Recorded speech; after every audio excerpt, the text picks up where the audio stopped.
Hello everyone and welcome to the Italian Ikazuki stream. My name is Katie and today we are working on getting cake cozies restocked as well as getting the other things done, specifically Kato done. Just logging into my channel here. I know I could have done this when I was like on the starting soon bit, but you know, why would I? Anyway, so welcome back if you've watched before, and if not, welcome to the stream for the first time. I work with Japanese fabrics that I source in Kyoto and Tokyo, and then I come back and I make all the products in my home studio in Alberta. So right now what I'm doing is all the prep work for the cake cozies. I got wiped out of cake cozies actually by the retreat organizer. She's putting them in the swag bags, and yeah, I didn't realize that I thought I had more. So thankfully I knew that I needed to restock them anyway. So thankfully I was already on the path of restocking, but here we are, we're good. So I'm just going to trim these up in between because just like I do on my straight stitch machine, also on my serger, I chain piece everything because why waste the thread? And actually it works better on the serger sometimes than it even does on the straight stitch machine. So it's pretty awesome. And then what we'll do is we'll go in and we'll cut the black elastic for these guys. These ones won't get stitched right away because I need to swap out to black thread. But I figure I may as well cut the elastic while I'm kind of in the pause. Hi, Flynn. He's got the zoomies right now, so lovely. Anyway, I figured I may as well cut these and trim them up while I'm in the pause of like already having done the elastics for the white ones. We're gonna pull the elastics and sew the white ones right away, and then we're gonna focus in on the Kato bags. And then when we switch to top stitching the Kato bags with the black thread, I will stitch these first, and then we'll stitch the Kato bags. That's where we're at. So if you're like, Katie, where have you been? You've been slacking. My youngest had a stomach bug on Sunday. Could not keep anything down after lunch, and passed it. Was very lovingly sharing it, at least with me. So Tuesday night, it was just up all night, completely cleared my system out. It was fantastic. That's sarcasm. It was not. Of all the things I absolutely abhor, stomach bugs are number one. Ugh. So yeah, so I was like, oh, I'll come on Wednesday because Dallas will be home, the kids will be in school, I'll be good to go. We got their like end of year party, but then I'll come on in the afternoon. Nope, I was up all night. And then I was feeling like 99%, I need to sleep on Wednesday. Basically, we came home and that's all I did was sleep and sleep and sleep and sleep. Then I still slept on Wednesday night as well. Feeling like 99% yesterday, which was awesome because it's my birthday. I was like, yeah, I'm going to be able to actually like do stuff. And then like around dinner time last night, it hit again. I was like, it was not fun, folks. It was so gross. Still so gross. Hopefully it has moved through, but you know, stomach bugs are nasty. It was bad enough I thought it was food poisoning. So I was like, ugh. I hope not. Well, in some ways I hoped it was, but apparently it might not have been. But whatever. I didn't even get to have like a piece of my birthday cake last night. I was really sad. Not how I wanted to spend like the last day of 34 and the first day of 35. That's for damn sure. All right, let's count these and then we'll cut the elastics for these guys. I do use black elastics for the black ones, and then I have one more white elastic one that I need to cut the elastic for. It's actually a prototype that's been requested that I need to finish up for tomorrow, and then we will start sewing or pulling the elastic through the white ones. And then, as I mentioned, these will get sewn when I actually have black thread in the machine. When we go to top stitch the Kato that we are going to finish today. There are 35 or something Kato to finish today, so that's not too bad. I think we can do it. I believe in me. 3, 4, 5, 6, 7, 8, 9, 10, 11, 12, 13, 14, 15, 16, 17 black ones to pull to get elastic for. So basically all I'm going to do is I'm just going to well, first things first is I pull a bunch off because you got to stretch elastic out before you actually use it, or else you end up with too much stretch in the actual like cozy, or whatever you're doing for like whatever you're working with for the elastic width. But stretching it out first will take that extra stretch out, and then when you sew it, it's not going to like, or like when you start using it, it's not going to add like 10% stretch, which is pretty standard to the item that you've thrown the elastic into, or put the elastic lovingly into, I guess. How many did I count? 17? Something like that, right? I think it was 17. That's not even brain fog, that's just not retaining information. You want to keep this in your brain? Good luck. Yay. 2.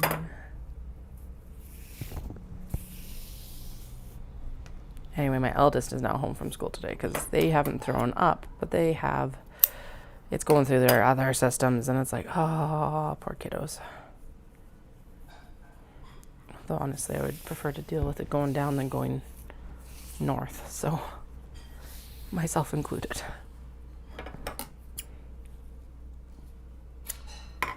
Okay, we'll cut 5 at a time.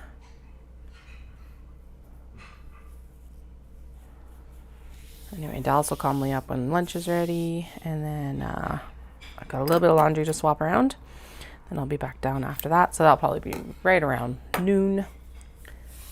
Yeah. Okay, and then actually we're not going to cut these in half because I'm more likely to lose the half pieces than I am to lose the like full pieces. So what did I say? There's 5. 1, 2, 3, 4, 5. 1, 2, 3, 4, 5. And then I'll fold those elastic pieces in. I did already this morning.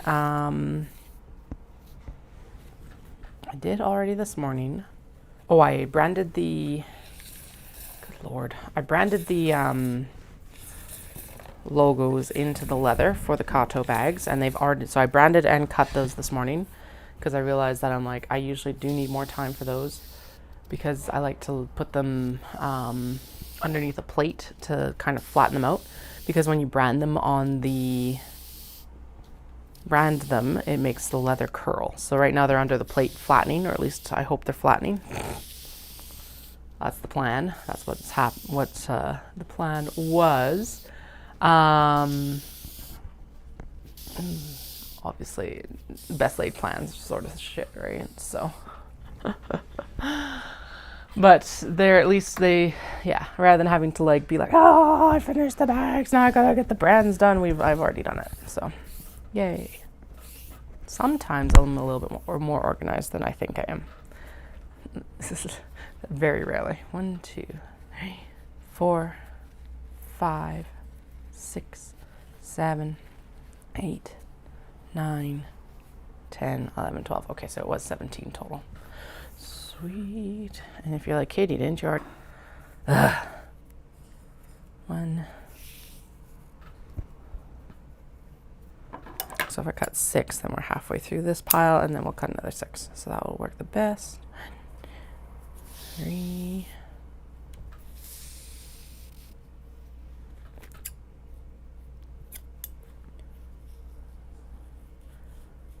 4. I think there was actually a scrunchie over there to finish 2. 5.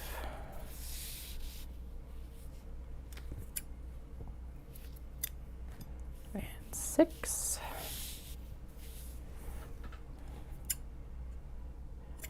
Like that. Okay, 1, 2, 3, 4, 5, 6. 1, 2, 3, 4, 5, 6. There we go.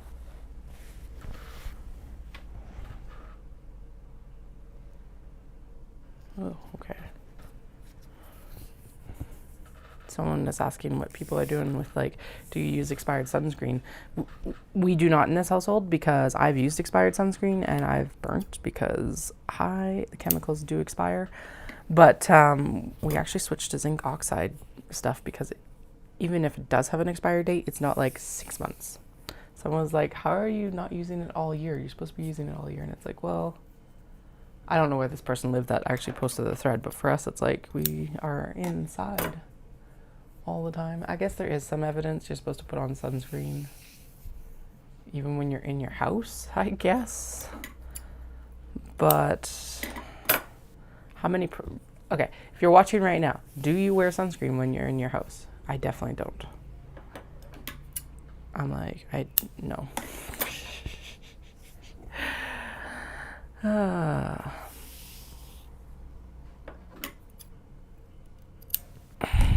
don't know.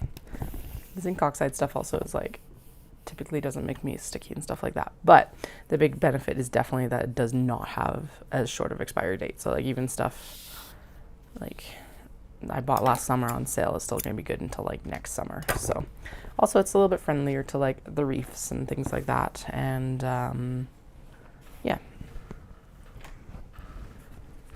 If you're looking for a good zinc oxide one, at least in Canada, it's Made Good. Is the one we use. And they have like, it is only a 30 SPF, but I have heard that anything above 38 SPF is like kind of a moot point, I guess. I don't know if that's true or not. But so far for us, as long as we're reapplying, we haven't burnt with it. So I'll take it. And that includes me and the kids, and we're all extremely fair, especially my youngest. So there we go. Okay. So now what we do is we're going to go in and we're going to pull all of these through the things, and we need the clips.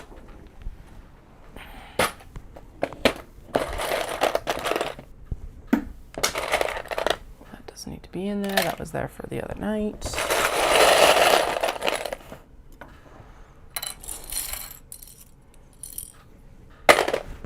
Okay.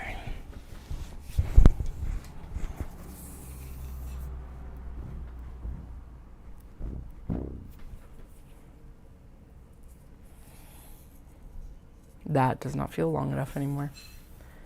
It is though, because basically what I do is I measure it and then I half it, because that gives you a nice tight cake cozy. That also typically isn't too tight to like get things in and out of, but yeah. Oh, I should have sent Dallas for some milk or something like that this morning. Holy. That is some... I'm not a black coffee drinker. I usually do like milk or cream in my coffee, or a latte or something. That has some kick. It's not bad, but still. All right, so what I do is I pull it. So this is this really cool crochet hook. Some people use bodkins. You can 100% use a safety pin, whatever you have. I find that this crochet like loop turner thing is actually far more effective for me. I find a lot of the bodkins have the elastic slip out, and I find that sometimes, well, the bodkin is a lot, or this loop turner is a lot thinner. So if it's not perfectly hemmed at the same width everywhere, it still gets pulled through really easily, as you just saw. So I am totally for these loop turners for life sort of person. Let's actually turn the ring light this way so that you can see that helps light this side a little bit better. So yeah, so it's basically, it's actually more of a latch hook. So it's the crochet hook on top, and then it's got this little latch on it, like you're doing like a rug latch or something like that. So basically what you do is you take it, you skewer your elastic or whatever you're going to pull through if you're going to do a loop turn. And then I find that it doesn't need to typically be, oh wait, sorry. First step is shove it through the hole. And this is a nice long one. You can get shorter ones of these loop turners, but yeah, whatever. And then you skewer it. And then I find that I don't really need that to flip up, but it'll naturally flip up when you pull it in anyway. It does occasionally get caught on the fabric if the latch isn't closed, but that is like the biggest drawback I've seen to this setup so far, and it is easily manageable. And here's the thing, even if you lose it in the middle of the fabric, you can actually kind of like fish around with the hook and grab it again. So all in all, a 10 out of 10 system. If you can, they're pretty cheap on Amazon. Like, well, they had like sets of 3 for $10 on Amazon the other day, and I'm sure you can find them for cheaper at like Fabricland, or like your local quilt shop or something like that probably has them as well.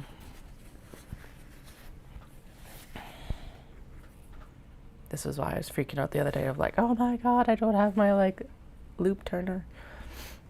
Because I did have ones that were like metal loops on the top, and you would basically snug a bead up to it, which worked really well too. But I was finding last year that they ended up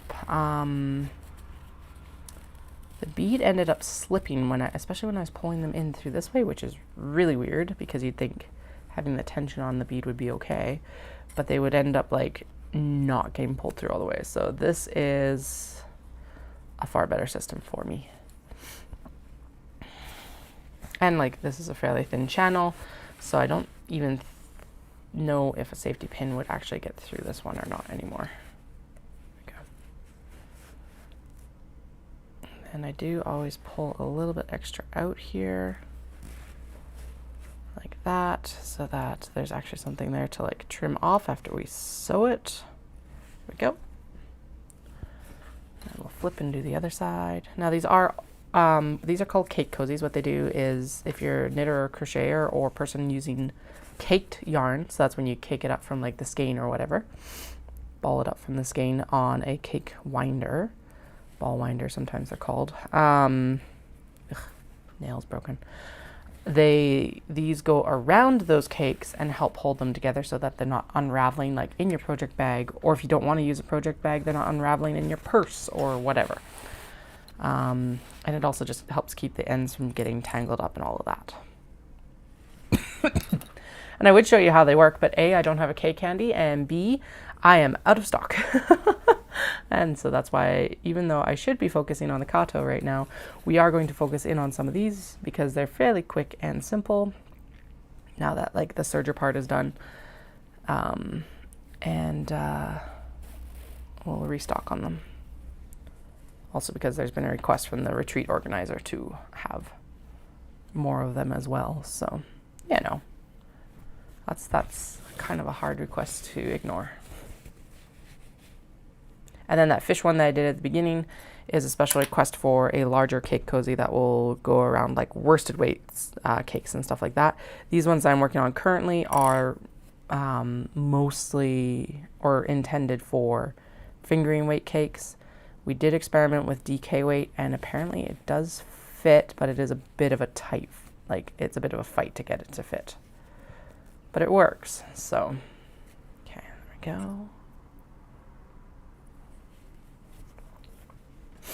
And if you're like, Katie, couldn't you be pinning these? Yes, but the clips do tend to hold, or at least I find the clips hold the elastic in better.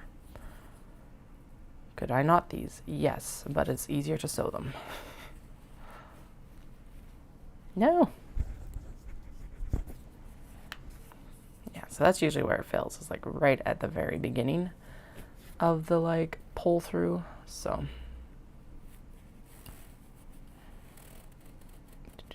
there we go. Now these were originally designed to be made from like the offcuts of the knot bag. I had like so much leftover fabric from the knot bags that like I could not ignore it. It was like, or let it become waste, because it was a lot. And now the knot bags are, I don't think I'm going to fully retire them, but they're not going to be a focus point. So these will start being made from just cuts. It'll probably be stuff that's like leftovers and like the ends of meterages where I have excess, or they might just start being new cuts as well, because there's nothing wrong with that. I am still trying to like decide if I'm going to bring back a wedge bag or not. Thinking I might bring back the large wedge size, because I think that was more popular than the small wedge size. And then I've been talking about this for ages, so don't hold me to it. I have no clue if I'm going to or not.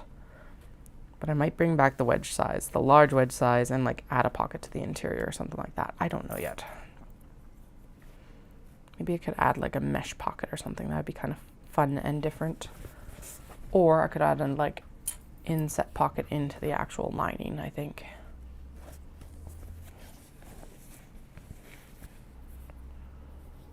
So Monday was kind of a write-off anyway. The water main break in Calgary, the main one is now fixed, I think.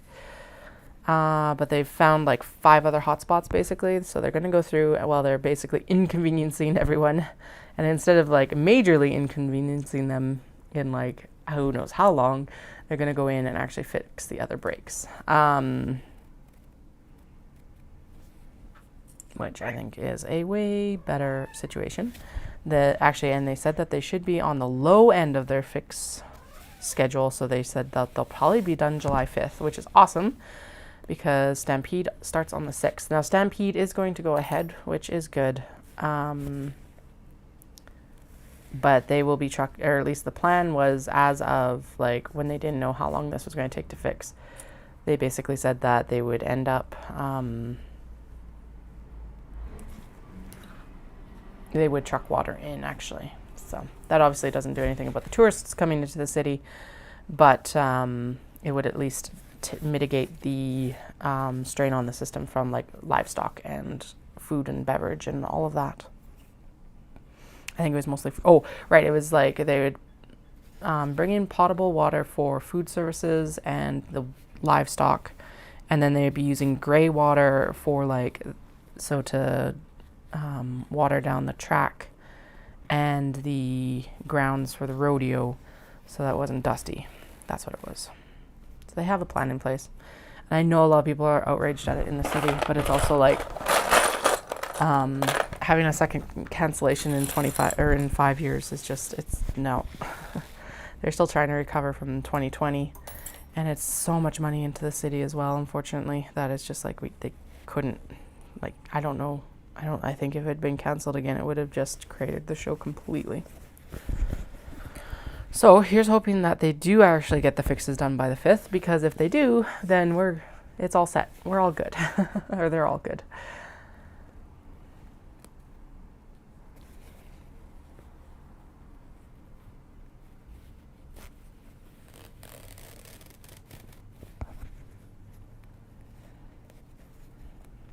All right. Get these through. So now the upcoming show schedule is looking pretty good right now. We got lots of events going on. I'm at this crochet retreat tomorrow, and then I'm at H&R's Yarns Stampede Pancake Breakfast on the 13th. And then I have Omatsuri August 10th or 11th, whichever day is the Saturday. I'm not there for the night market. I'm there just for the day event on the Saturday, and then Knit City the following weekend. And then I do have other things gently in the plans. I don't know when exactly or what, but I am trying to work some stuff out for the fall, and hopefully, I need to actually get my application in for Butterdome for Edmonton. That's right. That was the big one, and that was the big push to like get the studio here settled, so that we could take some photos of me in the studio as I was working. I should get Dallas to do that today so I can put the application in while I'm like working on the Kato or something like that. I'll get him to come down after lunch. Yeah, and I've got some new pattern, like actual bags coming here. I just experimented with the mini traveler sling from Can Do Patterns, and she's actually got another one coming out that I was trying to figure out a pattern for like makers. So like when you're at events, so that you can like have your phone and your payment terminal and some cash on you instead of always having it like in a cash drawer or something like that. I'm tired of having my cash drawer. It's got massive footprint. Super handy, but it's also like one of those things that it can be a target. Obviously, it's really easy to target. So let me pull up the actual pattern that she was going to do, and I'll show you, or that she is like working on. I think it's supposed to be coming out next week, she said, or something like that. I hope. Yeah, so this is it. It's super cute. So it's gonna hold like a phone. I figure the little pocket down here is good for maybe like the change. What else did she have in here?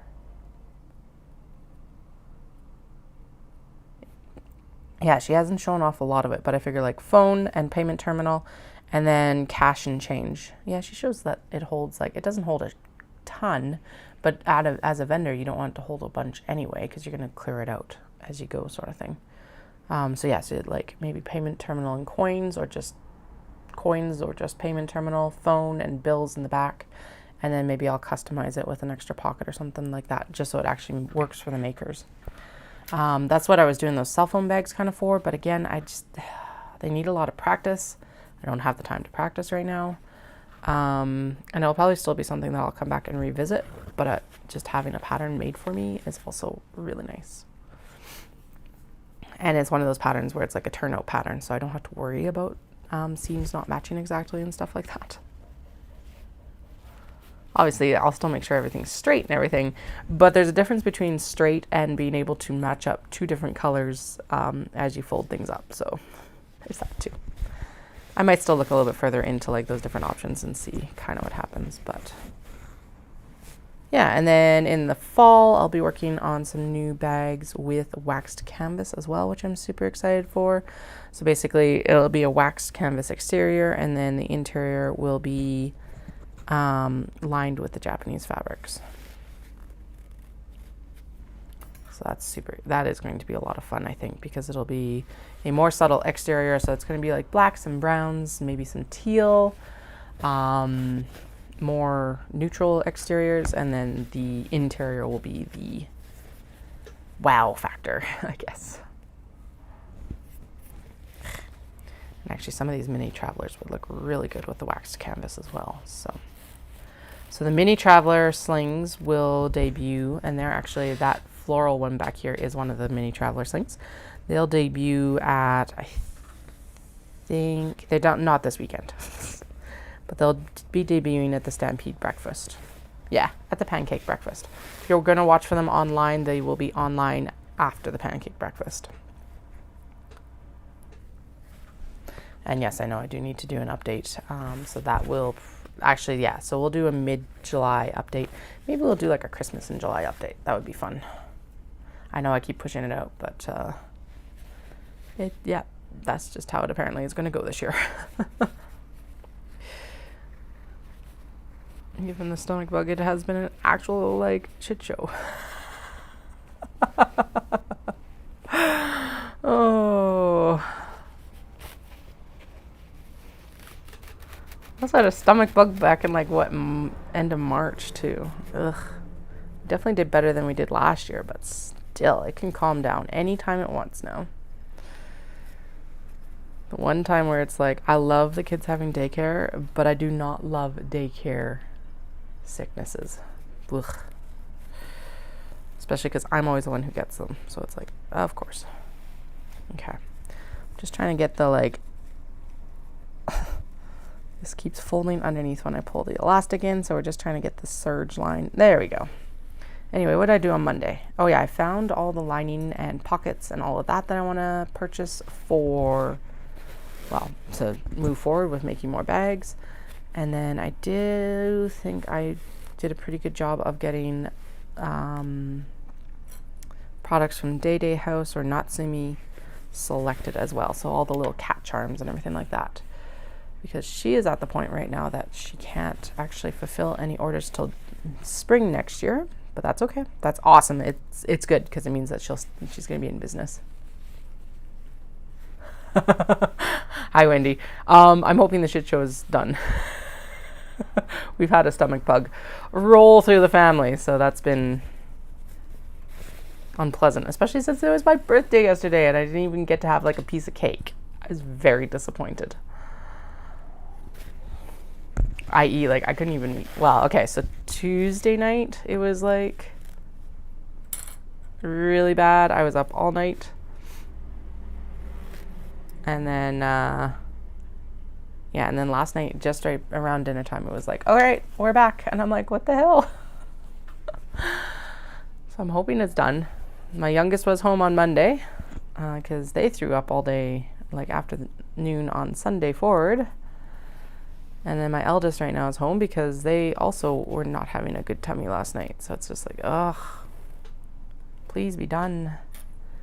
It's summertime now for us, so we should be out of the like worst of the season, but apparently not.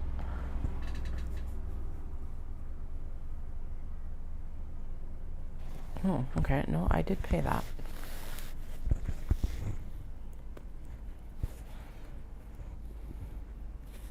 Okay, one moment. I'm going to have to deal with this email just so that it is dealt with.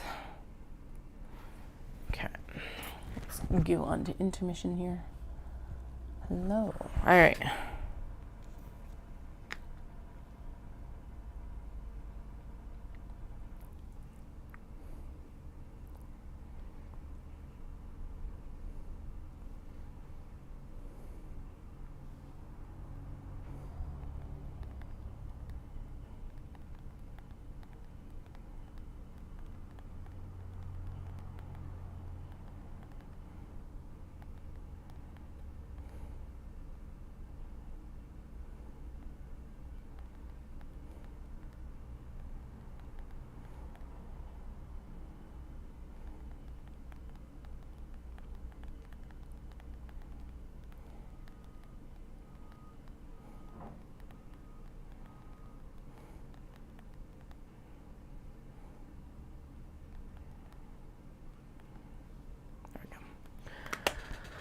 Okay, just someone making sure I've paid, which is fair enough.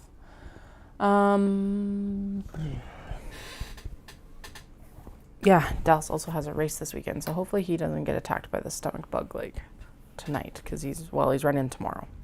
Trail race, 10K, something like 900-meter elevation change.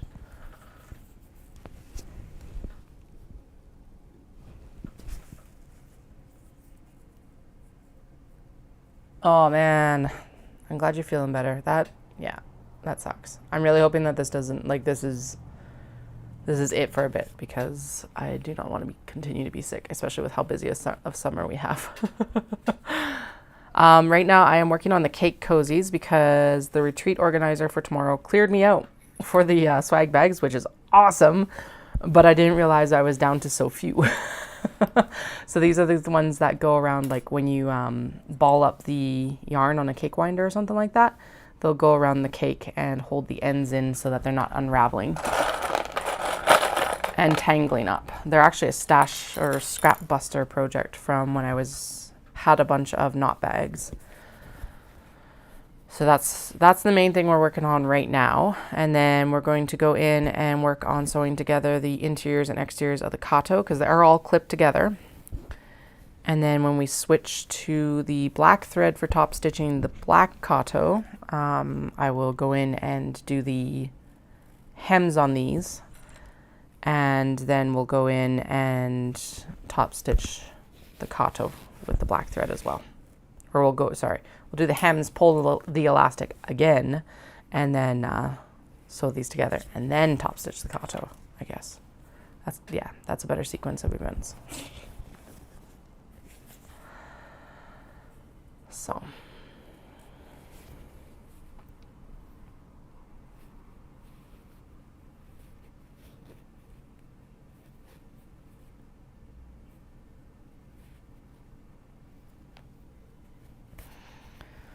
There we go.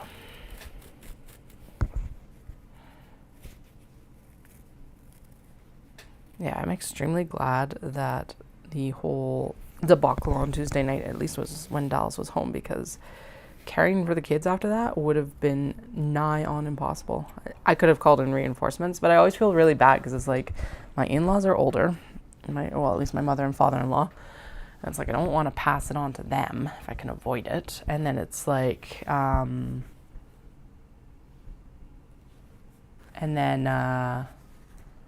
then all my other in-laws obviously are busy because they're all working adults. So it's just like, yeah, not cake, wool cakes, yarn cakes. There we go.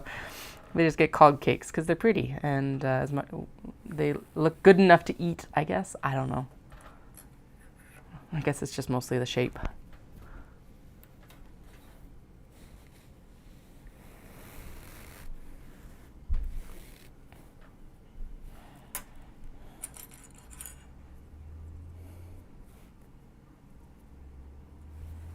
we go.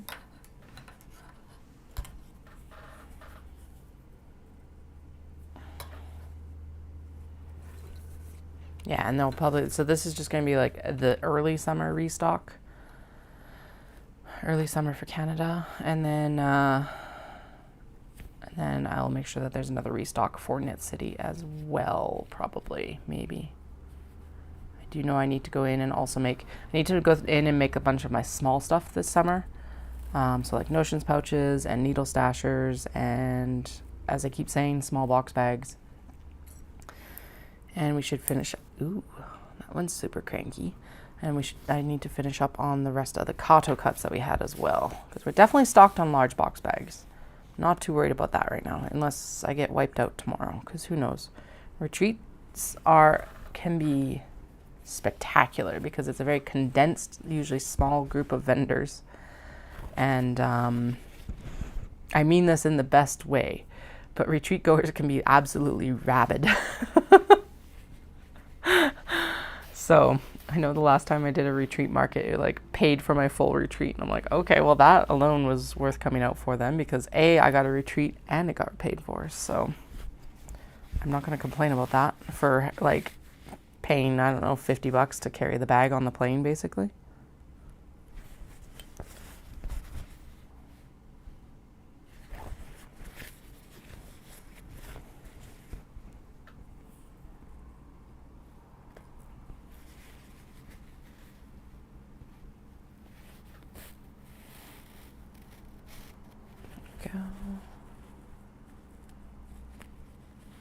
No, and these cake cozies are really fun too because they're actually, like, as I was saying, a scrap buster project. So like I challenged myself with the scraps from the knot bags to make as many products basically as I could from the offcuts because they were quite large and like if I cut the knot bag a certain direction, they were quite large and usable. And so I challenged myself to make a bunch of stuff from those offcuts. And cake cozies were one of the things that came out of it.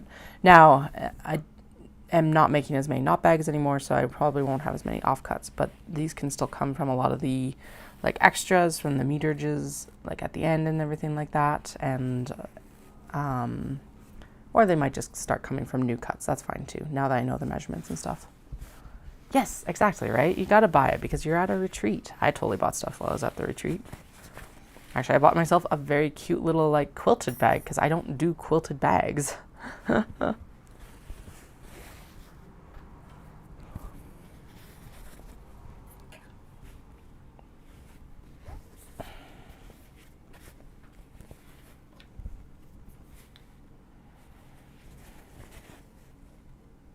Ooh, I did get some of the little cat ornaments cut though. So that'll be something that we do later. That's something that I did on Monday because it's like, with my youngest ended up being home because they were sick. And then a couple of Dallas's friend they have a little kiddo. And with the water main break, they've been trying to reduce their like impact on the water system. So it's like, okay, come up to Cochrane. We know how much that sucks with kids. And we didn't have it as long in Cochrane in November either. And like totally come do laundry, have a shower, blah, blah, blah. But like it messes up the whole day. So yeah, so I cut a bunch of those on Monday. And then what else? I did get something else done on Monday oh right, that was the day that I went through and looked at what I was going to order for lining and pockets and decided more or less what I'm going to order from Natsumi to pick up next year as well. So I did get restocked on the cat scissors. If you've been looking for those, I've got all 4 colors that I've had previously, and then I've got 3 new ones as well. They're kind of like a gradient sunset-y, sunrise-y sort of thing. I've also got some stitch markers coming today, so those will be, well, they should be delivered pretty soon actually because they're coming from Amazon. But they're super cute.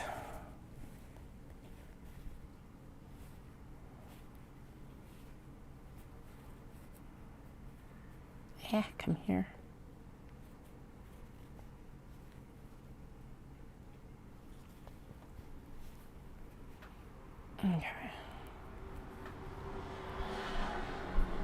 Come on. Latch hook. Oh, it's getting caught on the serge thread. Man. Okay. And this is why I do still prefer this versus like a safety pin. There we go. Because again, it's a fairly thin opening to get through. But you know, we're good. Okay, there we go.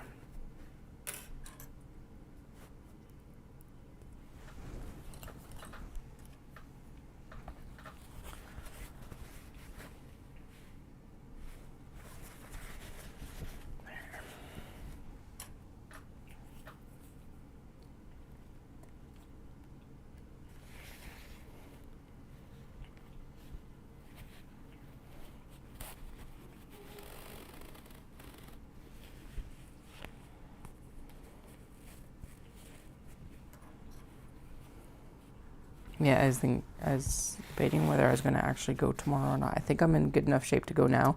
I was not at dinner time last night. I'm like, oh. Basically, we're going to very much play it by ear right now of like, okay, if I don't feel well, they've said that they will set up and run my booth, which is extremely generous of them. And it's basically like, well, we'll play it by ear because it's either I will feel well enough or I won't, it seems like. But Dallas is like, if you don't, will you come down and see me at my race? And I'm like, I could if I'm feeling well enough. Although if I'm not feeling well enough to be at the retreat, I doubt I'm feeling well enough to be down in rural southern Alberta. All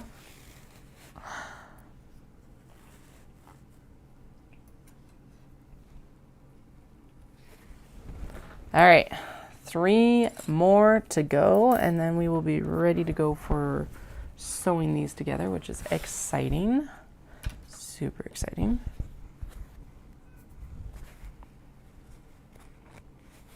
And then I will.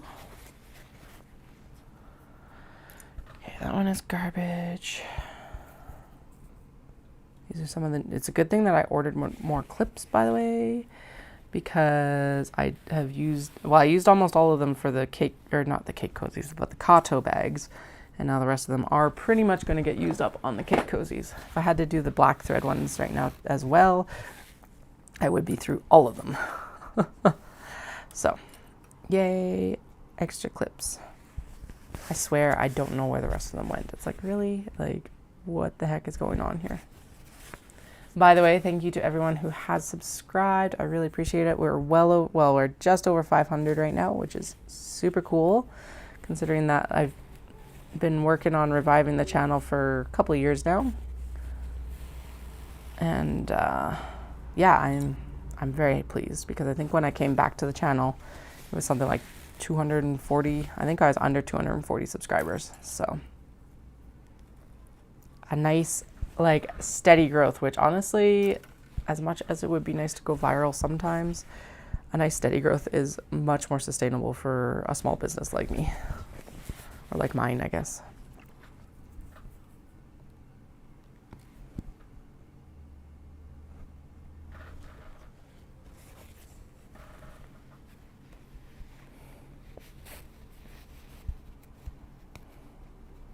Right, I need to put my phone. Okay, so we've got the new camera set up now. It's awesome. This is the new camera, which means I've freed up my phone, but now I'm getting all the notifications from my phone. So what I need to remember to do is to put myself onto work focus,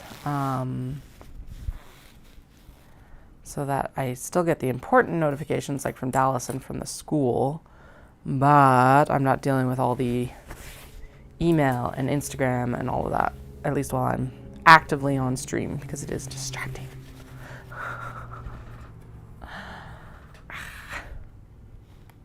So if you see me glancing down at my wrist, it's because I haven't turned my work focus on quite yet.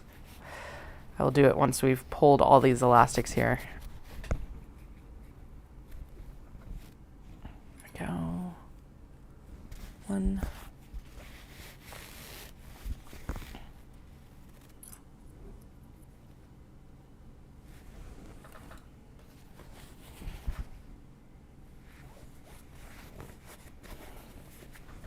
I need one more clip. Got 4 here now.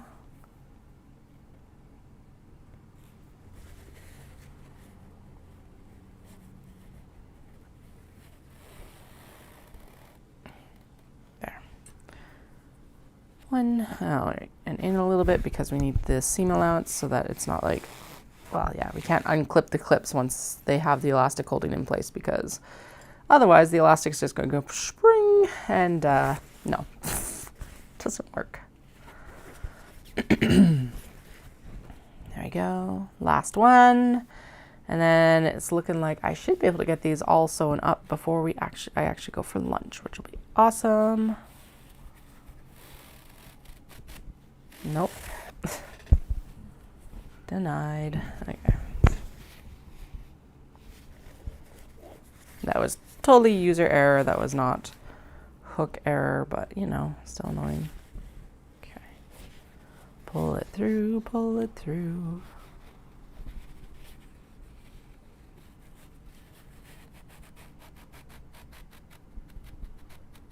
There we go.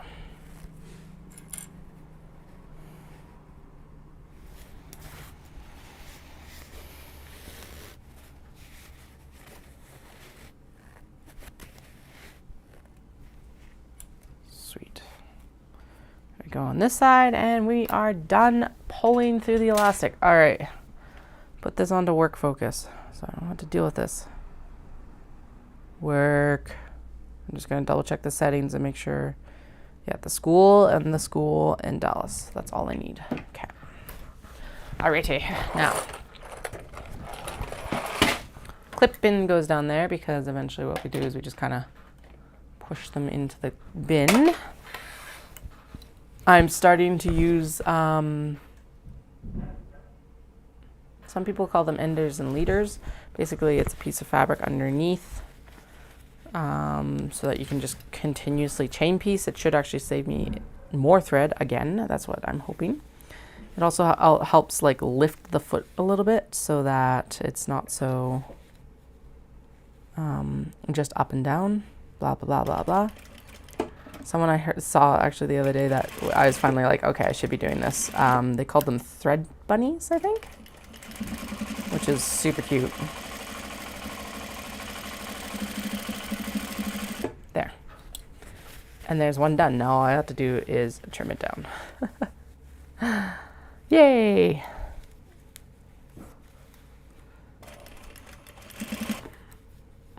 And so when I was originally starting to do these, I did them with a hem foot and a French seam. But honestly, the serged edges are just so much like, A, it's easier, so it's easier to produce them, and I'm more likely to produce them because high. And it also is actually a smoother finish as well. So everything gets serged, and then I hem them, and then we pull the elastic, and then we just sew right over that serged edge with the elastic. Obviously back stitching over the elastic because it's going to be the highest point of stress, whatever you want to call it, I guess.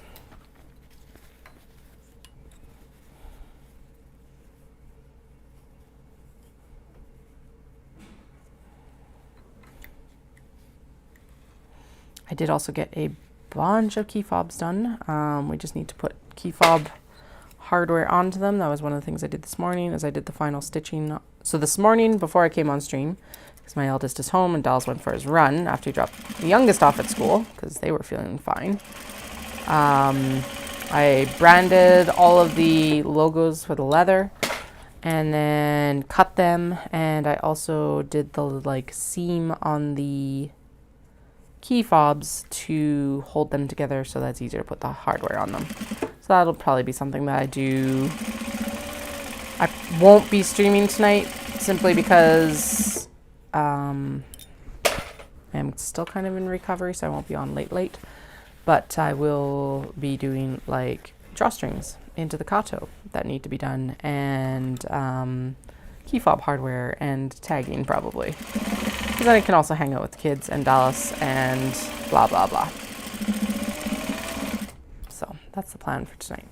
Now, if there is any extra elastic sticking out from the serged edge of these, what I do is I do trim that elastic down so that it doesn't like fray into the actual cake cozy on these guys. So that will get trimmed down post-production. But right now all we're doing is just sewing these together. if I'm thinking about it, I try and catch that surged edge just to give it a little bit extra oomph behind it. Otherwise, yeah, it's still going to be fine. Hope to high heck that both my hem edges match when I go to like fold them over.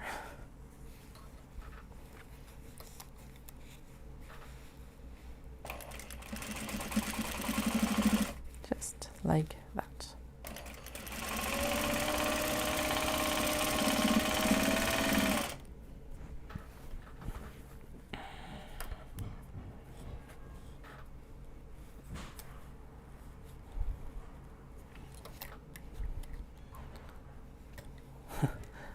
My God, though, on Sunday. So this was pre-stomach issues.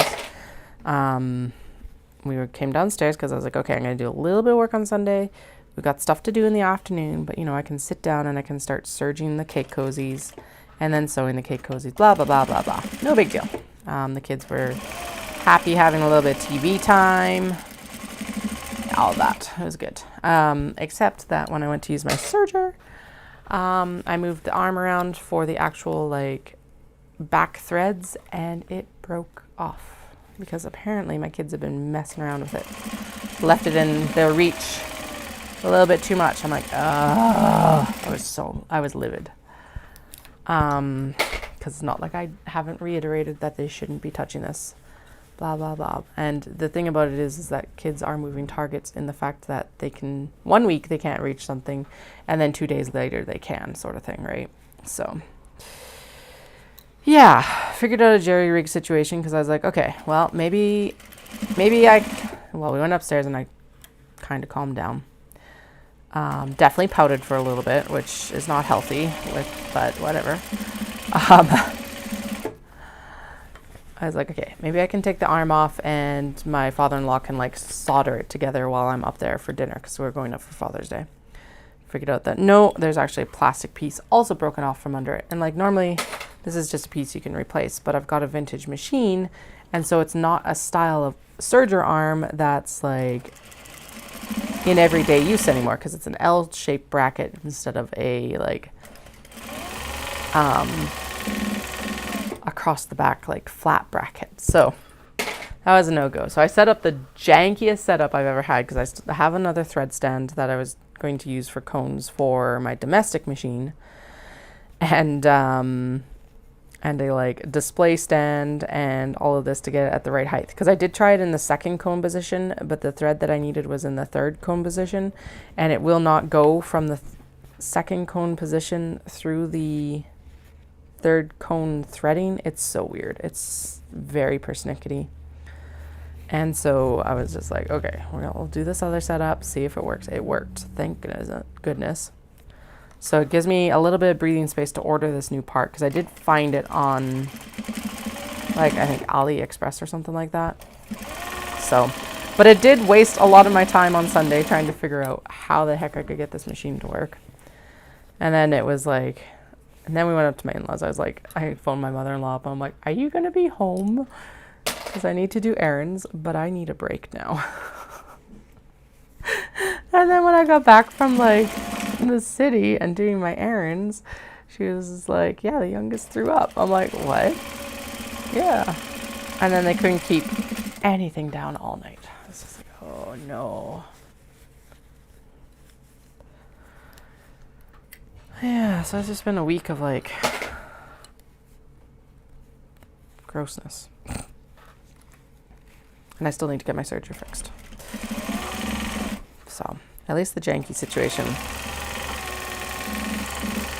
worked because that would have really sucked to be like, I gotta make, well, especially now that I'm like cleared out of cake cozies. I wouldn't have been able to do cake cozies with the serger. And it's like the little serger I got an extremely good deal. And like $125 or something like that. Had to replace the blades on it. Oh no. They were a bit of a pain to find as well, but whatever. And what was it? I had to replace the blades and that's it. That's all I've had to do to this machine really.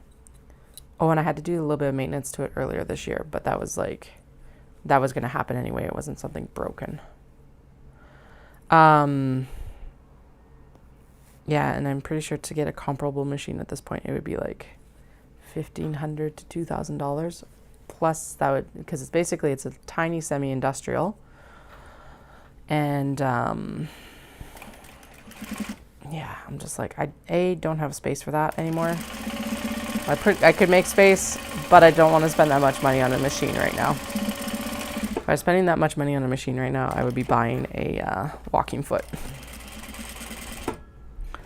So, because that is the next machine that'll get added when and if I need to get it.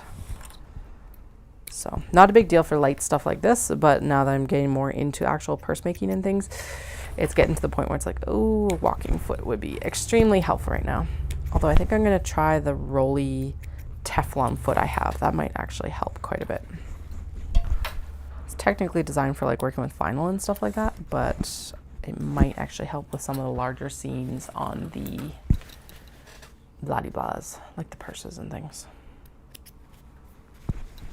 So if you're just joining me and you're like, what is this woman on about and monologuing on, I'm Katie. Hi. This is Atelier Nekozuki. So that is the pronunciation for Nekozuki. It's cat lover in Japanese. And I make products from Japanese fabrics I hand select in Tokyo and Kyoto. And that includes making bags and accessories also from upcycled obi and kimono. Although what we're working with right now is new cotton and cotton linen blends. Mostly cottons because cotton linen blend does not work well for cake cozies. It's too heavy. And my main niche market is actually knitters and crocheters. So that's why I'm doing what's called a cake cozy. These go around like the cakes of yarn that you make on a ball winder. And it just helps everything get held in place so that there's no like threads getting tangled and everything like that. Now this one looked like, yeah, it needs a little bit more TLC on the one end, so I'm going to run it back under the machine. The elastic's all caught, so I can take the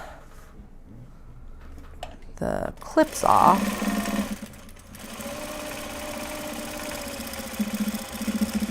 There we go, and then we'll just run the next thread bunny through, and I don't even need to actually lift the needle anymore then either. Okay, so we will just double check all of these as we go, obviously, and then any excess like elastic like this will get trimmed off as well. Also, if anyone has any questions, please feel free to ask them. More than happy to have my monologuing directed a little bit, or directed in general. Okay, so basically I'm just trimming these down over top of my garbage can so that I don't have to pick up little elastic bits all the time. And there is the cake cozy. Now these are intended for fingering weight or sock yarn weight cakes, and it just holds your cake all nice. Now I do not have a cake with me, so I can't actually demonstrate it, but basically you take the cake and you just shove it in there. That's all you do. I'm being dead serious. I have had a request for a larger one as well for like worsted weight and stuff like that. And so I'm working on a prototype right now. That should be something that should be available around Knit City-ish.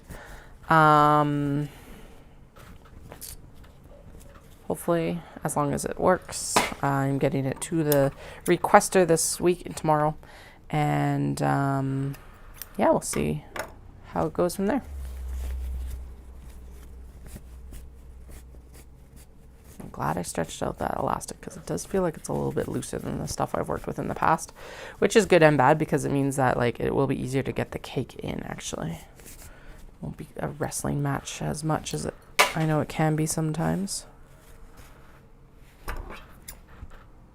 Just also double checking to make sure that the elastic and like the serge line has been caught and it's not like loose and foot loose and fancy free kind of thing.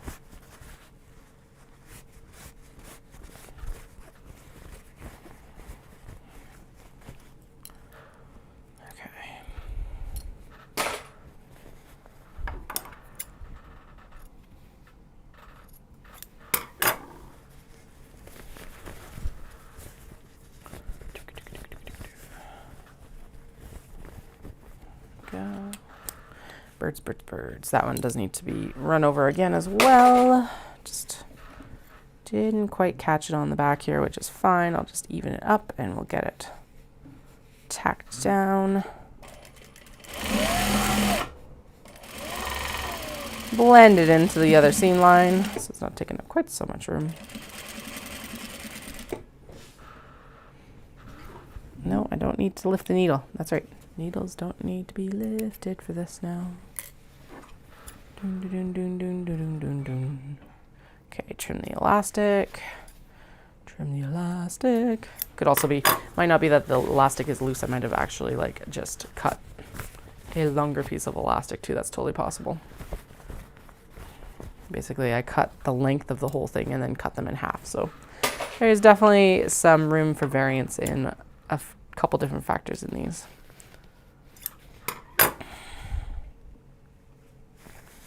Sweet. And as I was saying earlier, this is basically the early summer restock.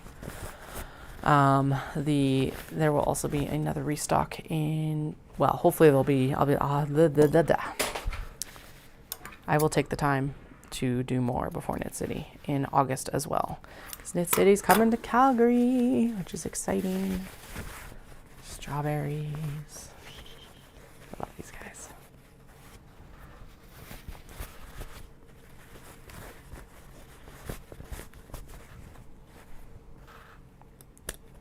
Now these are also all machine washable. And then I usually suggest air dry, but realistically, if you threw these into a dryer with in like a lingerie bag or something like that, they would be perfectly fine. Because they've all been washed and dried on hot before I even started working with them. So I just would suggest them in the laundry bag, or lingerie bag, whatever you want to call it, because then they're less likely to get eaten by the wash or like the washing machine or the dryer.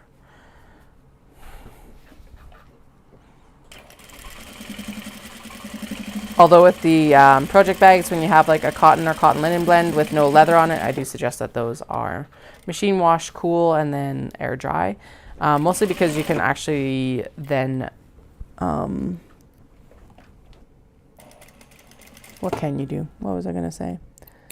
Yeah, that's my suggestion for them, because then you can,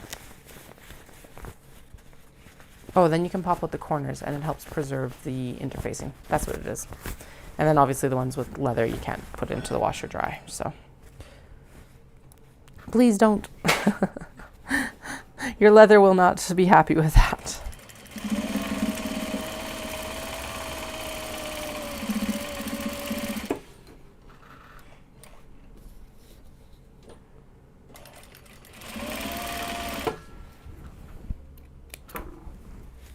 A little bit longer enders and leaders for these guys, just so it's a little bit easier to trim them off of the actual piece that it's ending and leading for.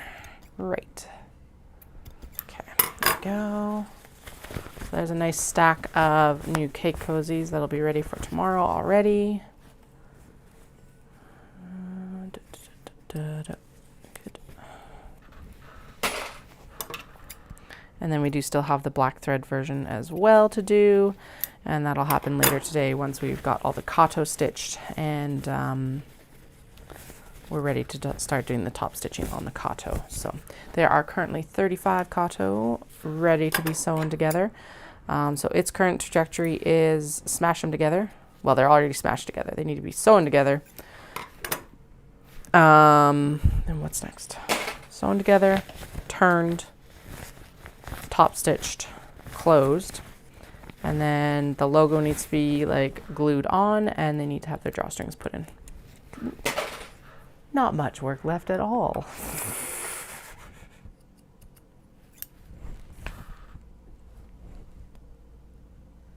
Oh, I haven't ordered anything. I'm plotting. I am waiting until after this retreat to actually do the order, because it doesn't impact this weekend really.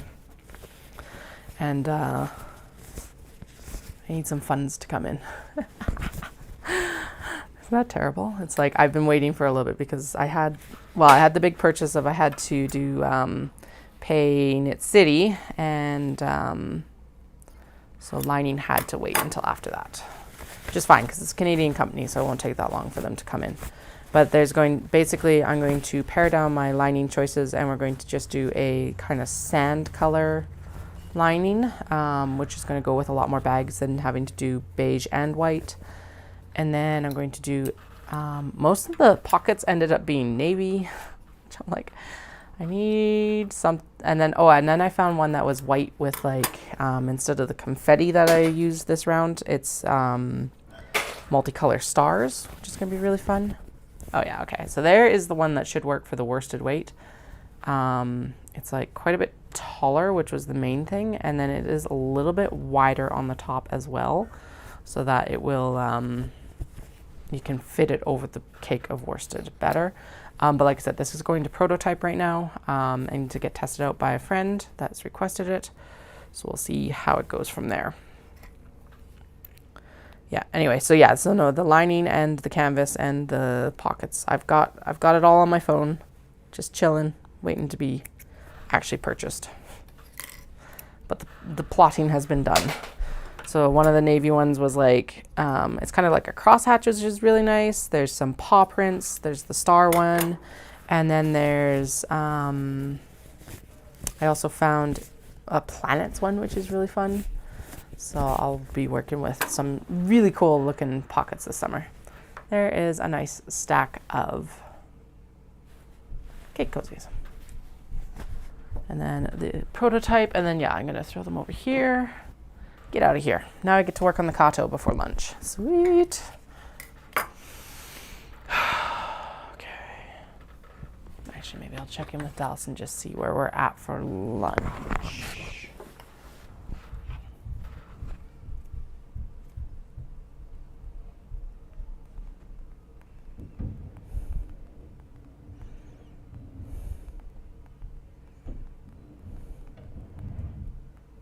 Actually, it sounds like they're just getting it into the air fryer, so probably good to keep going here for a minute.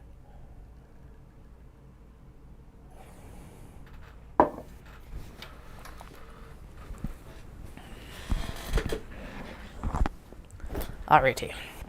Now let's hope that these just go together nicely. That would be very good.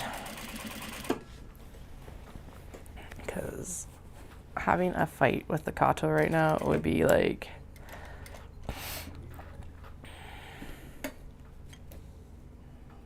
devastating, kind of. Okay, nice, quite heavy. Okay, sweet. Yeah, he just started the air fryer, so we're good. Quite a large seam allowance around the top, which is nice because it does mean that things do kind of just settle out nicely. Typically, sometimes I do find that I have to turn these part of the way through, which is actually going to be the case with this one, just because sometimes working from the exterior to the interior is actually easier, and we can't really use the thread bunnies with these, so let's just get this out of here for now. Hello, Jennifer. How are you today?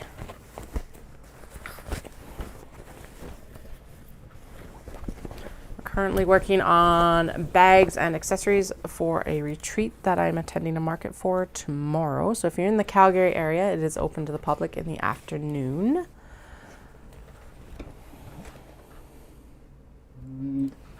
I will have new bags, new stitch markers, new scissors, bunch of new cake cozies because I got cleared out, so we were just focusing in on them, getting them ready to go. Sweet. I'm glad to hear it. And if you're not in the Calgary area, a lot of these will be going online here. I'm thinking for like kind of a Christmas in July update, because I have one more show in July as well. So it'll be like I can photograph stuff after that, I think is probably going to be the best trajectory I'm going to have right now. I know I said that I was going to do it like May, and then I was like, oh, it'll be in June. And now it's just like, no, do you know what? We're just going to accept the fate that it's going to be in July now.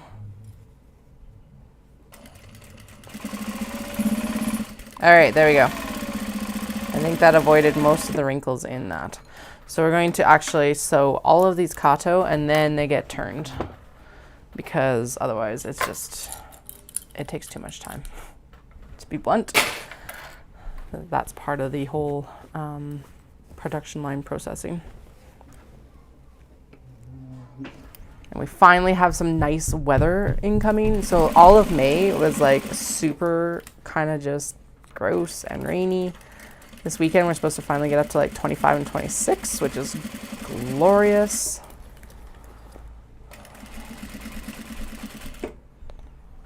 We're supposed to go for brunch with some friends on the weekend, so I'm hoping that the stomach bug that we've had run through has passed for all of us. I hope Dallas doesn't get it. That would suck for him. And yeah, you can kind of see that's nice and sunny outside right now, so fantastic. All right, so this is another one that's like, turn it the other direction. This is one place where I wish I had a cylinder arm machine, because it's like being able to just sew around it would be nicer instead of having to squish everything under the foot here. Obviously, it can't be that bad because I'm still making the bags, but this is one place where the domestic would definitely win in some ways. Although the domestic would also die on the leather, so we'll just work with what we have. Cat problems. My machine doesn't have a cylinder arm. What am I gonna do? Oh, I do need to wind my next bobbin. that might be a good idea. Okay.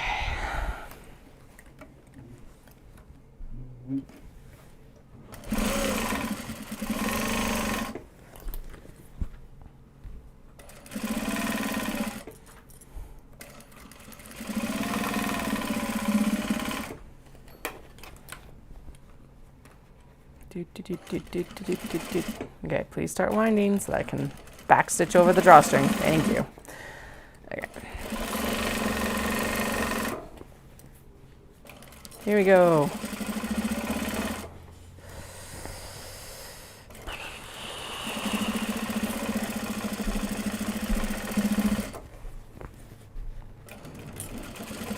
So these are some really fun fat quarters that I found during my trip in November of 22. They're like they remind me of IKEA florals, or almost like a Marimekko kind of knockoff, but not exactly, I guess. I don't know. But yeah, they definitely, like, whenever I see them, I think of IKEA florals. I will turn this one side inside, like, out properly. Birth it so you have a general idea, because you're like, what the hell are you talking about, Katie?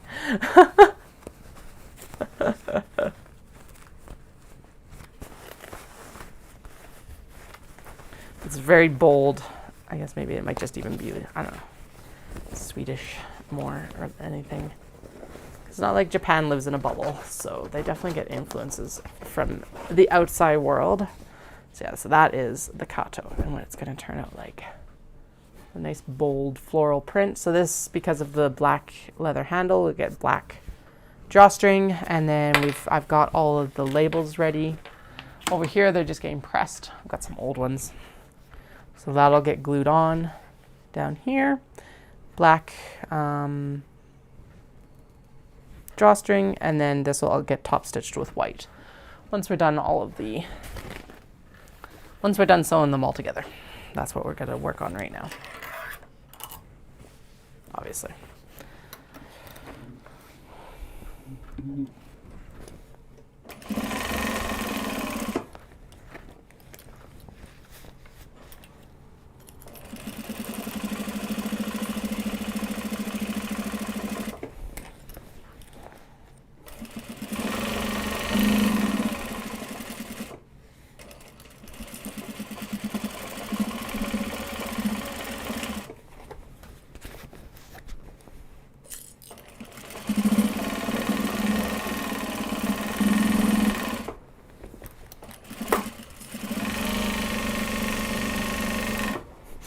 My eldest was down here when I was branding the logos today, and they're like, something stinks. And I'm like, oh yeah.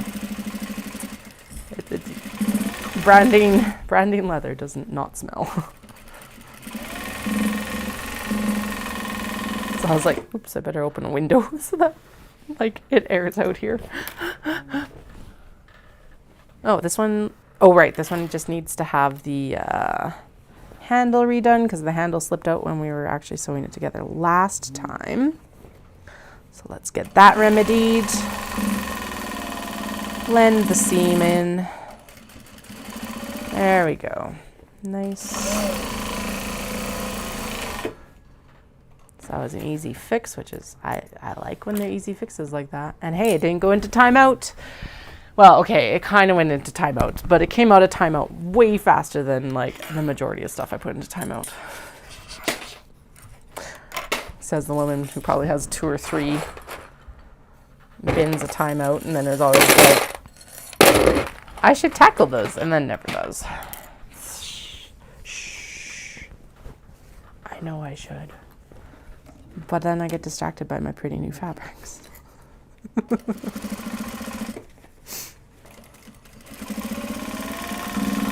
And then, well, here's the benefit to it is it's like sometimes it means that fabrics that I've had for a few years become more popular again too. So it kind of, and it mixes in some of the older fabrics with the new fabrics. So it makes them all kind of pop a little bit better against each other. So, you know,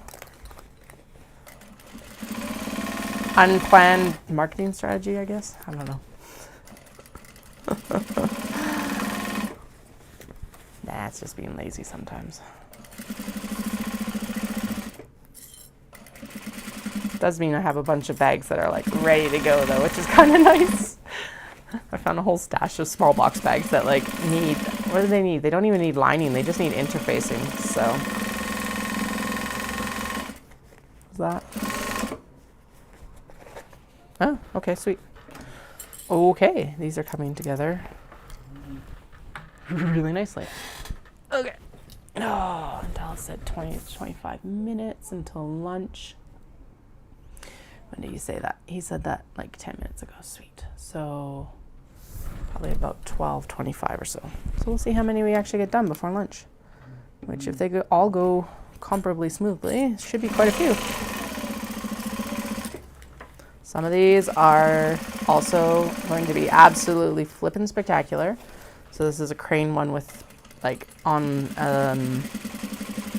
I would typically call it like imperial purple. It's kind of like a pinky purple and it's got peonies and, or no. Does it have peonies?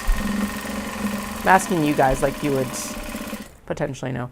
I think it's definitely chrysanthemums and sakura. We're gonna turn it out once I finish sewing it because now I don't, now I'm doubting. Why am I back stitching over the leather? Don't do that.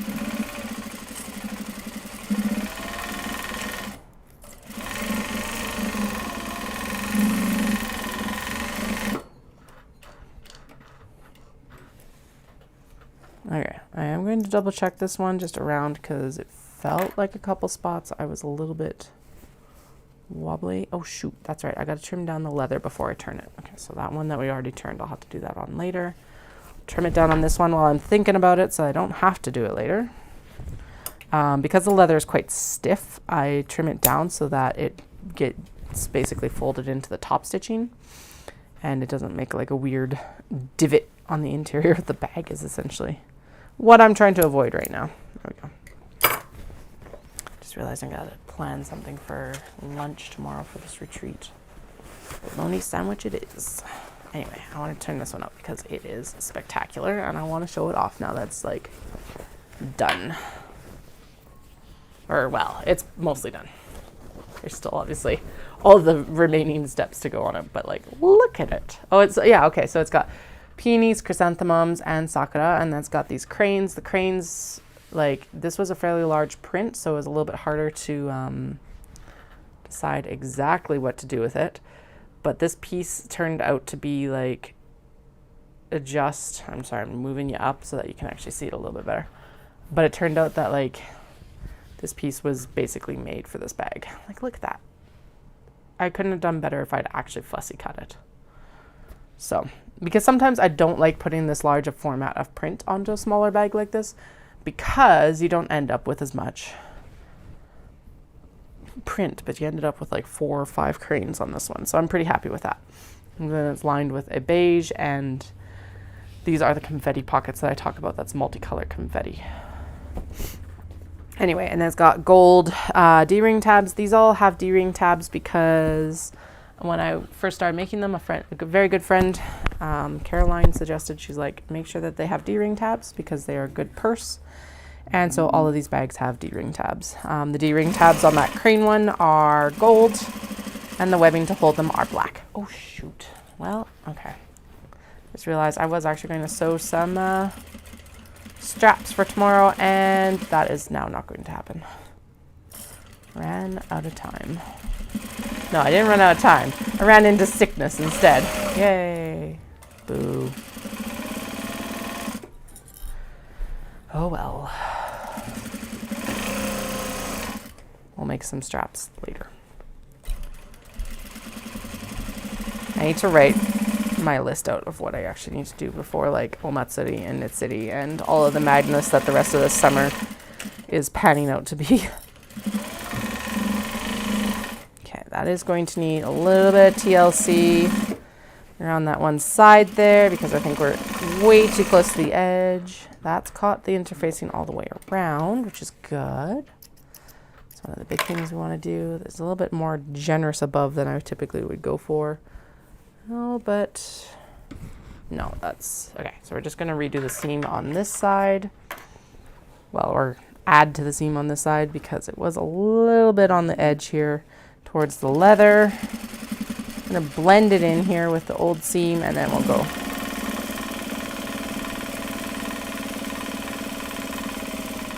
And hey, they don't need 2 seams, but 2 seams never hurt any bag either.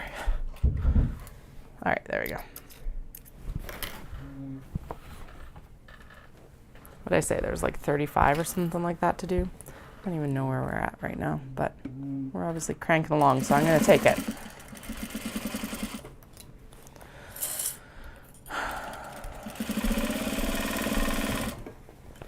Oh, and then the stuff I was hearing about the water main break. So the water main break in Calgary that happened, they had to import the pipe to fix it from San Diego, because of course it's like one of those massive like 2-meter wide or large water mains, and it's not like you're gonna just have that laying around in the maintenance yard, especially because it failed at 50 years out of the 100-year like predicted lifespan.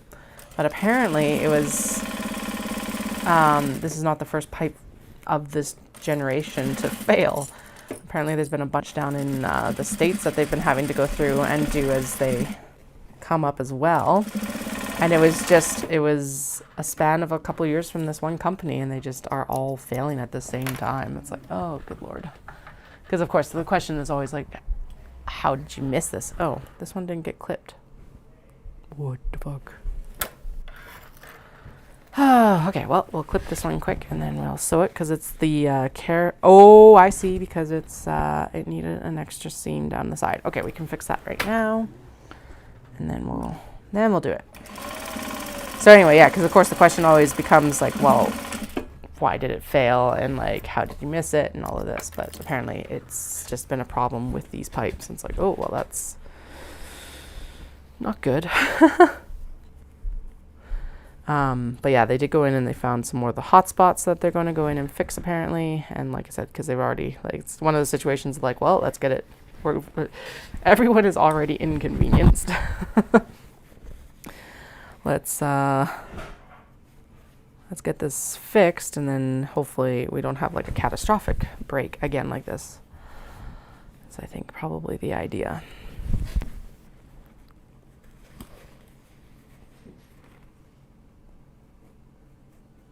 Yeah, so this is like concrete and like, oh, it's some sort of like rebar sort of wraparound that they have for it. And so they got told when they put it in that it was a 100-year lifespan. So I have no clue. At least that's what the city is saying now, is that it had a 100-year lifespan. But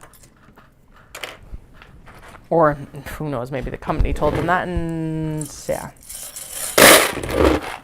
All lies. Who knows? Wouldn't surprise me that concrete. Yeah, that seems right. Especially with like our winters and stuff like that too, right? So I think it is. The pipe that got shipped in from San Diego does not look like it's concrete, so I don't know what they're replacing it with. But yeah, apparently it's also just like there's a bunch of pipes from this company. It's a very reputable company, but like there was just a 2-year span where they just shit the bed basically. And they didn't. And there's a bunch of like places having issues with the pipe. So if they did, they definitely did a good job of conning everyone, if that's the case.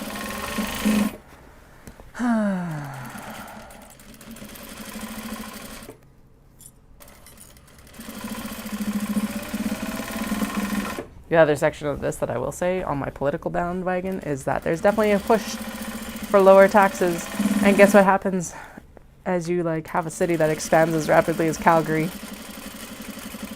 And a push for lower taxes is that you don't necessarily get all the maintenance done that may even be required. Especially with how much they've grown in the last 50 years, that's for sure. I ran out of bobbin thread way back here. Okay. And clip that handle back in so that we can get it sewn in.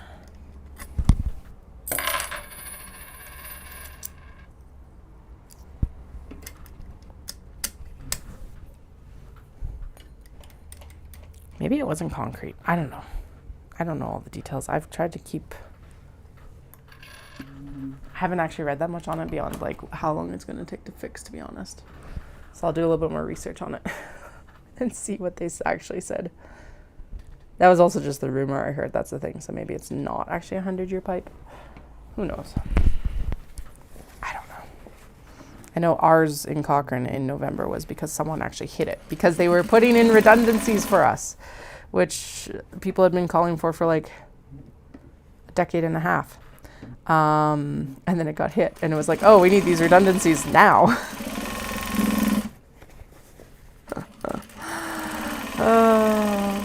It's funny and it's not. I don't envy anyone in politics at this, like at these sorts of junctures, that's for sure.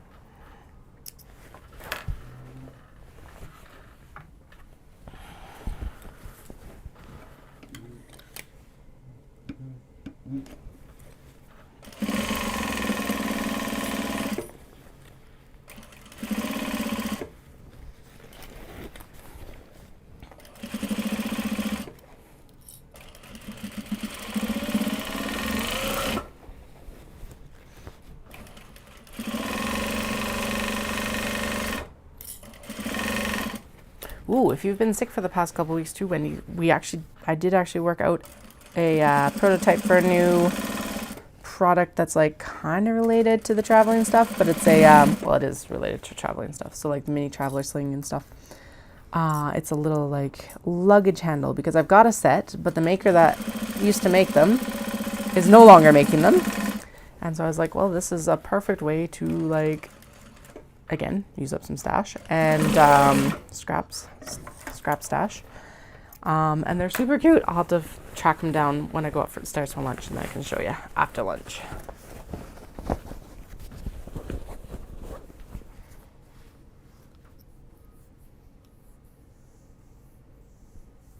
Huh. Okay, I wonder if it's like, yeah, I don't know. I'll have to, so I'll look into what the actual like makeup of it was. Because I think, okay, what my understanding of it was it was maybe the like actual wires that wrapped the concrete or something like that broke. But that would make more sense if it crumbled. And of course, this is still under investigation. I don't know if they even really know fully what it was yet or not either. So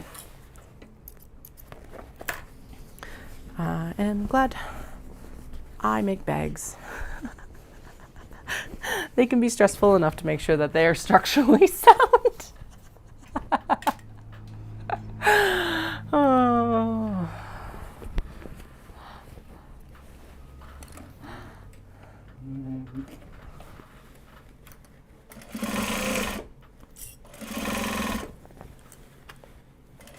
Ooh, for anyone who is in Calgary, Market Spot has moved to a new location again. They're back in their old location, actually, which my husband and I went and checked out yesterday, and it is so much better than their in-between place.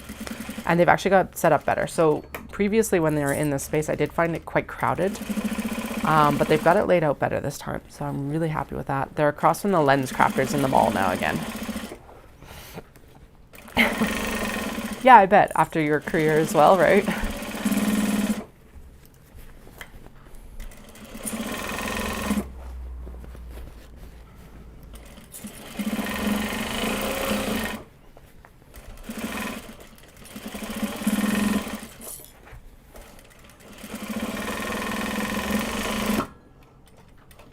There we go. Around and around and around and around.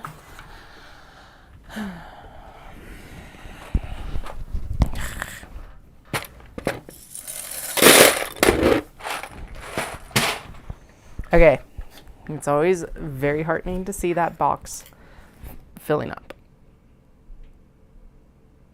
All right, lunch is ready, so I will be back in around, let's say 12:45. So about 12:45, 1 p.m. So another like 25 to 40 minutes. And we'll continue on the sewing of these bags. I think I'm probably about a third of the way through, so we're cranking along really good. So I'm excited to show them off here as we actually get it done. So I'll chat with y'all in a little bit.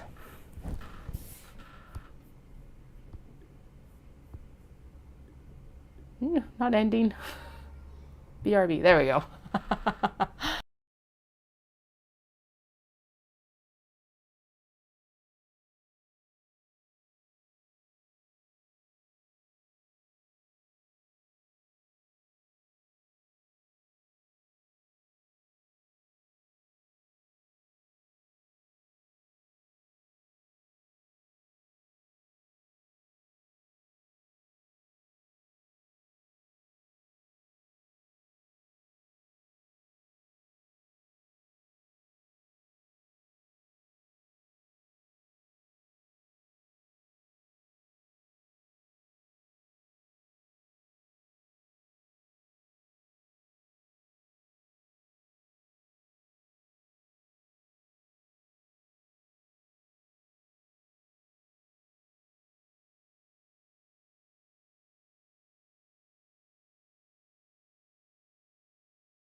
Sorry that the mic wasn't muted. That's lovely for y'all. All right, I am back.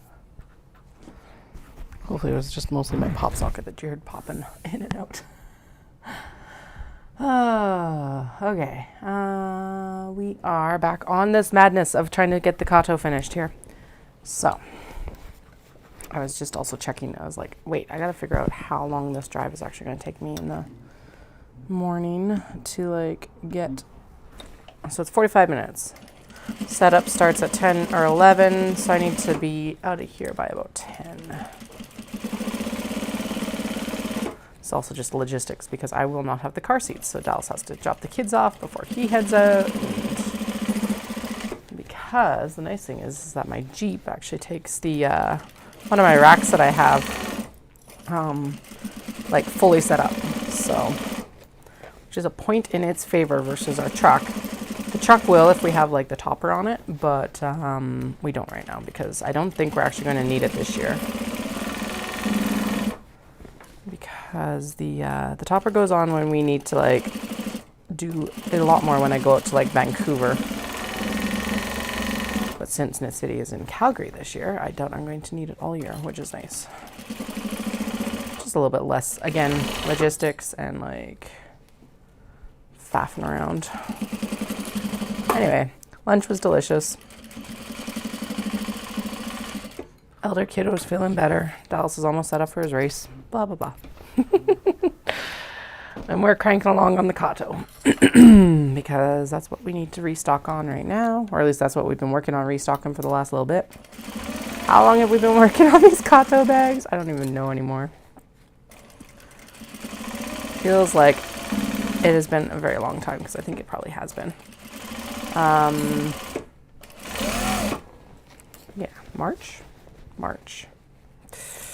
At least that's when we cut them out. So, let's see if we can get them done before July. Let's say for July, because it's not going to get done. We still have like 50 of these bags in the cutting studio to prep, so I think that'll be our big work week next week. Once the stomach bug's fully out of our systems. Oh, shoot. That's right. Care next week is truncated because it's almost Canada Day. Damn it. I just remembered that. Okay, well, maybe I'll find out if I can get some family care for a couple days. Or at least a few hours. Because it is a national holiday. So they'll be closed over the weekend and they're kind of... Uh-oh. Unknown error. Please contact support. All right. Am I still streaming? Okay. So far, so good. Oh, looks like... All right. If you can't hear me anymore, please... Well, I guess... Okay. If you can hear me, please throw it in the chat because otherwise it's kind of useless.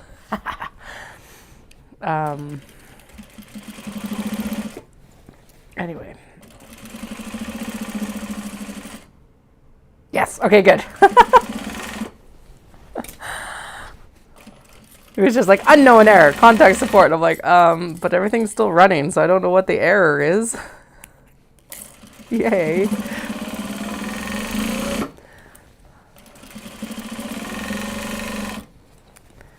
Alright, yeah, I guess I'll have to plan. We were chatting actually, because it's like the next week Dallas is home. We've already got like Stampede and road race, which is insane. It doesn't like, where the hell has June gone already? Granted, when people are sick in the family, time always kind of like comes to like, it either grinds to a stop or it like speeds right up. And I think this time it's been on the speed up spectrum of it. So, okay, our next bobbin is, oh right, I'm supposed to start the bobbin count. Okay, we'll start the bobbin count again in July. Because, well, partly we didn't do, like, yeah, like what have I actually finished this month, really?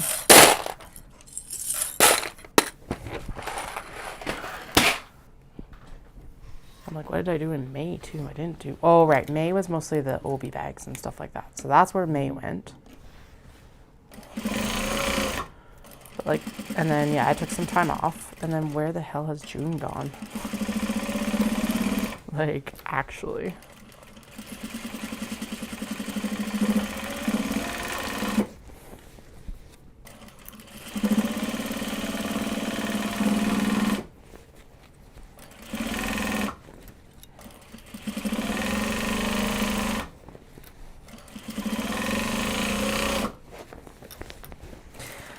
Oh well. I will say that there are multiple points for having Knit City in September.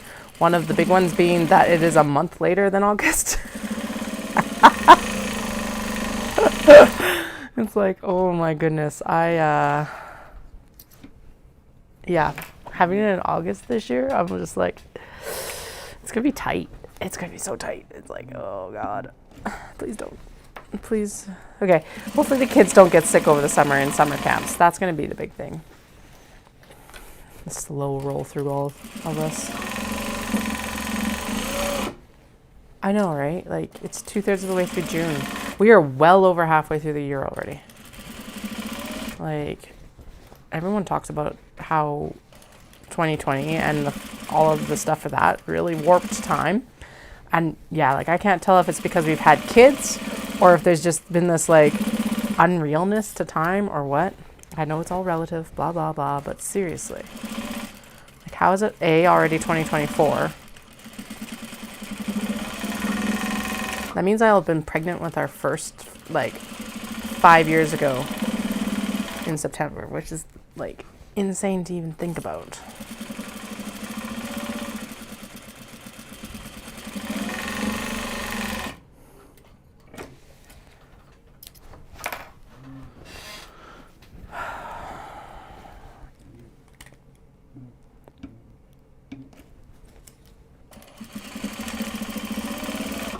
Anyway, we're finally getting some nice weather, kind of. I think this is going to be an interesting summer between, like, thunderstorms and stuff, probably. But it's, like, actually supposed to be nice this weekend, which I'm super excited about, so.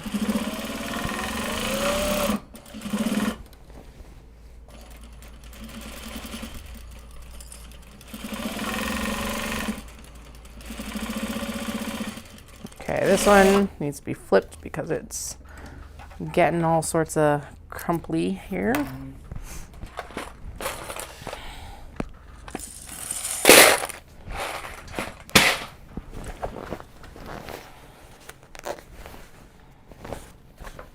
And then, yes. And then the goal this year is definitely that I want to get a lot of this work done over the winter season, because honestly, I am tired of, like, spending all of my summer sewing, basically, because... But I say that every year, so we'll see how it actually goes. But I would love to spend... It's also tough when Dallas isn't home, I guess. But, like, so the kids will still be in summer camps next year, which... But then when he's, like, home, I want to be able to focus more on being home as well. I guess that's the goal. More than, like, I don't want to have to work over the summer, just, like, being able to concentrate on it when he's actually home versus this, like, mad dash all the time. Cat problems. Good problems to have, actually. Not even cat problems, but still. Maybe next year I should figure out how to, like, hire a summer student or something like that. I don't even know how you would go about it, but yeah, maybe that's what I need to look into more than anything.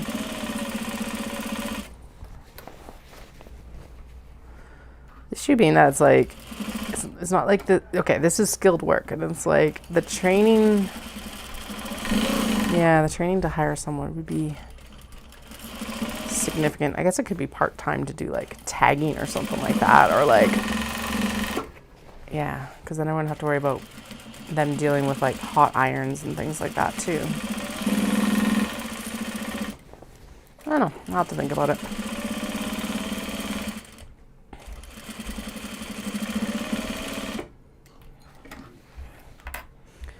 Figure something out.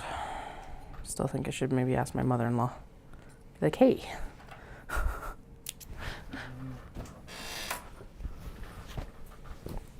I need help.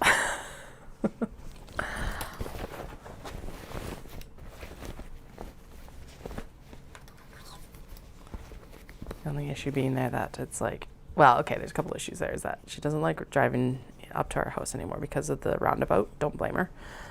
She doesn't like driving as it is. So that would be a bit more difficult. But I could always deliver stuff to her to like do. Ooh, I could deliver stuff to her when I drop the kids off for school and then like pick it up when I'm like whatever she gets finished throughout the day sort of thing. That would be useful. All right.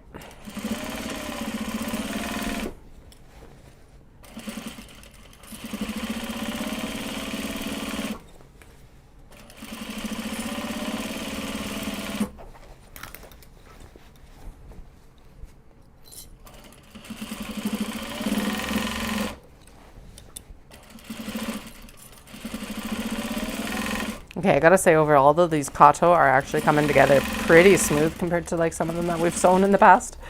So I'm very pleased with that. A little bit warbled, but you know, it's smashing two circles together. So I think we're doing pretty good overall.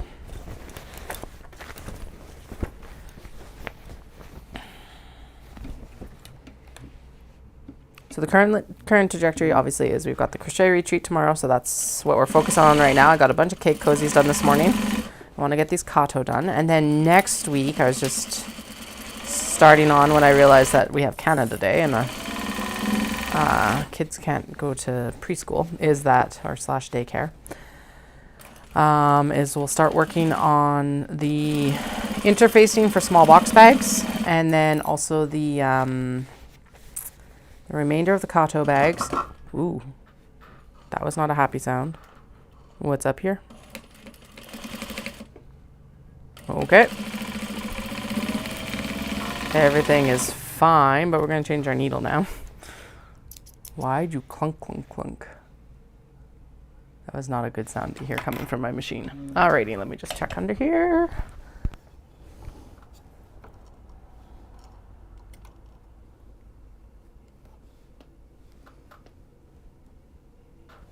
You can't see anything.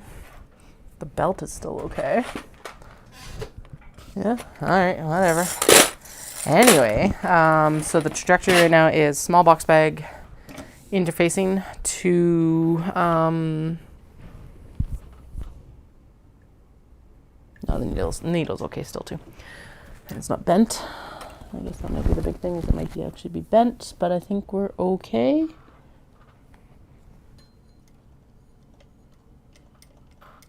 Yeah, we're okay. All right, we're going to chalk that up to a very scary mystery noise. Hopefully it was nothing. Anyway, small box bags, interfacing. We will cut the remainder of the... No, that needs to be changed. The remainder of the Kato up that we've had like processing since March.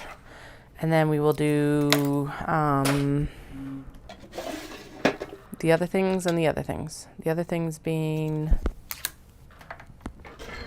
Kato, small box. Oh, I need to do more cake cozies and I need to do some more small things. So like when I say small things, I mean stuff like needle stashers, notions pouches, and mini traveler pouches, and those luggage handles as well, because I really like those luggage handles.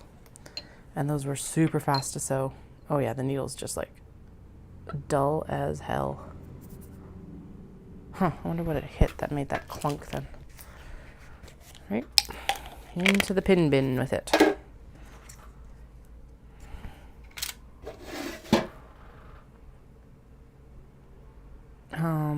Yeah, so that's kind of the trajectory for the summer.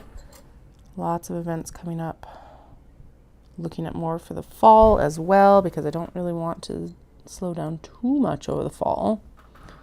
A little bit, but you know, yeah, kind of the natural slowdown, hopefully.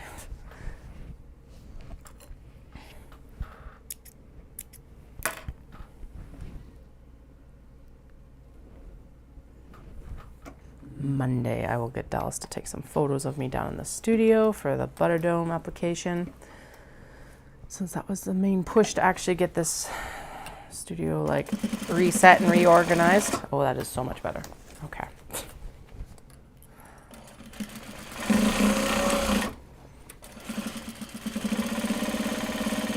And hope also that he doesn't get sick from like the kids or me. Okay, this one also needs to be flipped. Hopefully that solves the crinkle there. Up, out, in and around. This is that super cute strawberry print. Also need to find, so I was thinking about, I'm like, I need to find the appliques that I have been using for the like pouches and notebooks, and just put them on the pouches and notebooks instead of trying to sell them as like individual appliques. In part because I don't actually know where the appliques went. I'm like, well, that's not very cool to offer them on the website when I don't know where they are. Like legitimately, oh, maybe they're in the actual bag with where the notebooks and canvas pouches are. That might be it. I should take a better look. In between this like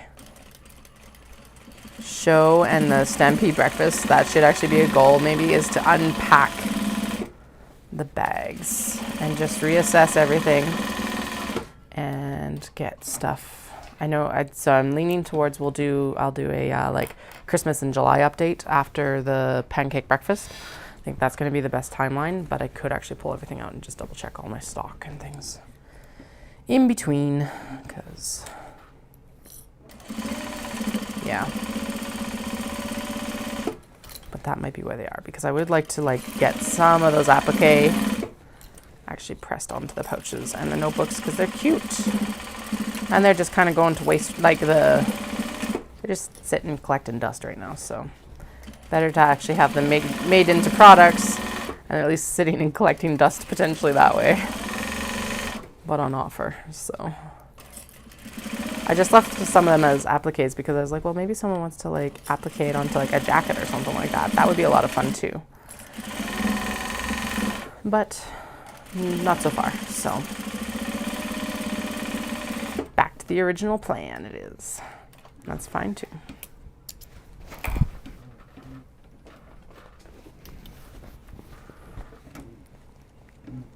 Actually, and part of it is because the little pouches are really good for crochet hooks. So I should actually find them for tomorrow, since it is a crochet retreat.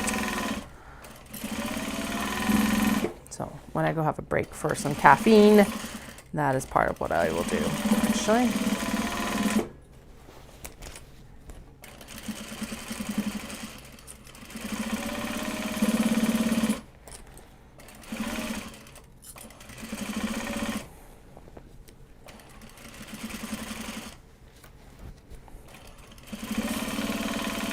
So we have this new camera set up and everything like that. Seems to be working really well. I still need to find this like app that'll let me do the settings, because the Logitech one will not work on my Mac, which is super annoying.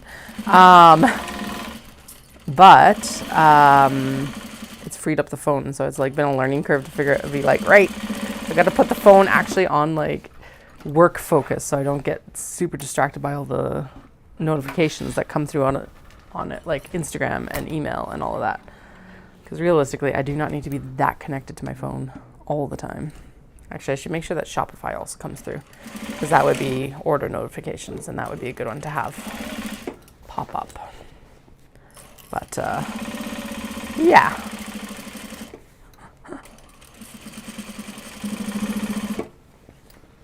All right, here we go.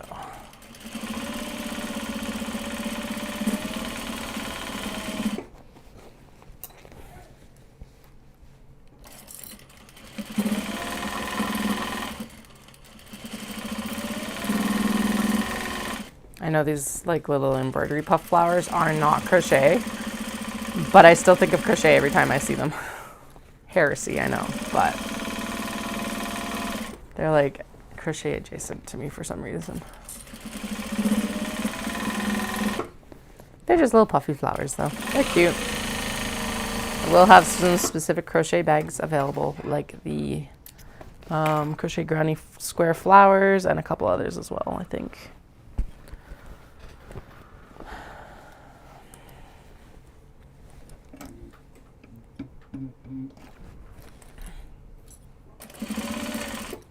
Pretty pleased with how these are coming. Also, they're just like cruising along, so we're well over halfway at this point.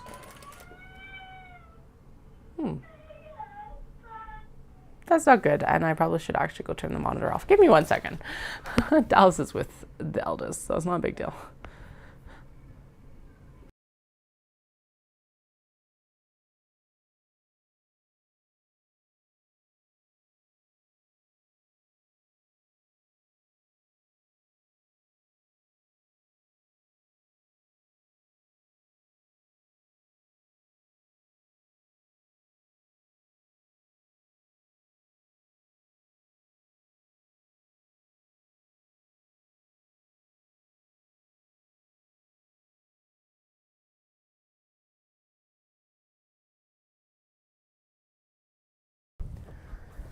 Okay.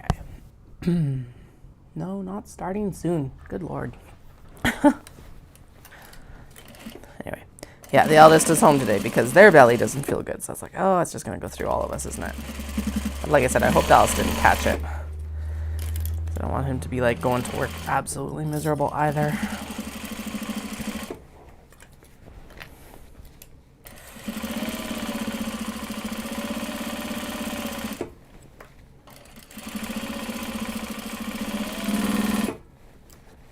One time it's like I mentioned this earlier, but it's like the one time that it's like I regret daycare because it's like, oh, it's all the daycare bugs.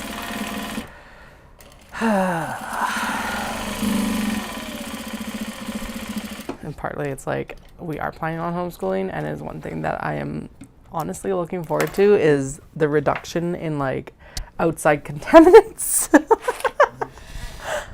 They're still going to do like gymnastics and Girl Guides and Boy Scouts and all of that. So like they still have a high chance of bringing stuff home. But like, oh, well, okay. A medium chance of bringing stuff home instead of a high chance, I think, of bringing stuff home. It also has to get better eventually, right?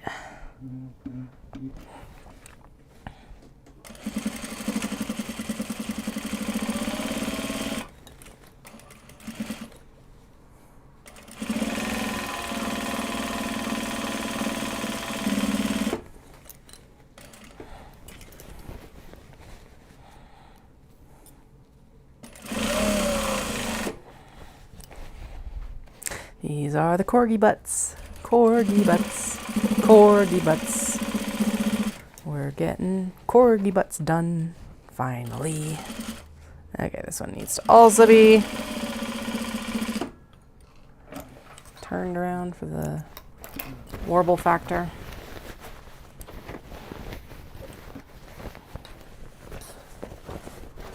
Okay, I better actually log on to this Twitch stream and just make sure, because the multi-stream chat apparently is not working right now.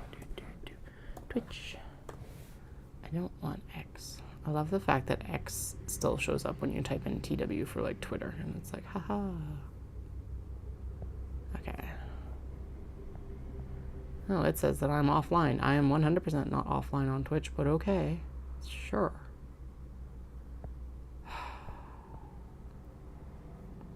Port playback issue. Video is completely black or doesn't load. Submit. Thanks for your report. Like, I don't get it.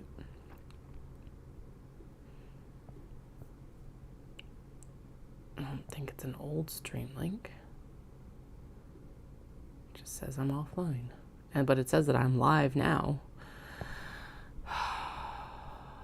It's got a timer on the bottom. Weird. I don't get it. Oh well. It's all weird. As long as it's mostly working on YouTube, that's where it matters, really. Okay. I wonder if that's where the unknown error came up and then it stopped streaming to Twitch, maybe. It'd be nice if it actually told me what the error was, instead of making me guess. But I guess it didn't even, didn't even know, because it was like unknown error. So yeah. Can't tell me what it doesn't know, that's for sure.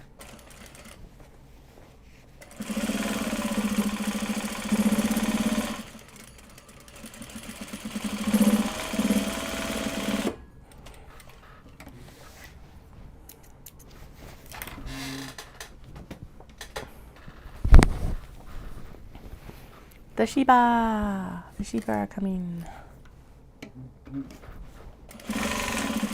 Right, because this was one where we just had to like sew the side a bit more. So it's ready to go.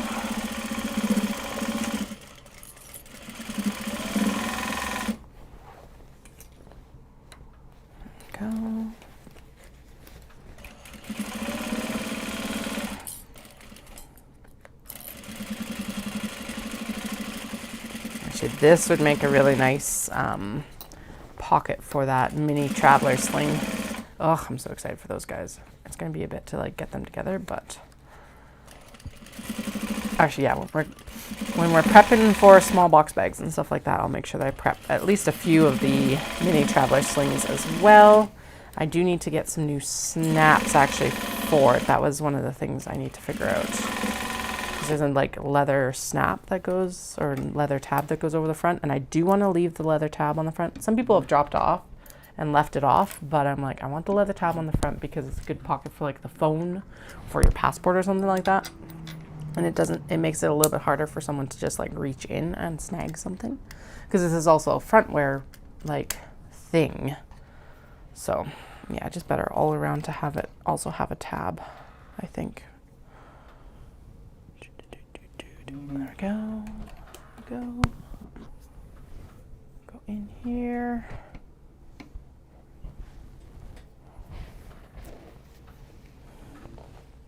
All right, where did it? Whoa, it's a way back there. Okay.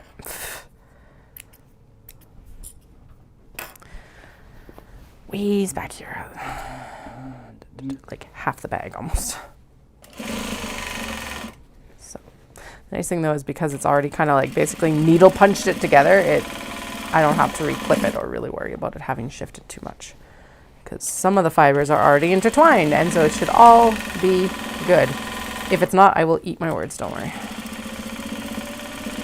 Or I'll curse it out and we'll just resew it again, because that's how it usually goes. Okay, we got 1, 2, 3, 4, 5. 5 here. 6, I bet you we have 11. 6, 7, 8, 9, 10, 11, 12 more to go. Perfect. Not that far off. 12 more. I think there's like 35 or something, so we're 2/3 of the way through. Just over 2/3. Yay. And considering that like a good chunk of this was also lunchtime, that's not bad at all. I'll take it.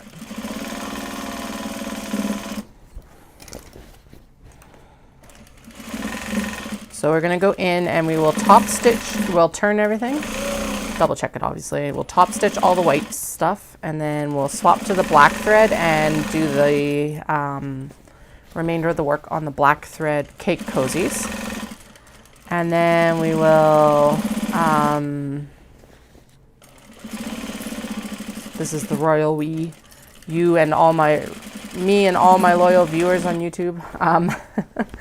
We'll do that, and then we'll black thread cake cozies, and then we'll go in and do the black top stitching for the Kato. And then we will do the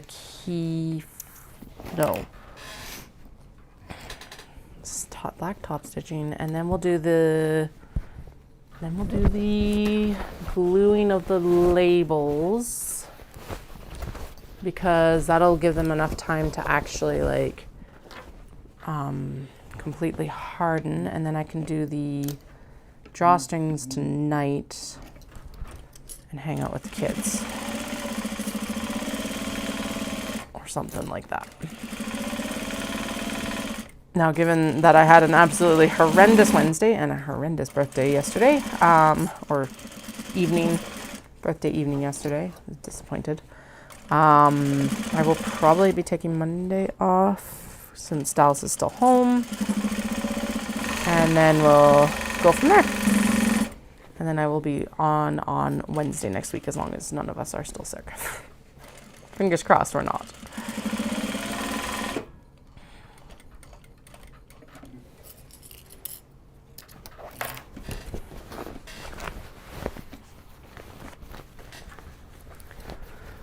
Oh, hello, Carol. camera. Let's move you this way a little bit. There we go. So those are the mini traveler things that I keep talking about. So they basically, I'm upcycling offcuts from jeans that a vintage seller is cutting off to make jean shorts from. And then I'm able to use a small piece of like Japanese fabric on the front to make the pocket. It's really cute. Blah, blah, blah. I'm excited about them. And from everyone who's commented on Instagram, it looks like you guys are all excited about them too. So I'm like amped about getting them out to y'all in July. They can just sit there and taunt all of us until that point, obviously. It's more just that I need to get these done for tomorrow, and then we can focus in on them, which is fine. That's how stuff goes sometimes. But I also wanted to get them like off my brain and make sure that there's something that I even wanted to or could put into production without too much, like, yeah. Because making one-offs is one thing, and then putting stuff into production sometimes is completely different. So, there we go. All right, so here's the hedgies. But yeah, it was like a nice, smooth, easy sew. I definitely need more practice with the welt pockets, but that obviously is just going to happen as I actually do it. So, but otherwise, I'm quite happy with how they came out first round.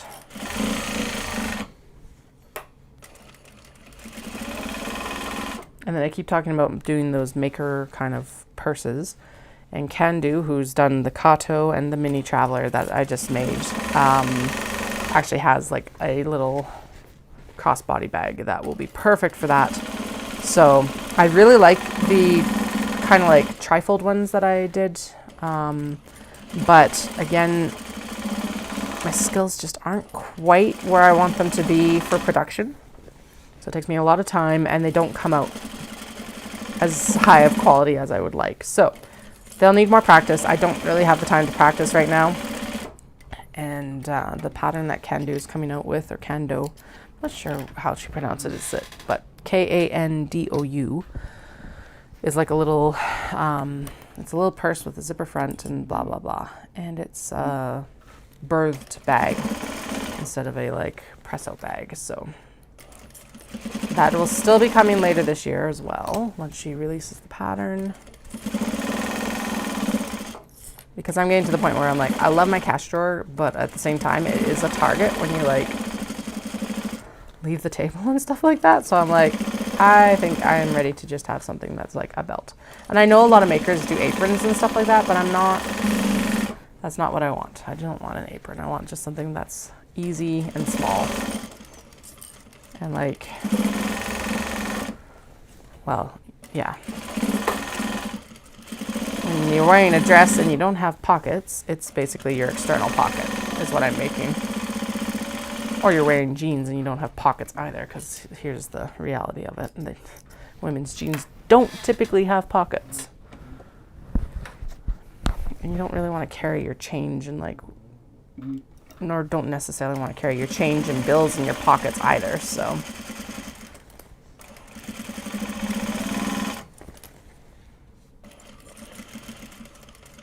Plus it'll keep me a little bit more mobile around the booth, because it tends to be that like, especially with the smaller booths that I did this past year, that like I'm moving around to stay out of people's way, and then it's like, oh, I got to go back in for the payment terminal because it's saying on the like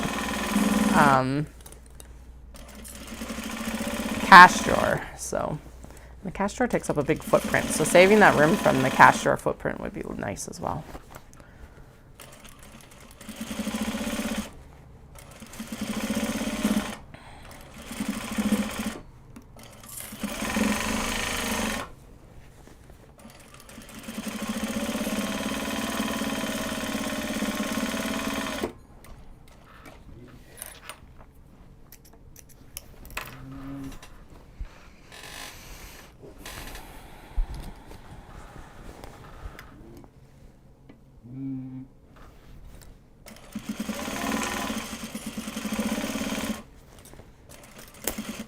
No.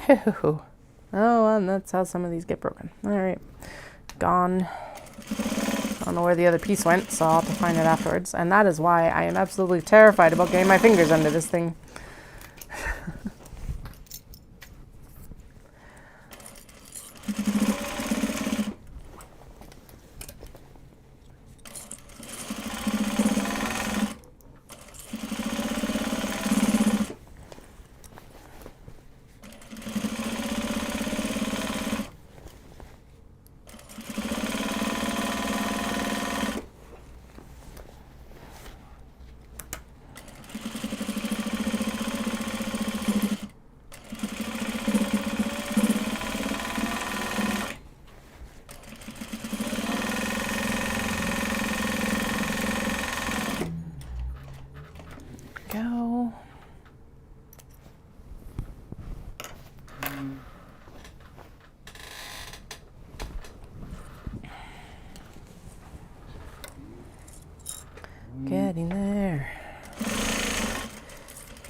Man, imagine what I would have been able to accomplish if I could have sewn on Wednesday afternoon.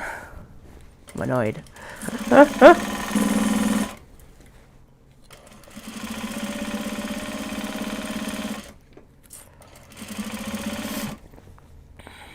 Okay.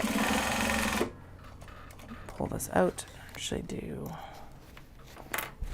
I'll flip it out so that we can sew it from the other side so the warbles go more evenly just distributed, hopefully.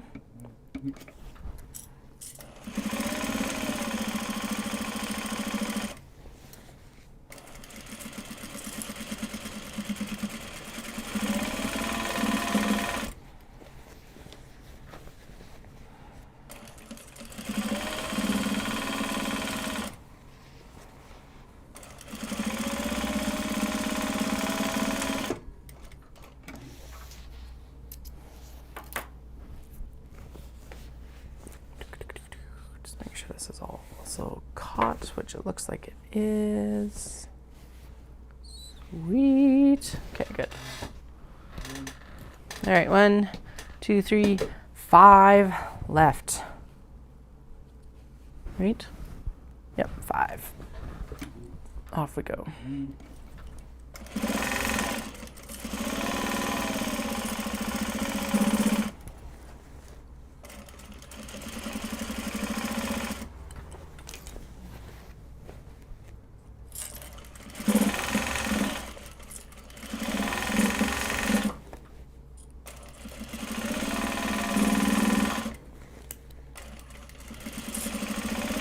So it's really annoying to get sick right now because it's like the half marathon trainer for September just started, and now it's like my training program is like, hey, you haven't been running. I can't get the stats needed to like make sure your training program is good. It's like, I thought I had food poisoning, and I'm not running today because it's like I'm still recovering from like the dehydration of whatever that was on Tuesday. So no, of course you're not going to get the stats when I'm not actually running for my own health. I'm going to do a proper recovery from this, hopefully. But I'm still annoyed at it. Being sick, not the running trainer. That's what it's there for.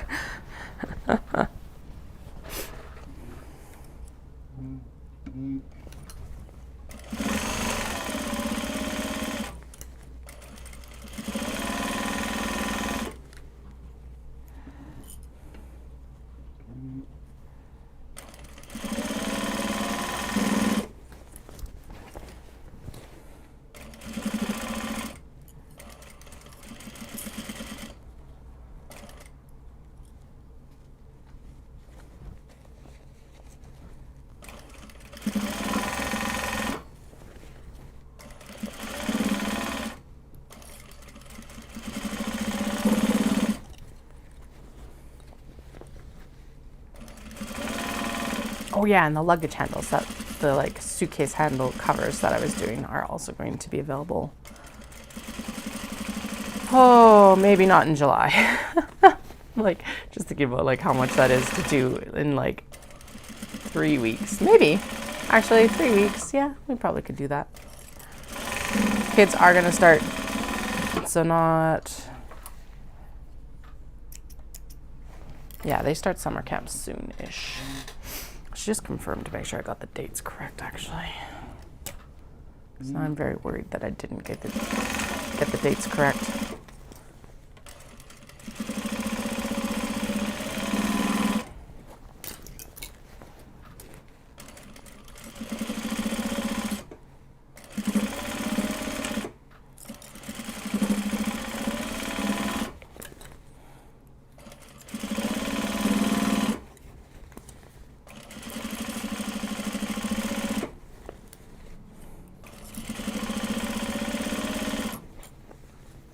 Realize what I should do, because I was like, okay, the one big issue with them going 5 days a week is that I have to figure out flipping lunches 5 days a week. And then what to feed them after lunch that isn't, or after that isn't just like pizza and pizza pops. They wouldn't complain, but yeah, no, know, they need some sort of veggie in there occasionally. I just remembered that there's like mini pizza, like roll-up sort of things, and you kind of bake them almost like muffins. So that'd probably be a good place to start. And then maybe I'll make some, I need to make some like freezer meals, like maybe I should get Dallas to help food prep, meal prep. Next time he's home, we'll do some like lasagna and stuff like that, because it's all stuff like that could go in oven while I'm still home and then be ready for when they actually get home. Lasagna really doesn't sound like a summer food, but whatever.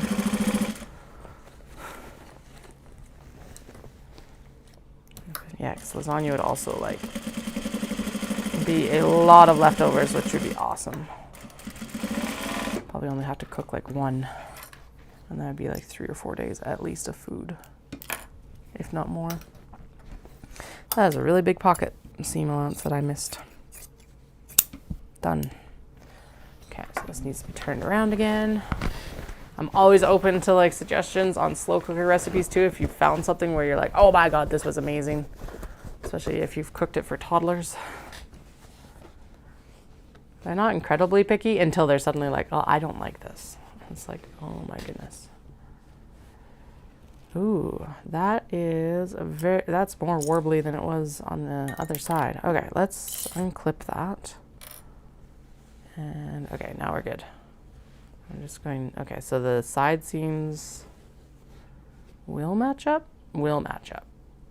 Okay. But we're going to remove some of the clips just so it's not quite so cranky. There we go. Oh yeah, that's better. Okay, cool. Yeah, that's better. All right, let's go.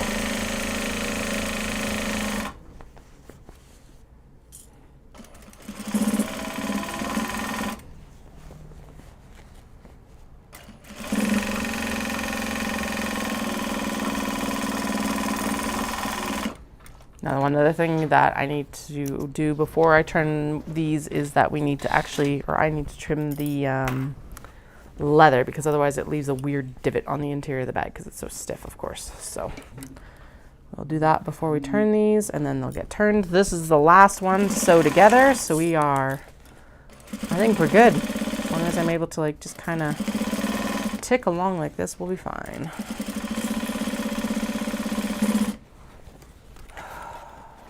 Thank goodness. And actually the last thing we're going to do is glue the logos on, because then they can just chill down here overnight and I can just throw them in the Jeep in the morning. It doesn't really matter.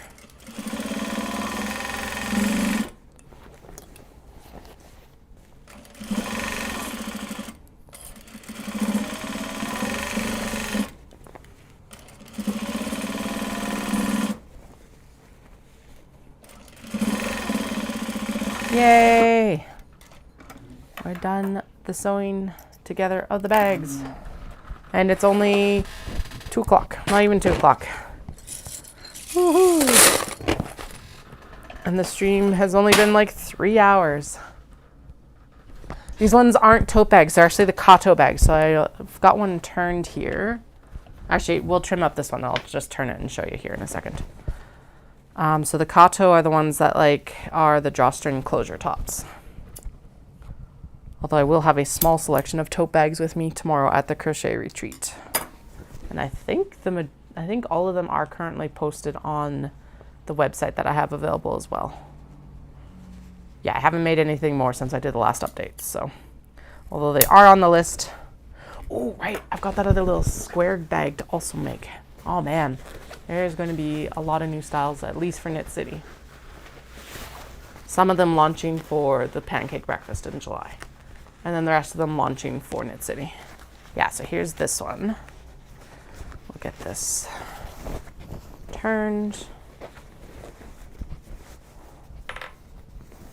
So this is the Kato. And then it'll get a leather cord drawstring. Basically what we have to do is I have to go in and top stitch it and put a leather cord in it, and then it'll get a leather branded logo as well down at the bottom here. Oh man, that looks really good. Love it. And it is that, at least from what I'm seeing on my screen, it is that bright of pink. It is like spectacular. Okay, but that's going to need black thread. So basically it goes into the bin for now. We're going to top stitch all the white thread ones first, and then we'll top stitch all of the black thread ones after we finish the black thread cake cozies. All the white thread cake cozies are done, so that's good.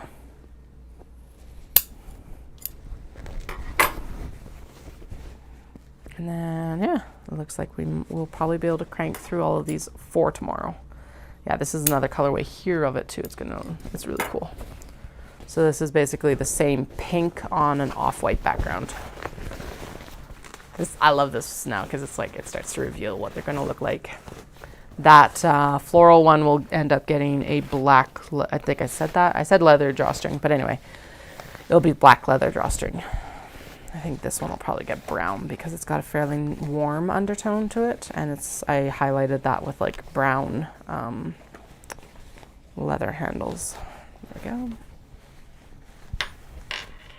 Oh yeah, and we'll have to go in and do all of the finishing seams. So right now, basically what I do is I go in and I double check that to make sure everything's like tacked down. There's no obvious gaps in anything. Everything's finished. And then, yeah, and trimmed down. So that's the off-white version. This is actually a nice dark, it's called a pull-up leather. So when it folds, it goes lighter. And then when you let it go, it'll go back to like that nice dark deep brown. The D-ring tabs are bronze, and it's got a light sand colored webbing, black base on it. And so that's that same pink, just on this off-white. Okay, so that's a white thread one. So white thread ones we're gonna leave here.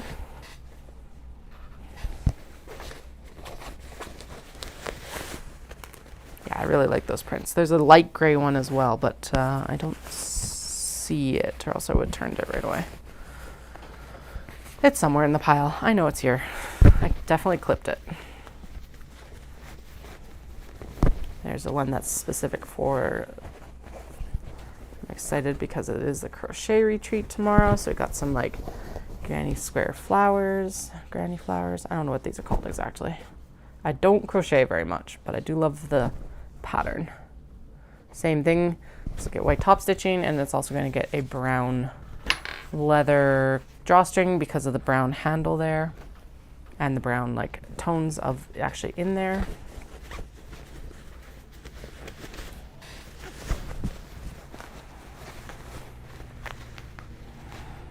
And this is the bunny with the like florals. That's super cute. I forgot to trim the handle.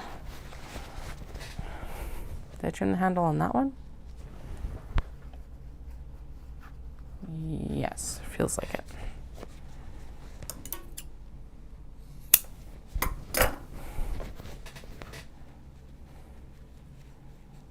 Could I do these with webbing? Yes. Am I going to? No. I like the leather handles.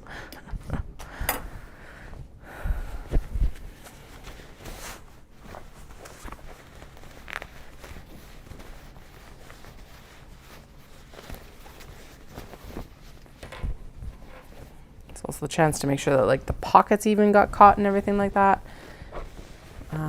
Just to make sure. Usually I do check that once the interiors are sewn, but I think I was a little bit rushed this time, so better check it now than not at all.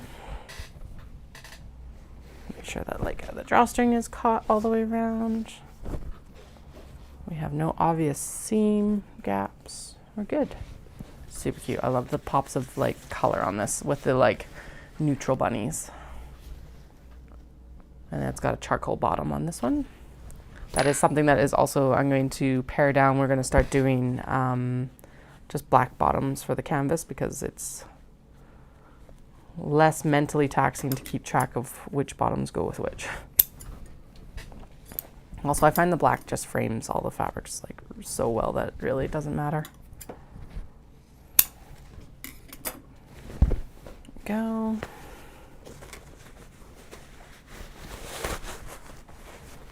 This is a sakura, so pink and kind of like white peach might be the best description. Color, and it's like a golden mustard, dark mustard color on the background. All the flowers are outlined in gold shimmery kind of thing. Nice brown leather handle. Good to go. And then we got, I still don't know if these are giant sloths or no, tiny sloths or giant lemons. I'm going with tiny sloths and giant lemons, I think, in general. This one is the black version. And then there is a pink version of it as well that's like very pink lemonade colors. It's super cute. I didn't trim the handle, so we gotta go in and do that. Okay, at least that's like something easy to still do on this side. Just gotta remember. Do it now. Do it now. Also, if you're curious, when I talk about the mini traveler slings, that is them on Jane back here.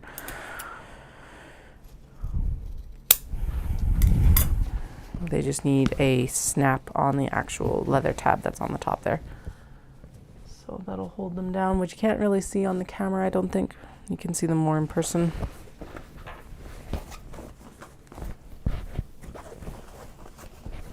I do need to get the proper setting tools for that, which I gotta remember to do here soon. There we go. So that's, yeah, so like, are they giant lemons or are they tiny sloths? I can't tell. I'm going, like I said, I'm going tiny sloths. Micro sloths, giant lemons, and limes apparently. Super cute little bag though. And print. There's even baby sloths on it. So like, how can you get much better than that? All right. Trim down the handle.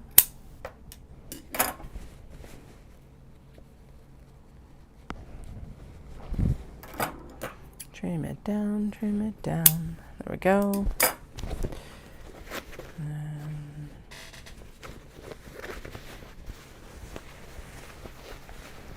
So another one that's black top stitch because it's a dark fabric.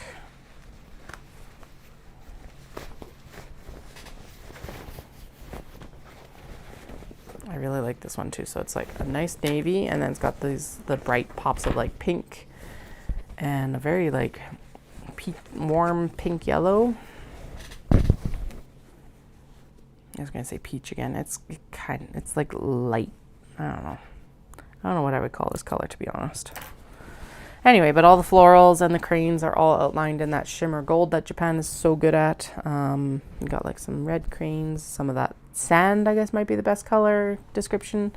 Magenta, it's a bunch of different florals, all on that nice navy background.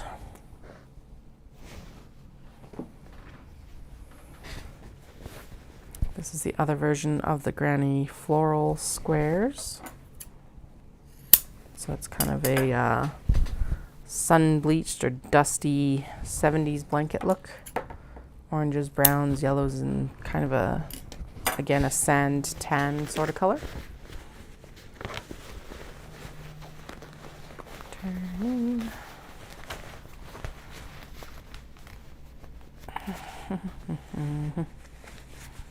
Come on, fabric, let's go.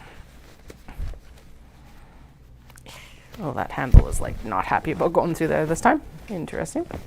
Usually don't have a problem with that, but okay. There we go. There we go.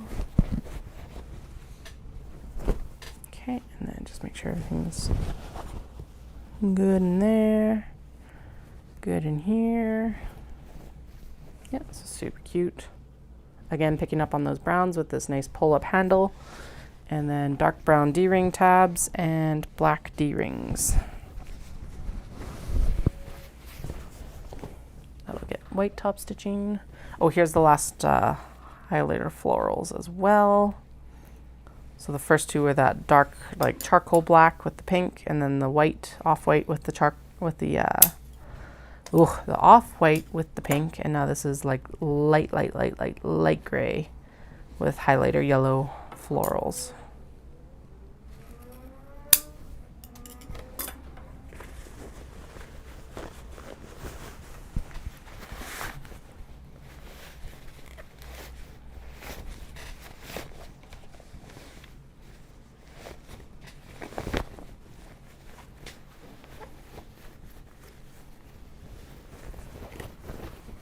So yeah, I really like this bag style. If you haven't heard it before, but well, even if you have heard it before, I'll repeat it anyway. This was a big coup for me because this was one of the bag styles that I really wanted to make. So yeah, that's like super bright. On my screen, that is true to color. Anyway, this was one of the bag styles I wanted to make when I first started making project bags, but I did not have the skills to put it into the production quality that I wanted. So I set it aside for like a decade, basically 10 years, and I came back to it 2 summers ago and I went, oh, I can do them now, and here we are. It's a nice way to bring a like fresh bag into the roundup, so it's quite pleased.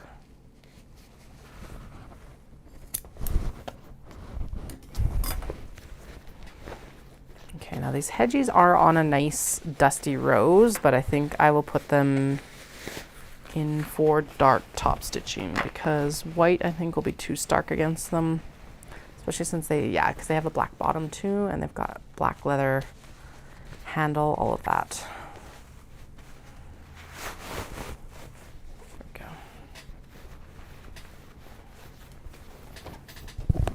we go. So yeah, nice dusty rose. It's a really gorgeous color. I adore it. And the hedgehog pattern is really pretty as well. It's going to need some fine tuning on its threads, maybe a press, which is wild. What happened to you? But that'll go in for dark top stitching. Okay, just snag a bunch here so that we can continue.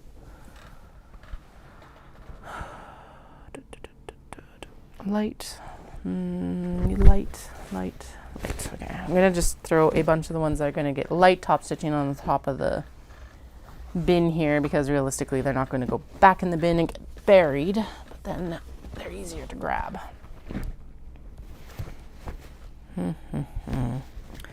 White top stitching, white,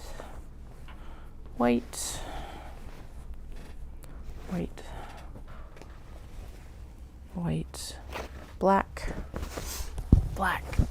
and black. White or black? Oh no, that one's usually gone with white. And then I think the rest of these might be black top stitchings. Black for sure. Black for sure. Ugh. Black. That one needs its handle trimmed down. That one's white.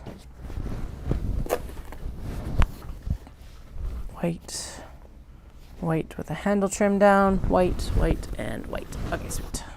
So most of these actually do need white top stitching, so that's kind of nice. Won't have to like trade the thread very soon at least. Okay, move these out of my face. And then we'll continue on. Thank you. Yeah, there's a good reason I'm going to Japan for my prints.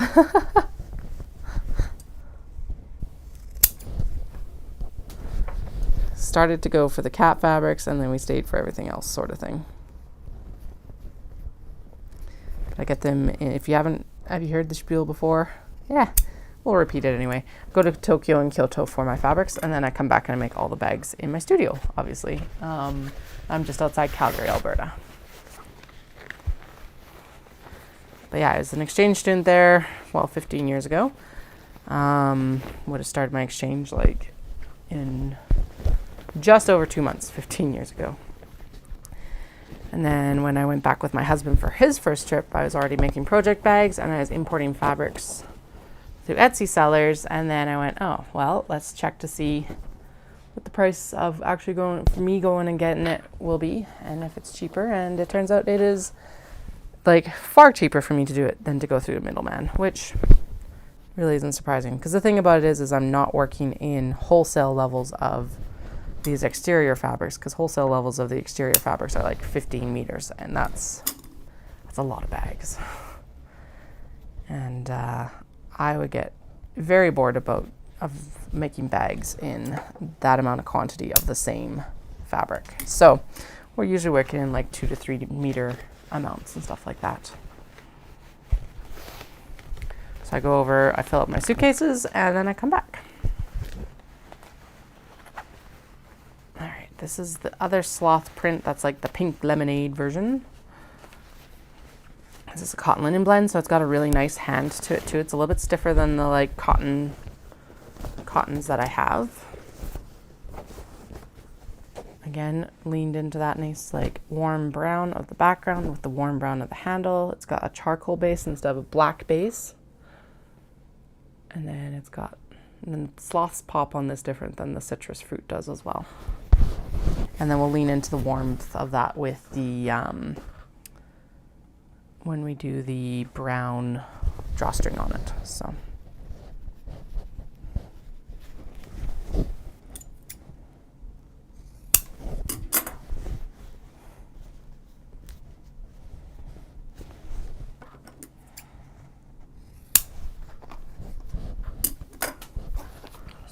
Over here so I can actually still see my screen.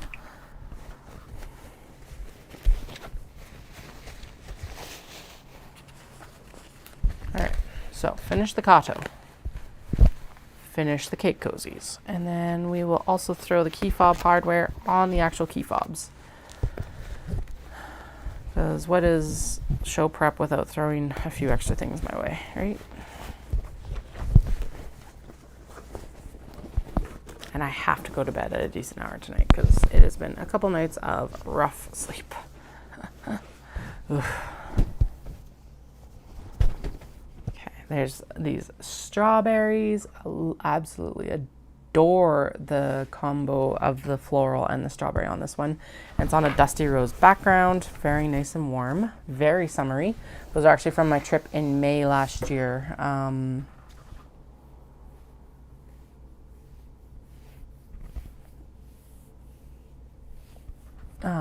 Sorry, Dallas sent me apparently live encounters of like runners with bears. He's going to go do a trail run tomorrow, and he's like, I don't need to carry my bear spray, and I'm like, carry your bear spray. It's been a cool enough like spring that there's probably been a lot of snow, and that's like pushing down probably keeping the bears down lower a bit. Anyway, what was I saying? Oh yeah, so those were from the May trip last year. They had so many cute strawberry prints, and I was like, yeah, I'm gonna get these into rotation last summer. And then I didn't even get the fabric swash till November. I'm like, no. So, oh well, live and learn. Apparently fall trips are a lot better for me actually getting things into rotation faster. It's mostly because also my like big shows or like my large amount of shows are in the spring and summer, so that's also a good impetus to get things actually sewing up.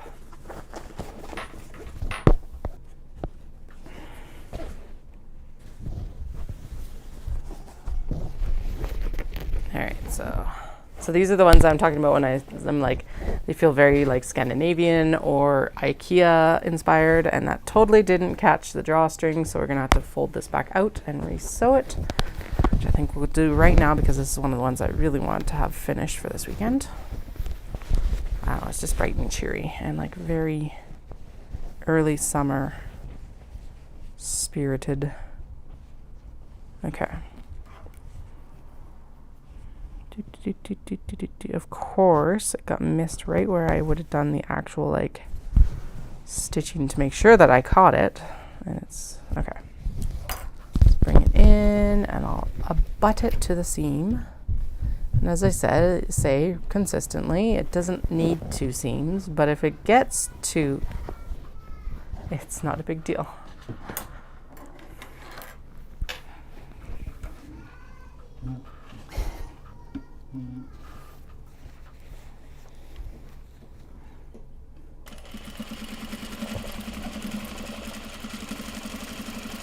Okay, we'll see if that works. I think that it works.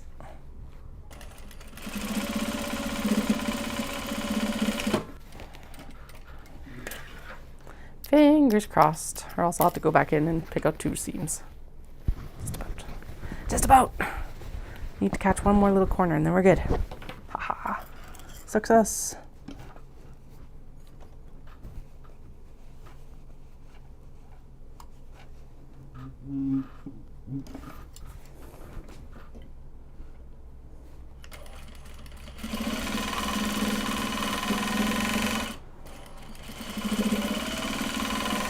go. And then basically what I do is I blend that line into the main seam line so that it's a little bit more, it doesn't look as disruptive. There we go. All right, so that's what we're double checking while we're also like putting these, turning them out. And we're good. Everywhere else, there's a little bit of a fold there. Apparently this was just a cranky bag, but you can't see it very much. Cool, okay. Ooh, sorry, that was probably loud. Okay. Trim the handles. Trim the handles.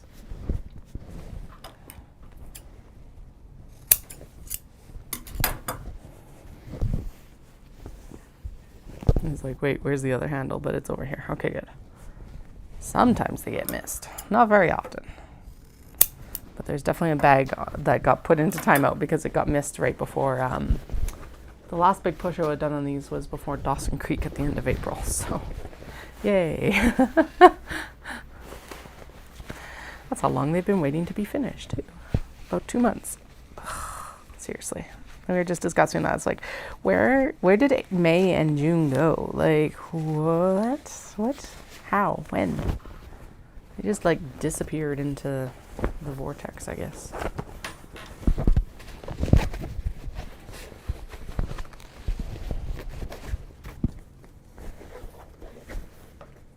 Oh, that one turned out so good. Okay, so everything is good. Everything got caught. So nice black handle, and then the webbing for the black D-rings is bright blue to pull out the blue in the florals. Super cute little floral print. These are cotton linen blends, same as that pink one here that's right in front of the camera. Again, so they've got a little bit heavier hand than a cotton, I'm gonna say cotton blend, but it's not a cotton blend, of just like the quilt cottons, which is nice. Yeah, it's hard to describe until you actually feel it, so, but once you feel it, it makes sense.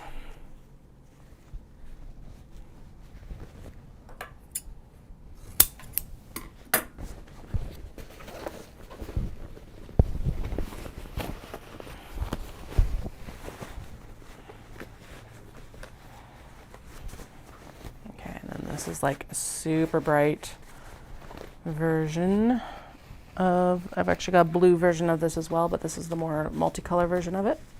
Oops. Careful birthing the bags. Okay.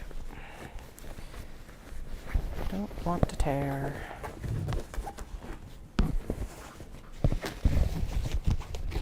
All right. I really like this one with like the pinks and the blues and the orange and the green. Everything looks like it got caught, which is good. Seriously, these bags have come together so smoothly this time. I am quite pleased. Super good color palette. This bright blue pop is like giving me life, although this pink is also really good too.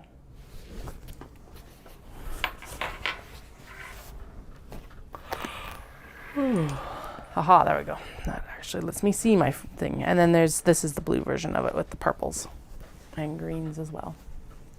Again, cotton linen. Both of these are cotton linen blends. Black handle. This one actually has an iridescent like purple, blue, green, pink D-ring, and then the webbing is like a throw or a nod to the color of the webbing, or to the florals, the blue florals in this. I don't think I trimmed. Yeah, I didn't trim down the handles on this, so we'll do that while I'm here with it again. And then I think we're a good chunk of the way through actually getting these turned, which is good.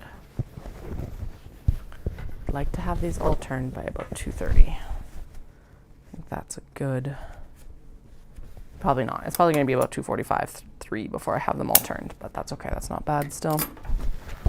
Not that any of it is bad. It's all getting, it'll all get wrapped up today at some point. So, and I'll still have a decent bedtime. All right, now these are the cats on the wall. This is the one where the handle slipped and I didn't actually catch it, but we got it this time. This is, yeah, so this one was like in timeout from Dawson Creek because I was just like, nope, I don't have time to go in and seam rip that.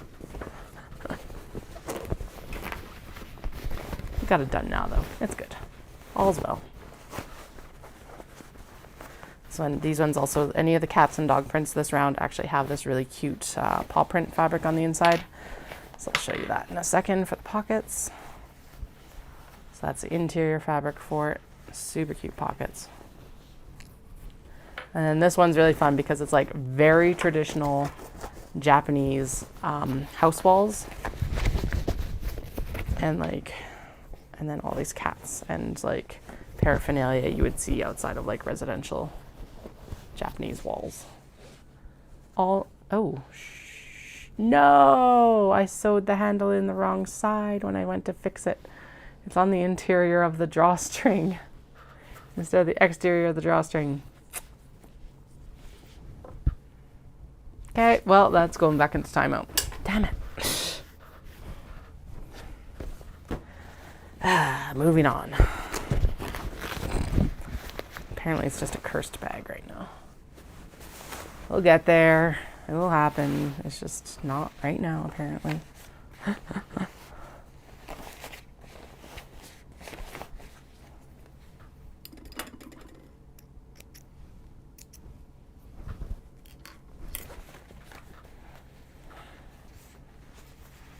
Okay. Oh, it's good. This is good fabric. So it's bunnies with sakura. And then it's got like the very Japanese swirls. I never know if they're like smoke swirls or if they're like pond swirls, but they are spectacular. I did not trim down the handle on this either, did I? Damn it. Got distracted by the other one being sewn in wrong. I thought for sure I'd put that on the right side when I did it too. Anyway, so let's have a look at this and then I will get the handle trimmed. So that's it. It is not that pink. It is like the florals obviously are pink. There's also purples, and then this is very aqua. With the swirls on the back.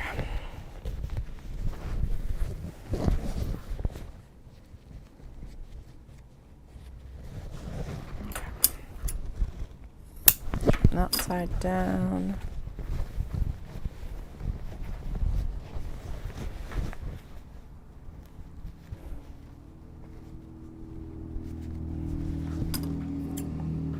This side down.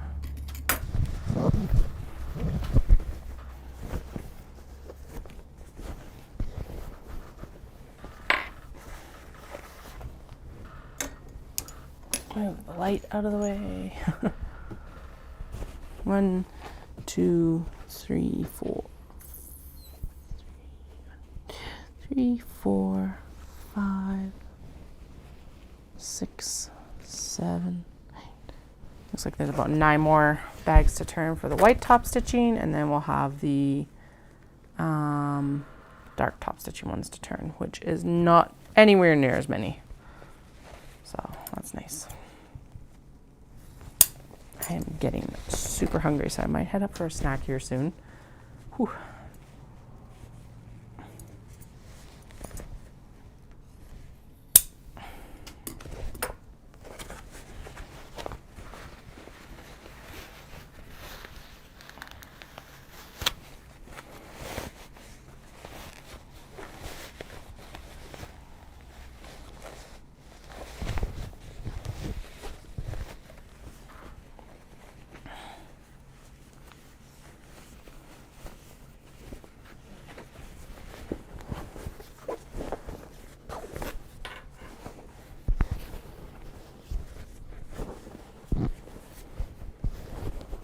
Okay, there's botanical circles. There's some trees and leaves and just kind of like very organic dots. There's definitely some threads to trim up from the drawstring. Oof, okay. I'll do those right now because they're right here on my side. It's got that nice warm brown pull-up leather. It's got black webbing D-ring tabs and D-rings. And then it's on this like, it's got that gray and pink color scheme going that's like so nice. And then also some grello with this mustard and some brown. It's a really nice color combo. Not like pastel, but very gentle, kind of like nice color combo. This is the next Granny Square Florals. It's got like blue tones and some off-white and I think gray or just blue. I can't remember. We'll turn it out and find out together, I guess. All right.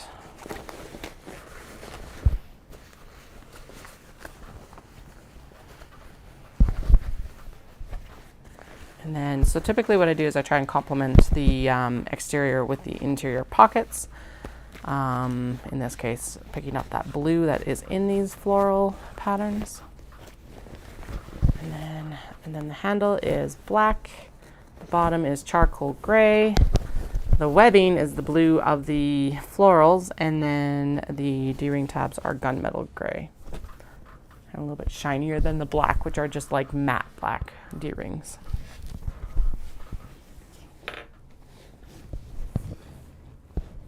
Yep, looking all good. Okay, and then this is like neon florals on kind of like an aqua gray background with like little pops of daisy white and everything like that. So it's super cute too. They had a lot of neon floral stuff last year. So we definitely, when we were shopping, and when I say we, it was actually we. Caroline and I went together in May last year. When we were shopping, we definitely were buying a lot of these neon colors. So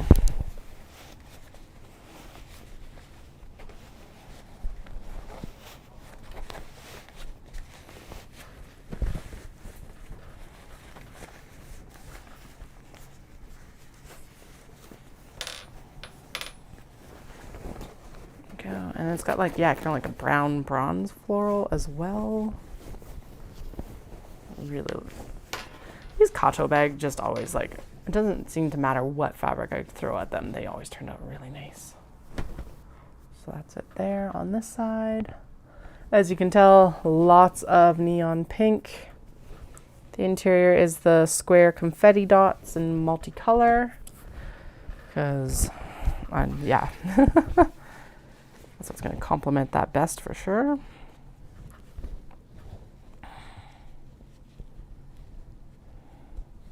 Okay, that one doesn't need to be trimmed down. It's too close to the seam anyway. Trim this one down. It's like I can't even like pull back the piece of fabric. Oh, there we go. Maybe. Yes, there we go. Sweet. Then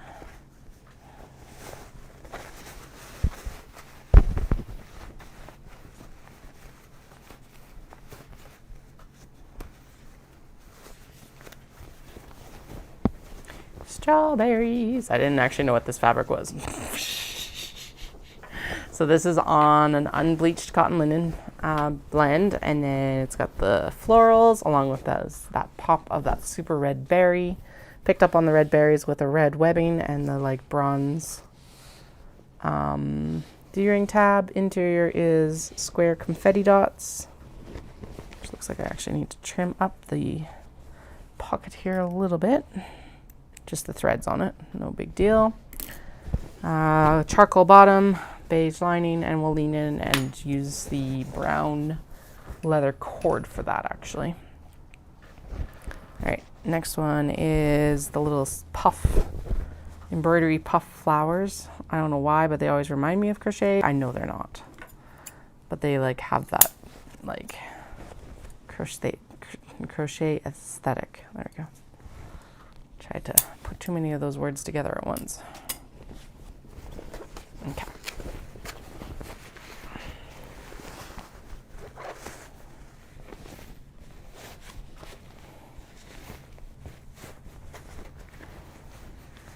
And then because this is like dusty gray, sand, and gray itself, leaned in with the charcoal base with gunmetal D-rings and light gray D-ring tabs, and then and it's got a brown leather handle just to warm it up a little bit, and then we'll put brown leather drawstring in it as well.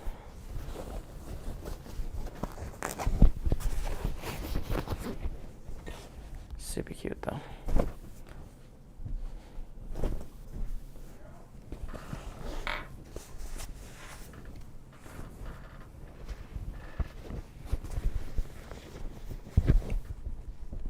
Yeah, I'm gonna finish turning out these white ones, and then I'm gonna go get a snack and a coffee, and then I'll come back down and we'll finish turning the dark ones that we'll need to do the black top stitching on. And then we'll do all the white top stitching, and then we'll do cake cozies, and then we'll finish out the Kato. Having shows in the Calgary area when I'm like in the Calgary area is both a blessing and a curse, it feels like, because it's like, it's amazing because I don't have to go anywhere, and it is terrible because I don't have to go anywhere. So it's like I just make up into the last, very, very, very last minute. I still have to pack. I'm not even going to pack the Jeep until tomorrow morning because it sits out on the driveway. So I'm like, well, that's, yeah. I could actually pull the seats tonight though and fold down the seats. Maybe I'll do that first.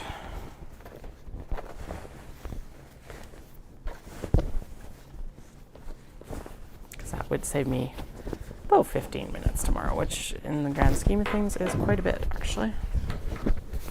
Doesn't sound like much, but when you're packing a vehicle to go for a one-day show, it's quite a bit. This one's super cute. It's all parasols, and it's all different color, or it's all different motifs on the parasols. Again, all the struts and the actual parasols are outlined and lined in that shimmer gold, and so that's got purple webbing straps for the D-rings, and then the D-rings themselves are gold. Handle is black, so it'll get black leather cord as well. And then this one's really fun. It's a retro cafe, very summery. I absolutely adore it. It's a bunch of different drinks, and then just a really nice, like soft pink background, without being baby pink either, or like pastel really, just gentle. Yeah, just gentle, not pastel, just gentle. Oh. Japanese color aesthetic is like they put stuff together that I would never put together in North America in like my wildest dreams.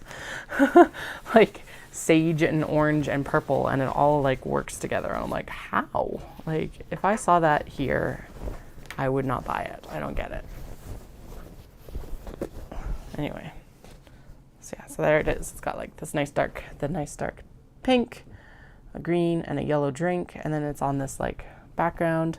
The little like white detailing. It says Retro Cafe, cream soda. It's pretty self-explanatory. Shuku. I think it's shuku. Although don't quote me on that because I am terrible at reading katakana. But yeah, cream soda and Retro Cafe are definitely on there. And then yellow for the webbing, and then the gunmetal D-ring tabs, because most of this is outlined in kind of like, I think it's like a charcoal. I don't think it's specifically black. And then that warm brown pull-up leather handle. All right, I got 1, 2, 3, 4 more to turn, and then we will move, and then it's snack time. Like, then we'll move on to the dark. No, we're gonna go get food. Hungry. Stomach bug cleared my system, and now I'm like, I need to make up for it. Okay, do you know what we're gonna do? We are going to just trim these all down at once, and then I don't have to think about them, which is gonna help as we're processing this. That needs, no, okay. This one needs to be gone over again, because I can already tell that it didn't catch the whole piece of leather, so I'll just throw it back under the machine to catch the corner. It's all good. Better to do it now than later.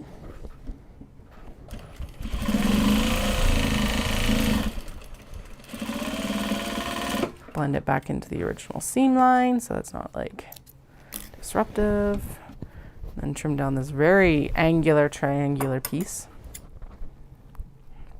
So if you've been watching for today, you know that or for the last couple of weeks, I said that Natsumi, who makes all the really cute cat charms that I buy, has gotten absolutely swamped with orders, which is amazing. But it does mean that I will not be going back to Japan in November.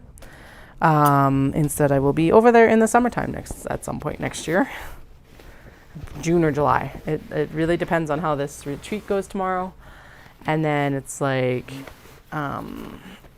July, the dates don't line up as well. June actually does work better. But it depends. But it does actually work in my favor in some ways, because if I fly through Vancouver actually has a direct flight into, I think, Kansai Airport, which is awesome, because that means next year the focus would be Natsumi, like all the charms, and obi and kimono, and then a small restock of cotton and cotton linen blends. This is sweet fruits, flippin' adorable, so cute. And all black as well. So this will get a black, it gets white top stitching, but it's going to get black, everything else detailing. Anyway, yeah, you fly into like Kansai, and then I don't think I'll even go up to Tokyo. In part because we are planning a big family trip actually in February of 26, because Dallas and I both want to go, well, I want to go run the Kyoto Marathon and he wants to go run Osaka. And if we don't get into the races, then we will go at a more convenient to flights time. It is still convenient in February, but the issue being that it could be right over Lunar New Year, which increases the flight costs significantly. So yeah, but yeah, I was actually really excited to see that there's direct flights from Vancouver into Osaka in, I can't remember if it was June or July. Oh no, it would have been like late May, early June, because that's what they would have got posted already right now. So now, as long as they're available through air miles, because this will be like a reward miles trip, I'll be very happy. And honestly, the price of hotels is significantly less than it is in November in Kyoto as well. So it's like, okay, so the plan in November was to go stay in my old university town, which I think I might still go do, because I've been daydreaming about the curry that is in the hole-in-the-wall curry place across from the university that I used to be at.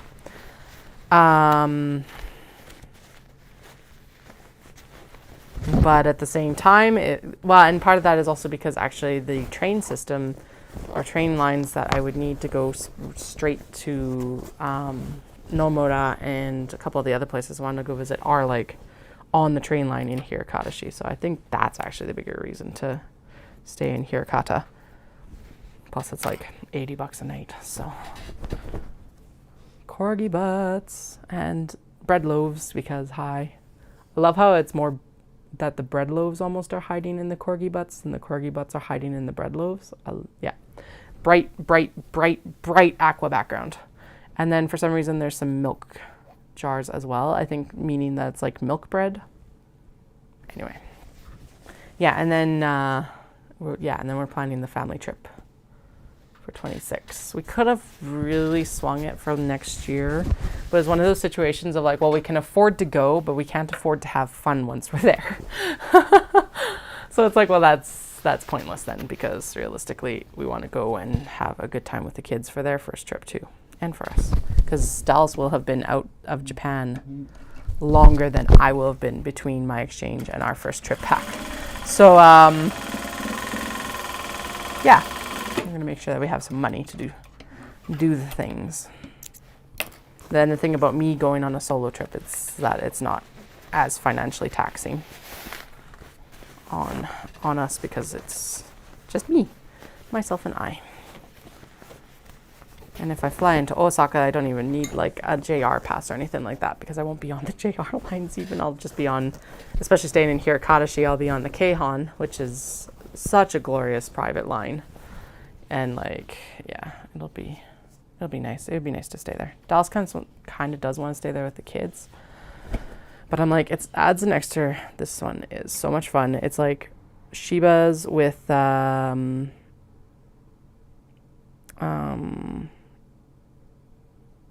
oh god, this is Shiba with like retro signs. Let me just see what you're saying, Wendy. It's yeah, it's little, it's corgi butts. And then there's like milk loaves hiding in amongst the, or not milk loaves. I'm assuming they're like milk bread loaves, but they're like hiding among the corgi butts. And it's like a really nice aqua background. And then the Shibas with the retro signs, which I really like this one. And this is kind of like a sagey olive color. I got one more for the light ones, and then I'm going to run and get a snack and a coffee or something. Something caffeinated. And then we've got, I think, like 10 dark ones to turn, and then we can like start top stitching. So pretty exciting. Okay, let me get this one turned. And this one's fans. So the fans are all different patterns. And then they are, a chunk of them are highlighted in gold shimmer, and then the rest of them are just outlined in blue, a darker blue than the background, but like a complementary blue to the background. Like that. And then it's got iridescent rings on it, with the black being the webbing color to hold it. Okay, so there's all the light ones turned. I'm actually going to pull, no we're not, because we're going to throw the rest in there on top of that. We've only got 1, 2, 3, 4, 5, 6, 7, 8, 9. We've only got 9 more bags to turn, but I'm really hungry. So I'll be right back after a snack.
All right, I'm back for a little bit at least, but I have just been informed that my in-laws are on their way at some point here. So we'll work on getting a lot of these turned here until they show up, basically. Anyway, Wendy, yeah, I totally hear you on not being able to decide, because honestly, I walk into those fabric shops in Japan and I'm like, that's why it takes, like, fabric shopping takes, it doesn't take as long as I would expect, actually, when I think about it, but it's not like a short process either. So typically in Tokyo, I plan like a full day because it's definitely 2 floors. And then Nomura, I don't know. I need to leave enough time, but it's not quite as much because it is a little bit smaller shop. But it's usually a couple days worth of buying when I'm actually there, or time when I'm actually there. All right, so here's this super glorious. So this is what I'm calling like windows onto Japanese gardens, because basically it's got like floral motifs in these insets, which are really gorgeous. And it's on this one's on this nice deep purple. And with like a gold shimmer outline and stuff like that.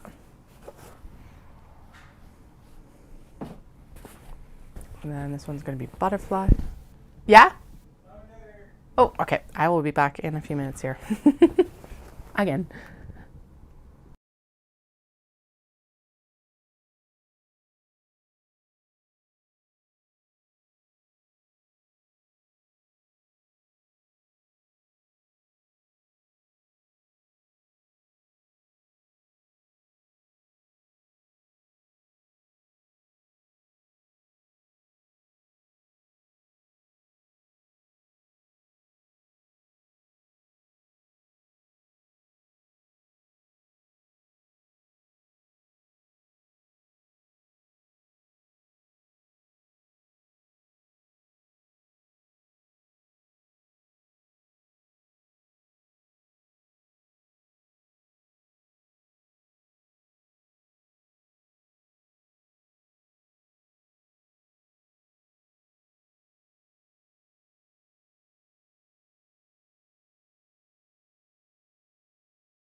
All right, I am back, I think.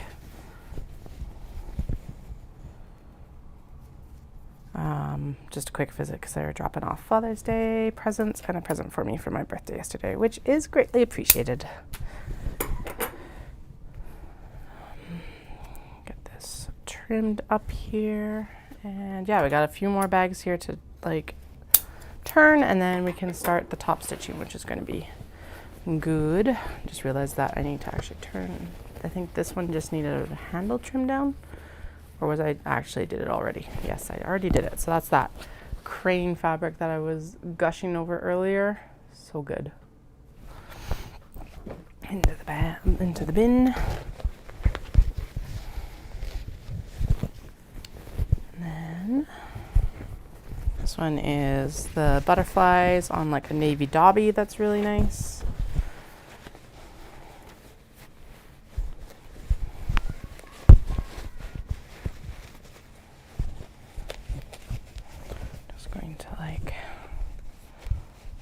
Out here we go.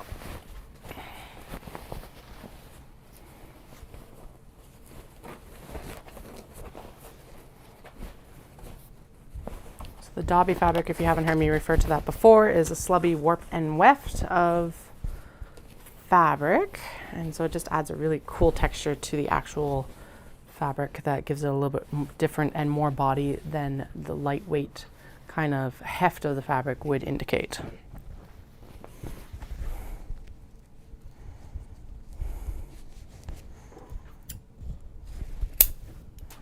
All right, trim down these handles.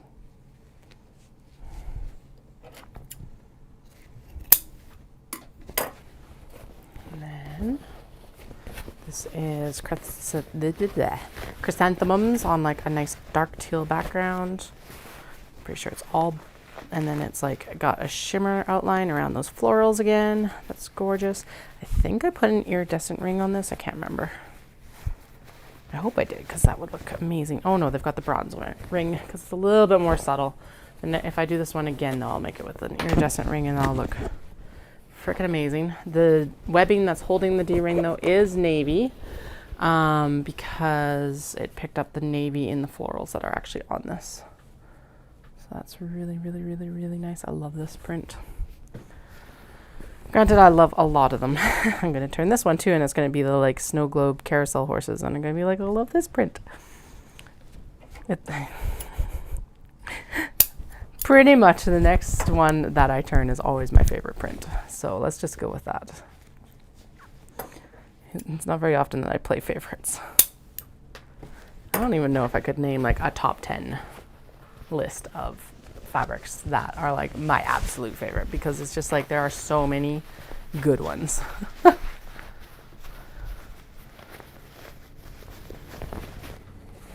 because like look at this. This is carousel horses and teddy bears in snow globes, and it's on a black background. Now I had finished the pink version of this earlier this year, but this is the black version of it, and it's just as good for different reasons.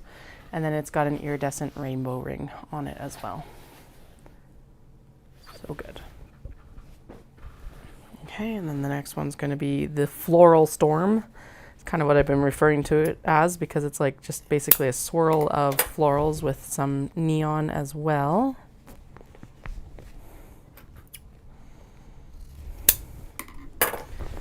And then turn this out.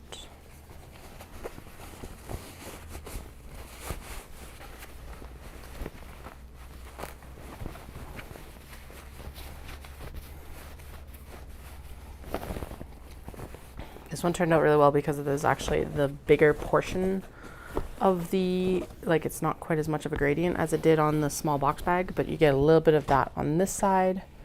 It's a little bit more of the like negative space, so it's not all filled in. And then the other side of it is like fully pretty much filled in except for one little section right here. It's kind of like swirls around. It's a really cool pattern.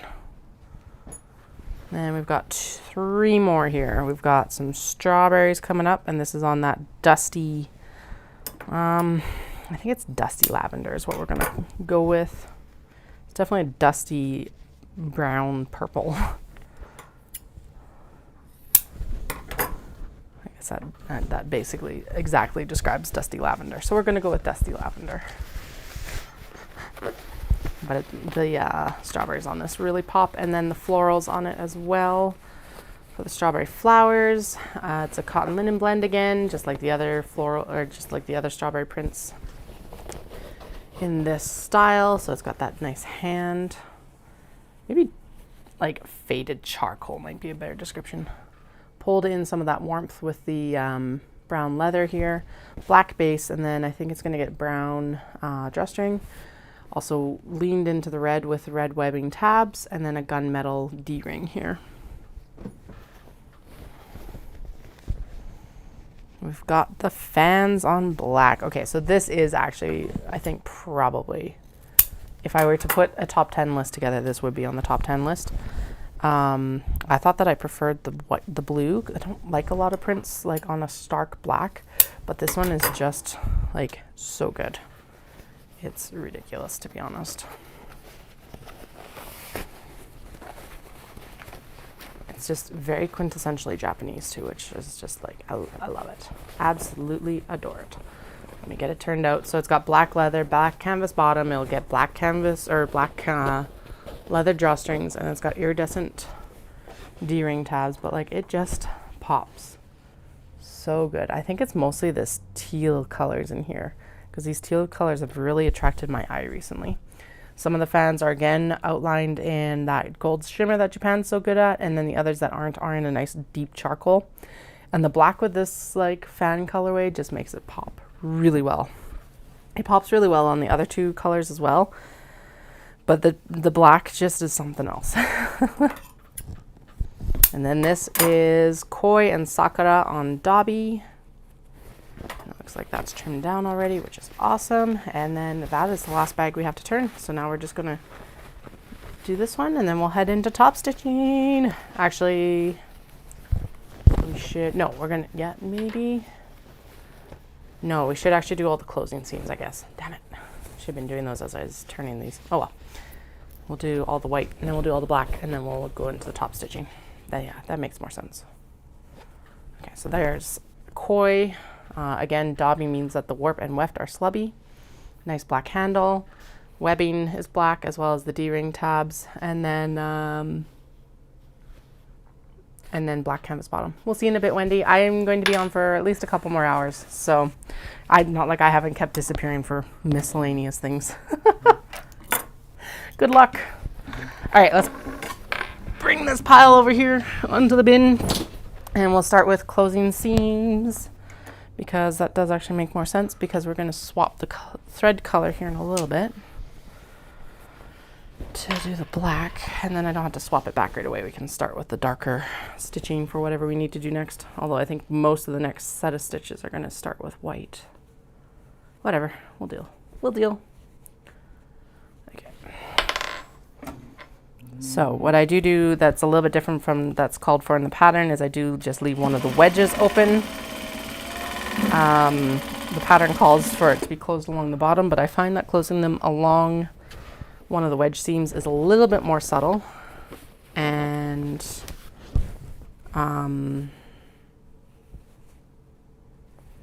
yeah, it's actually easier, I find, to turn them out. I don't leave a large enough opening in the bottom to actually like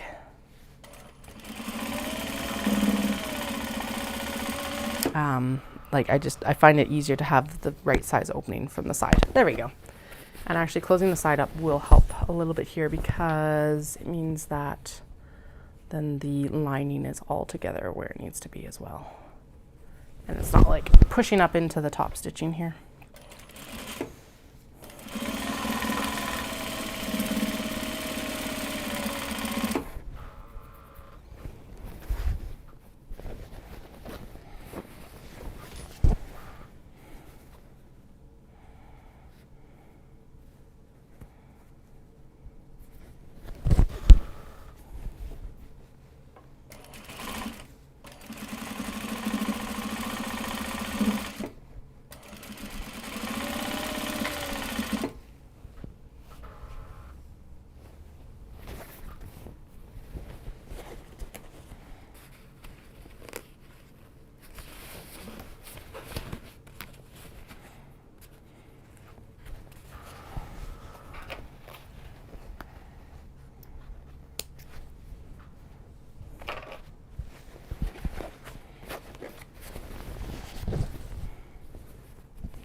corpsols.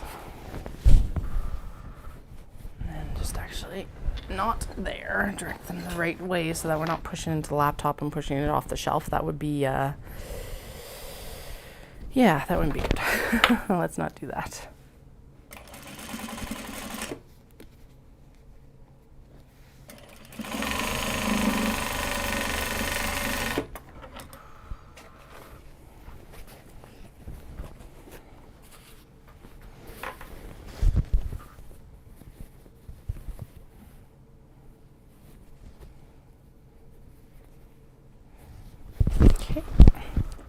Embroidery puffs here.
Ooh, okay, that really blew out the camera.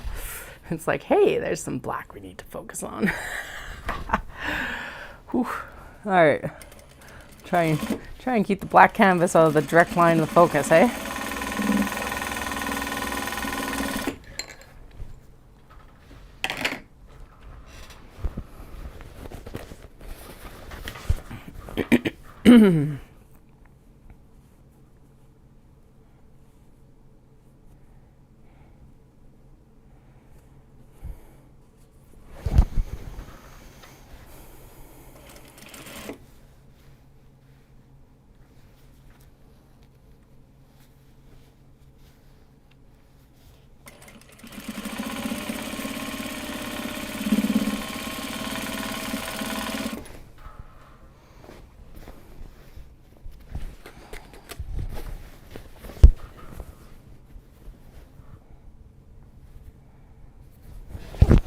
So yeah, we're just going in and basically folding onto the seam allowance, and then I sew together the two edges of it with basically a top stitch at a construction length.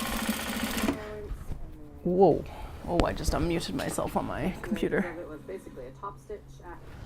I do not need to listen to myself. Thank you very much. Although it did sound like I probably could drop my decibels on my mic a little bit and things might be a little bit happier here. Let's try that. Okay. Anyway, so yeah, so we're going in and finishing with a top stitch at construction length, which means that the stitch length is shorter than what I would do for a top stitch. The top stitches on most things are like, they are practical, but they're also a little bit decorative. So they're a little bit longer stitch length than I would do for construction length of the bags.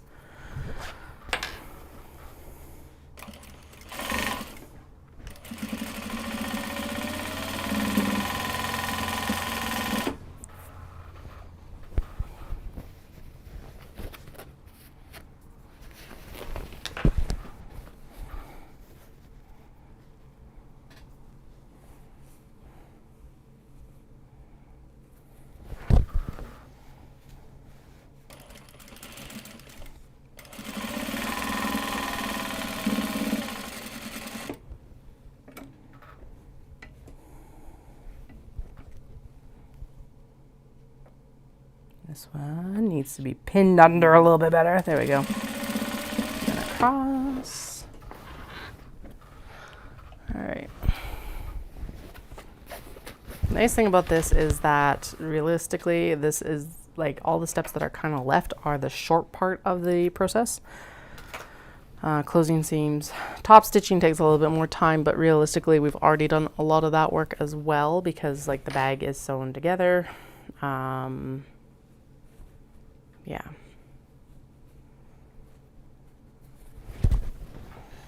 It's all good. We'll get. I'm trying to talk myself through it because it's like, oh my God, there's still so much work. And there is quite a bit more work, but it's all like very doable within the time limit that I kind of have right now, I think. I hope. Please, please, please, please, please. The bobbin is ready. That's good. That would be one of the big drawbacks, is not having another full bobbin. So we're good there.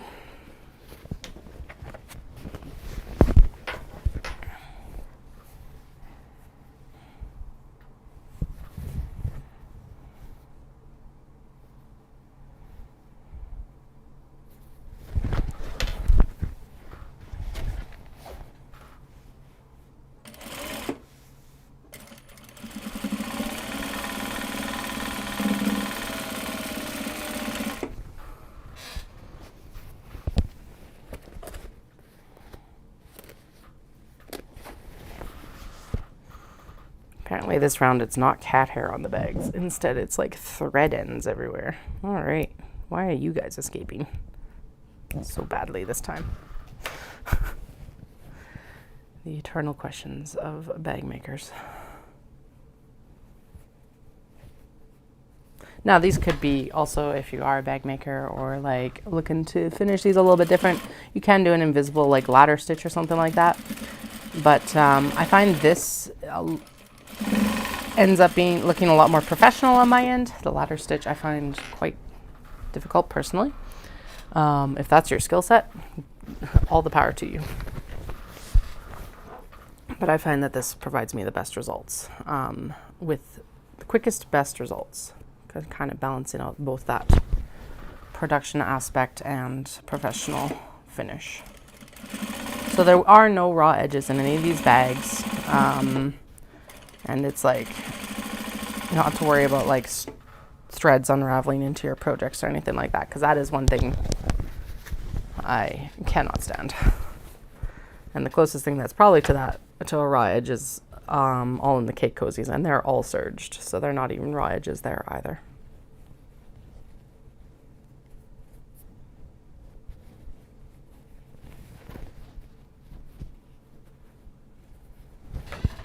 Go.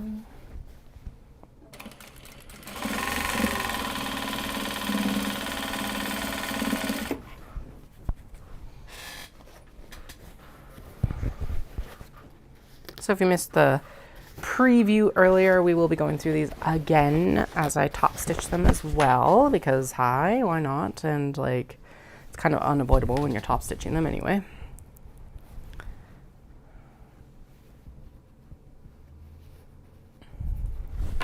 Although this is probably giving you a pretty good idea what we're kind of working with as well.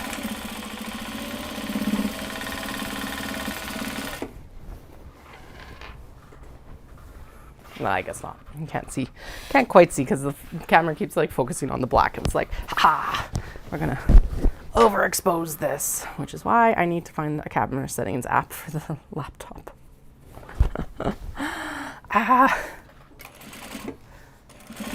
There's gonna be some required messing around with settings here in the next few months as I get settled into the new camera and everything like that. That's for sure.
Some of these are definitely harder to get the, like, there we go, edges lined up, but you know, we do eventually get there, hopefully, maybe, with some cozies most of the time.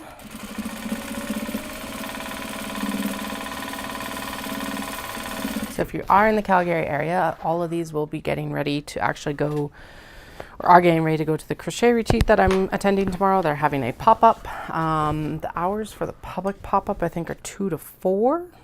Yes, 2 to 4, and it's going to be at the Winston Heights Mount View Community Hall, which is at 520 27th Ave, Northeast Calgary.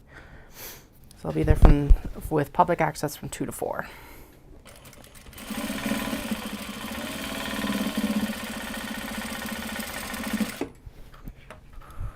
So that's exciting. I'm excited. I think it's going to be a good day.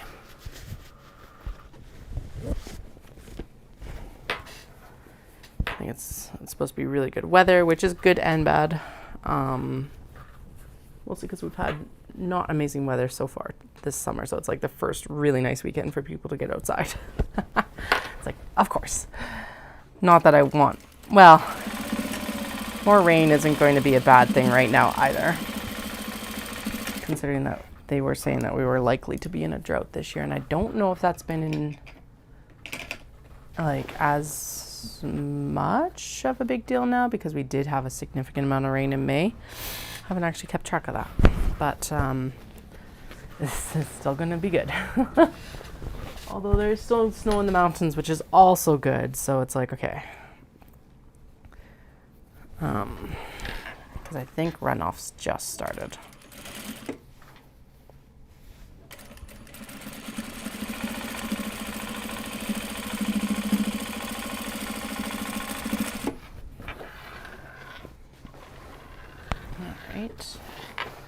Go. So I think there was what, like 11 of the darker bags to finish. So we're just about there actually. I love that closing seams don't take very long. I'm glad that I remembered that we needed to do them, because otherwise I probably would have been at the point of like adding in the drawstring. So I'm like, shoot, we gotta actually do more sewing on these.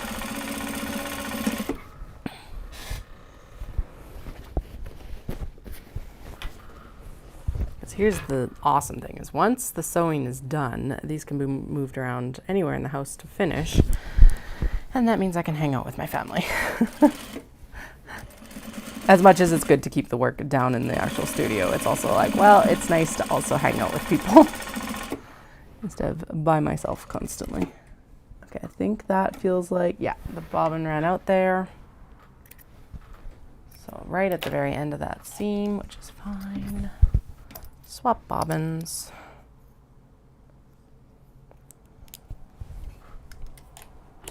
Bobbin count will resume in July, mostly because I didn't do a lot of sewing in June, so I'm like, I was not motivated to keep track of bobbins. I think April was something like 11 bobbins or something nuts like that, so it was insane the number of bobbins in April. But that's also because there's like 3 big shows in April too. So that makes sense. There we go. Just blend it with the old seam, and then what I'll do is I'll make sure that all those ends get trimmed down nice and tight to the actual stitching.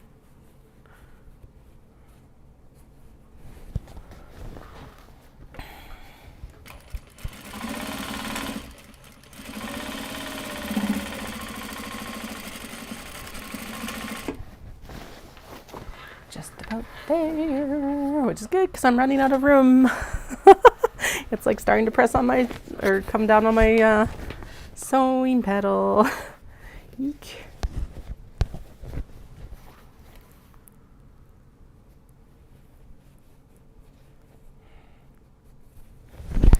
Go.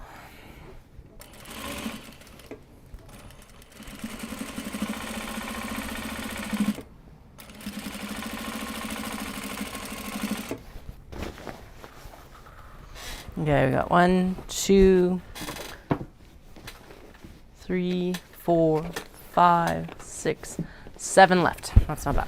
I don't know if they're gonna all fit on there, but we'll see. We'll try our best. Can Katie fit 7 more closing seams on her sewing table and behind her sewing table? Bet you if I moved the ring light tripod, I probably could, but that would mean that I'd have to get up. Can Katie fit 7 more on her sewing desk without getting up? Probably not. No, definitely not. They're cramped in there pretty good. Okay, let's move the tripod. Yay! The cascade.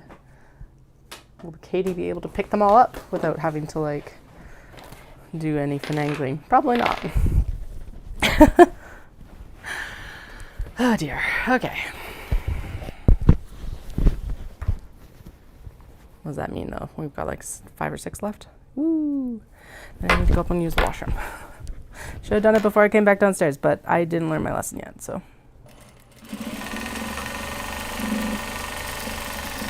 Today apparently is just going to be the day of disruptions, and that's okay. It's Friday. It's Friday.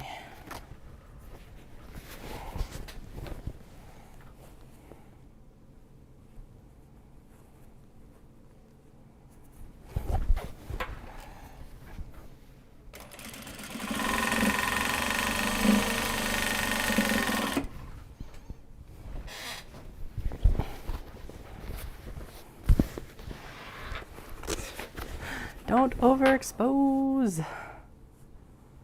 I know it's black. That doesn't mean you need to make it so bright. Lint. Get out of here. Okay.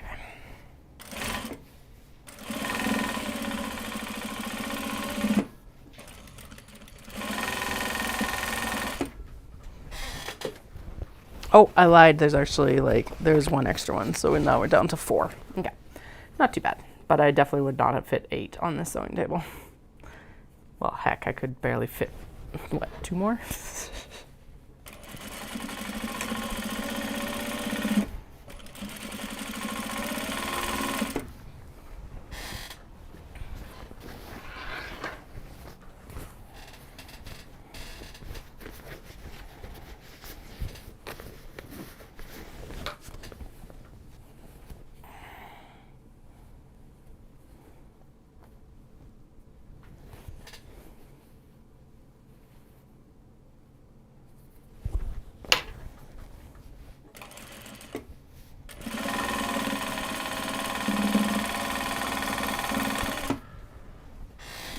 Okay, did I? Oh no, I need to start the next bobbin before we run out of this thread. So we'll do that. 2 on these last 2. Okay, there we go. Now I guess the question becomes, what time is it? It's almost 4. Start the bobbin before I forget. Thank you. Yeah, the question becomes, do I actually, oh my goodness, I keep apparently hitting the unmute button on my computer somehow. Yeah, the question becomes, do I actually do I gotta do the top stitching here. Do I do the logos and leave them extra time to dry? Actually, yes, if I did, so if I was gonna do the cake cozies before I did the top stitching on the darker Kato, but you know what I'll do instead is I will do light top stitching, dark top stitching, glue the logos on, and then I'll do the dark cake cozies, because then the logos have time to dry, and then because I can always do the drawstrings even if while I'm standing around tomorrow. I know that sounds nuts, but it'll be fine. All right, so there is all of them closed. I'll pull them over here, and then I need to go upstairs for the washroom. Gotta pee. Okay, there we go. But yeah, so like that's the last step on the Kato bag, so we should be able to get that done for tomorrow, which is awesome. Well, the last sewing step is the top stitching at least. So, yay. Ooh. It's like that is too much weight for me to hold. There we go. Okay, I'll be back in like 5 to 10 minutes.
All right, all right, all right, to the top stitching, to the top stitching. Get this done. Okay, I've turned up the stitch length, so don't have to worry about that. We'll just clip these. I usually do try to clip them apart all at once, but honestly, we'll just clip them as we go. Make sure that like other threads that are loose are also trimmed up here. We also just got our, so when you're racing, you can sometimes get what are called eye-tab, which are things that you can add on to your medals with your time from the race.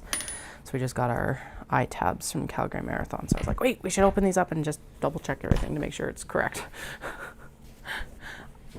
But yeah, so we got those and all is good.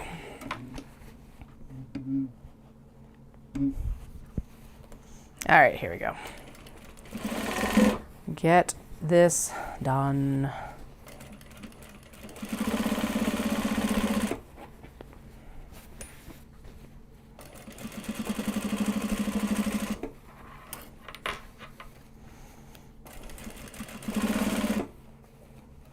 Things are sounding cranky on this machine today, which is not a good thing.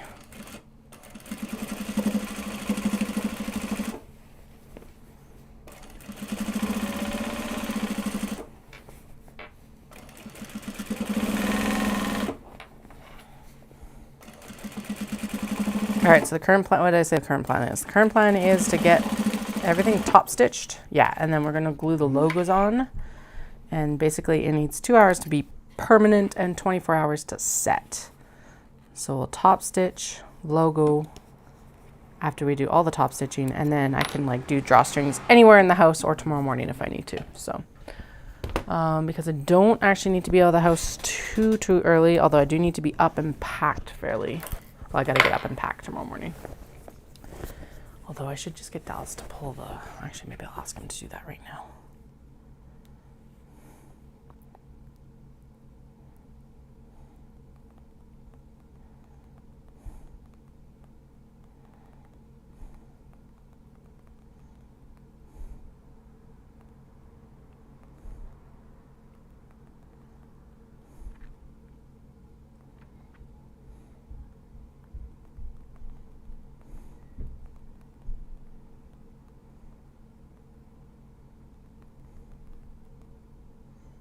I just realized actually we gotta go pick up the youngest, so we should probably do it after we pick up the youngest. Whoops. Right. It's still easier to like get our Jeep in and out of the, well, not that it's hard to move the truck, but Jeep is definitely easier to zip around town and still.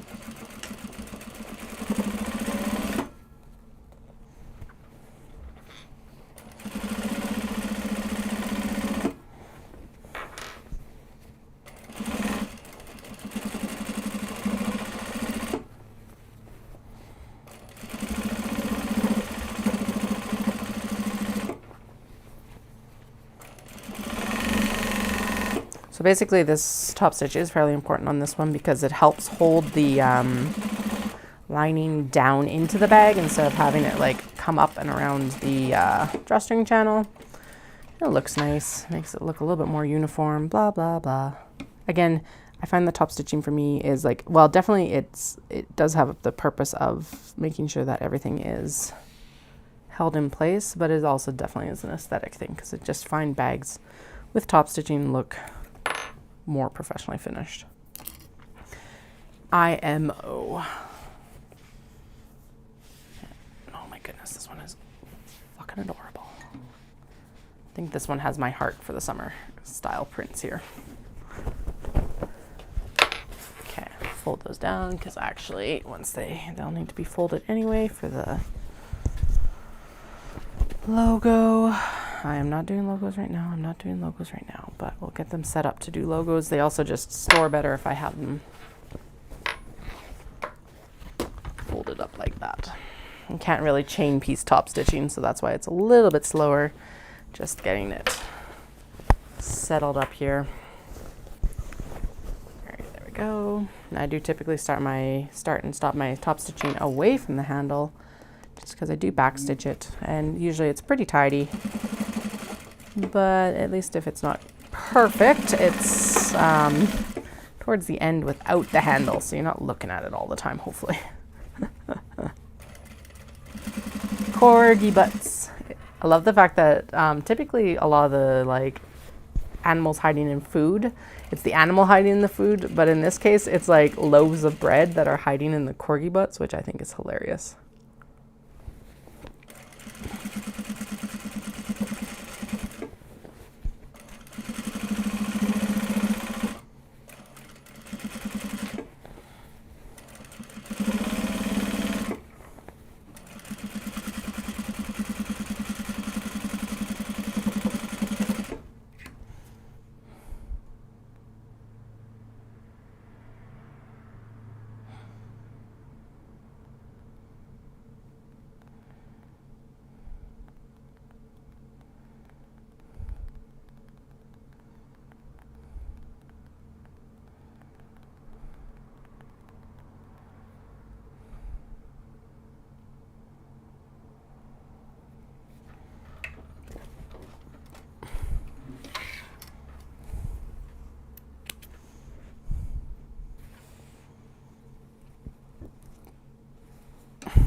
All right, yeah, so I will be picking up our youngest. I've got just under an hour until I need to head out.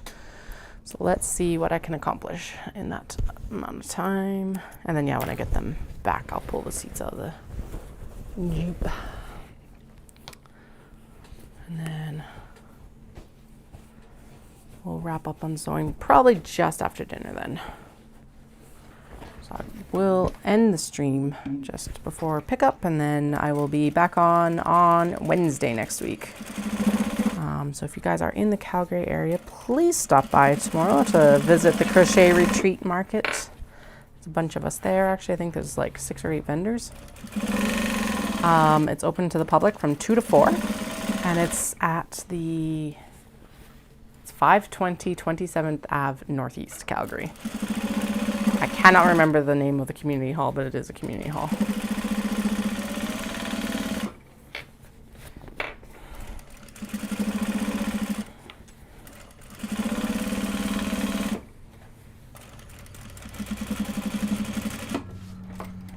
Go. Time to trim up.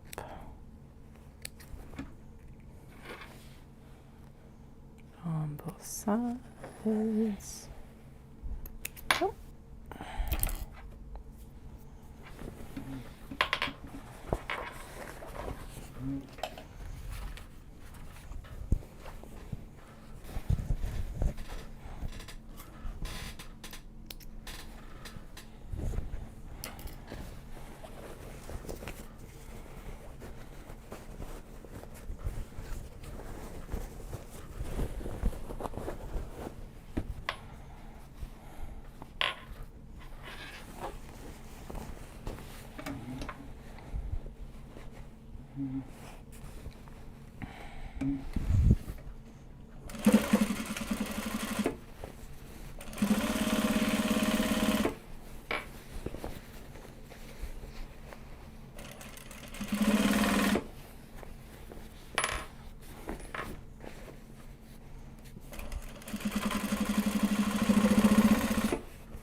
Sorry, radio silence.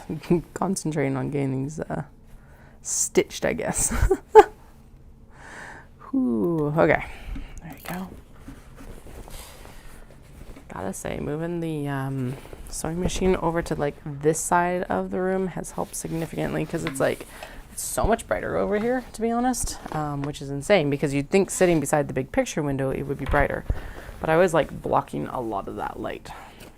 So just like the orientation of the sewing machine is so much better over here.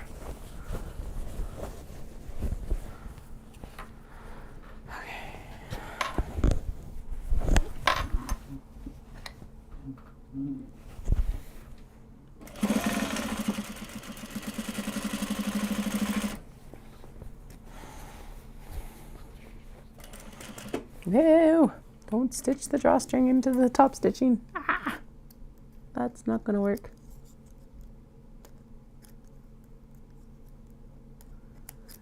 Eek. And now, of course, it's on the needle. Okay, there we go. Disaster averted.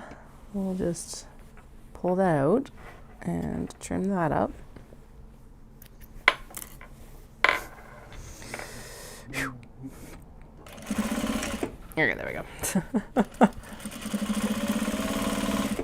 Here, do you want an extra couple layers of fabric in there? No!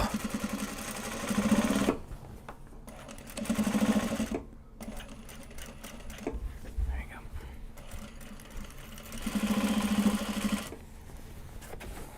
Around and around and around.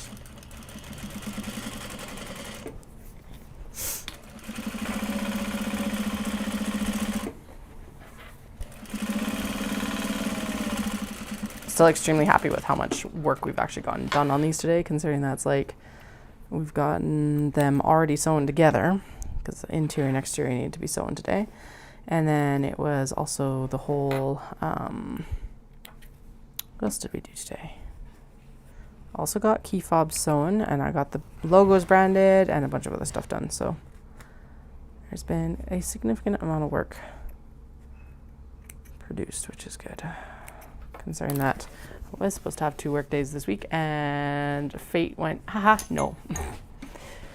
As fate would have it, no. Request denied.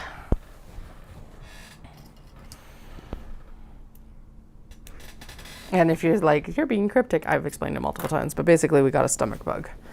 So I was up most of the night on Tuesday night, very unpleasantly, and then I could barely function on Wednesday. I got to go to my kiddos' like end of year party, which was good, and then I basically slept the rest of the day. It was bad. So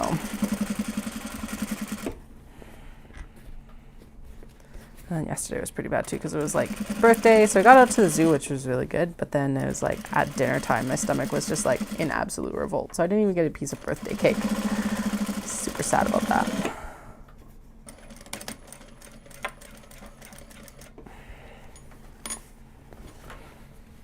But I did. I have one today. I actually had 2 today for snacks. I was like, yes, I am going to have 2 pieces of birthday cake today to make up for it.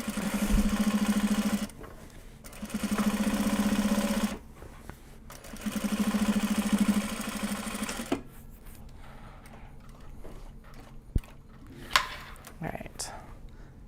This print is really fun. It's like Shibas with retro signs and like equipment, which is really cute. It's got a really good colored background. It's like olive sage somewhere in there. I'd put it as olive actually, not sage. And then the pops of color on it are really good too.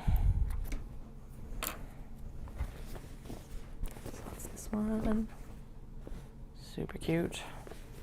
There are a couple other colorways of that. It's in a light, on a light gray as well, and then it's also on a like dusty rose kind of color. So if the olive isn't doing it for you, maybe one of the other ones will. I don't know. Actually, I say that, and then I'm like, I don't know if they're still in stock, but they might be. Maybe. I'll go through and we're gonna do a big update for stock for basically a Christmas in July update. So like July 25th-ish or so. Yeah.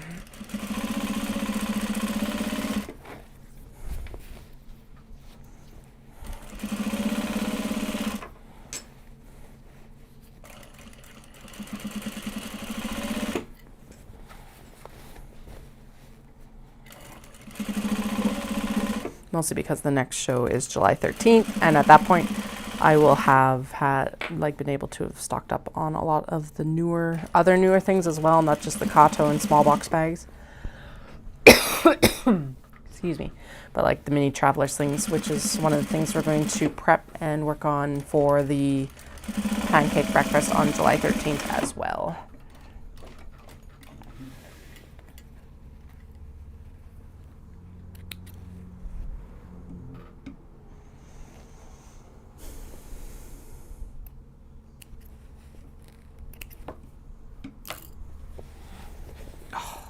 So I said that the black version of this is my favorite. It still is my favorite, but this blue version is also just like so good.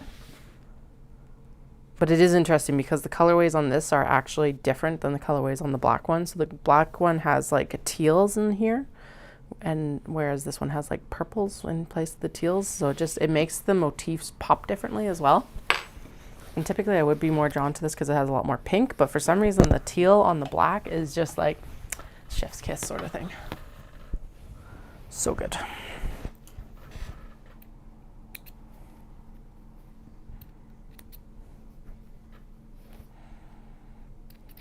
I'm gonna actually prep the next round because I did have to trim a couple because it was like I had to pull them up from behind the sewing machine. They're like, no, we give up. So we'll trim the next like 3 so that we're ready to just roll along with them. I think I counted earlier and it was something like 35 bags or something like that. So I don't know how many we actually have left, but we're just going to crank along until I have to go for Kato.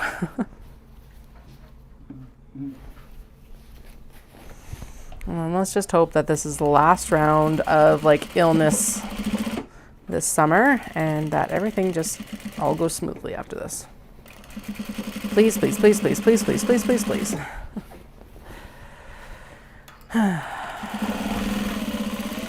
No major illnesses or other like ill health events. That includes like bones and everything. Knock on wood.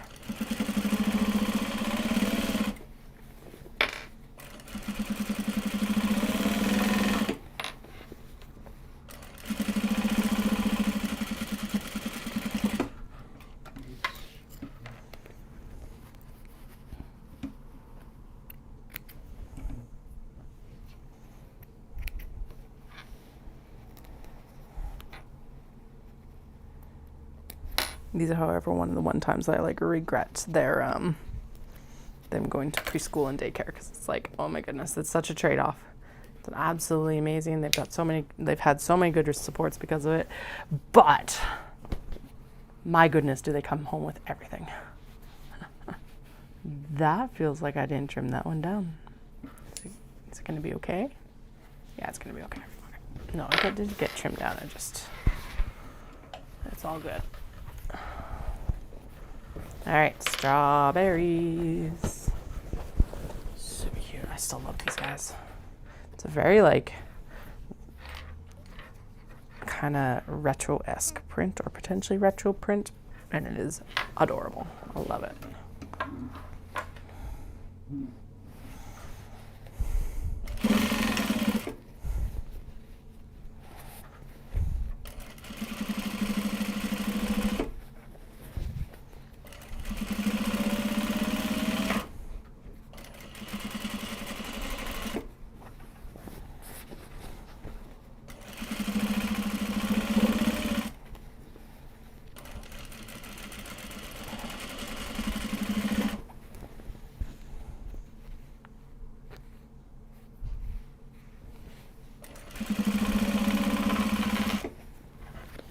Next bobbin is ready. So I should actually maybe be checking to make sure that this like bobbin isn't acting up with this top stitching, because I just realized if it is going to act up, it tends to do it on the top stitching. Because it's like, oh, you're going to see it? I'm not going to look pretty. We're fine. Okay. Maybe just in case, I should actually flip the bag inside out, and then we can stitch from the interior to the exterior. Just a little bit annoying because then we have to flip it again, but you know what? If it brings peace of mind in the fact that like this bobbin might not act up, let's do it. I don't know why it's always the bobbin that acts up too. It's like, it's very rarely the top thread that's like, ah! Because that's totally the noise that the bobbin thread makes when it's like giving me heck, right? Actually, that's a little bit easier because then I can also keep the leather out of the top stitching a little bit nicer too. A little bit easier as well. Haha, sneaky. Okay, cool. Good to know. Now, obviously, it's still important that the like bobbin thread looks good on the inside here too, but it is a little bit more of a subtle deviation. Like, yeah, if there's deviations, they're more subtle than on the front or the print side, exterior side. There we go. Because yeah, that actually looks like it behaved itself extremely well. Because of course it would on the interior. But here we go. Top stitched. Yay! We got it. So now these project bags are spot clean only because of the leather, obviously. Oh, I see. So that does actually need to be convinced to go down. It's fine this way, but it's a little bit angrier this way. Okay. Just remember that when I'm top stitching the next round, that it does actually need to... Ah, interesting. Okay, it needs to be top stitched down. Okay. So it doesn't make... Okay. Bunnies are next. Bunnies, bunnies, bunnies. Always bunnies. Okay, so I think we will go then from the interior to the exterior because it does help the leather lay nicer for some reason to go from interior, or like interior to exterior. I think it'll be okay. It'll be fine. Everything will be fine.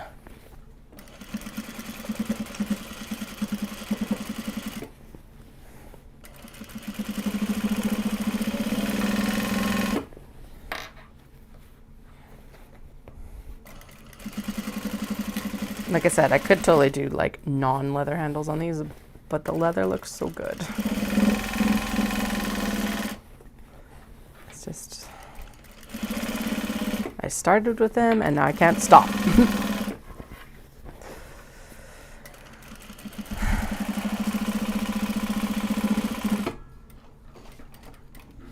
Or at least not yet. Maybe one day, but today is not that day. And even the next batch is not that day.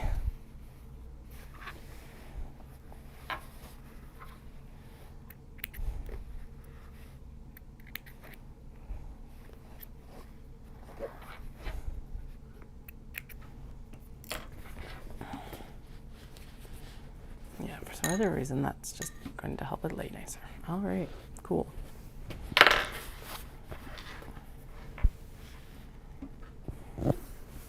Or does it lay the same as the other one?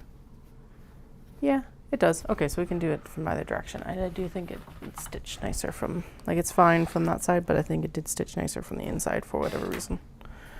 Don't ask me the physics of why. I swear the fabric just has a mind of its own, so we're just going to go with it. It has a mind of its own, and sometimes we just have to deal with it.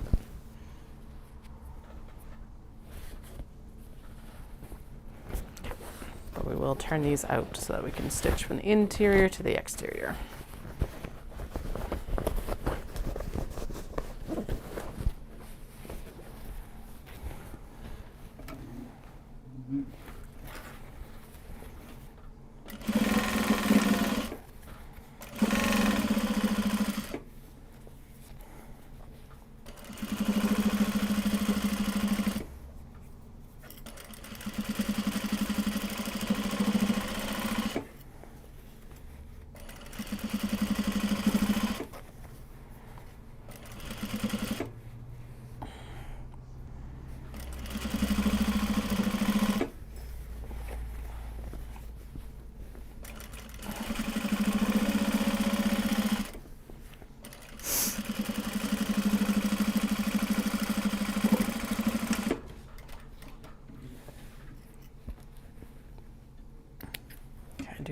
little bit of eye on the time now because we are going to creep up on this pickup time pretty fast probably.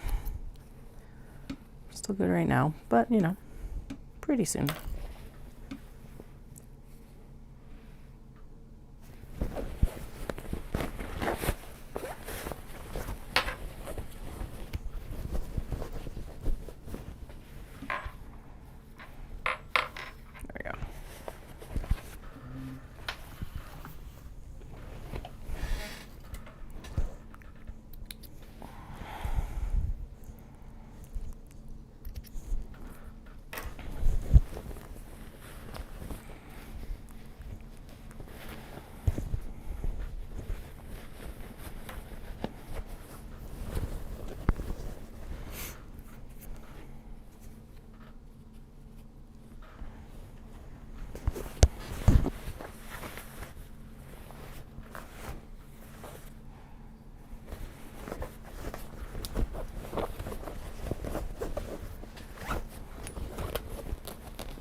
Yay!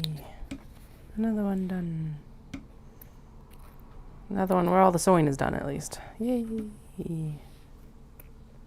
It's one thing to say that the sewing is done, and it's another thing to say that it's done because it's still got some work to go.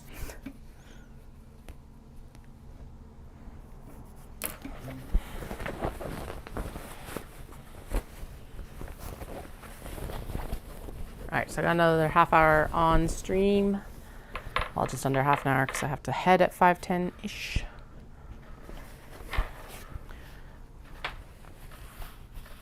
But it seems like we're actually going to crank through the majority of these before I need to be off, so that's pretty awesome.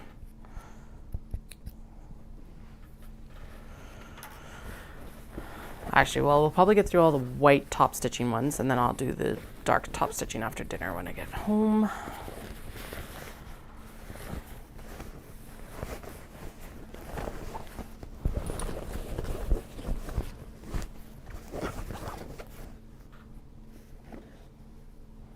Thread fluff everywhere. My goodness. Okay.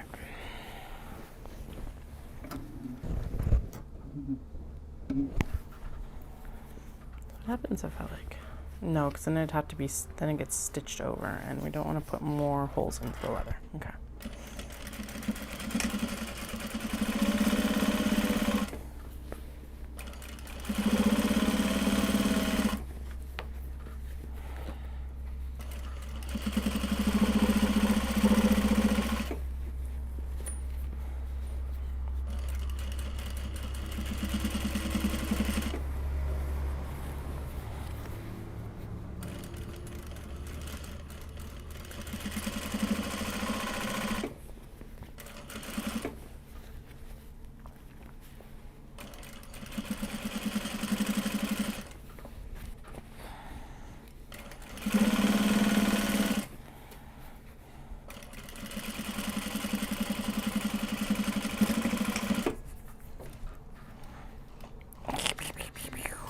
Go.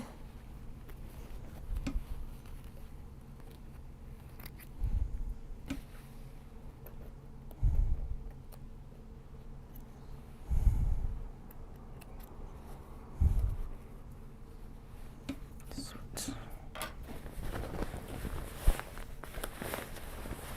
I really do like this one. I don't know what it is about it, but just the like compositions of the colors and stuff like that is just so good. Obviously I like it, I bought it, so that like floral stack is so good.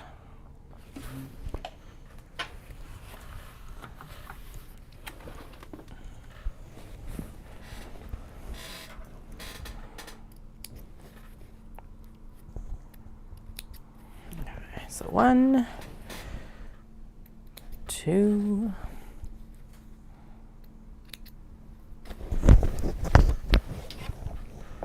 3,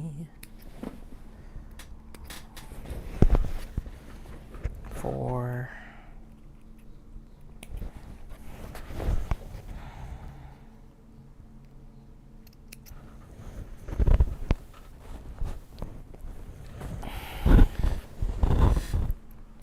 5,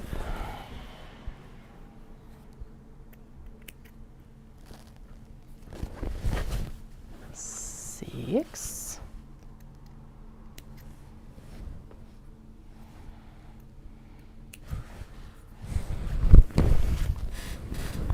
7,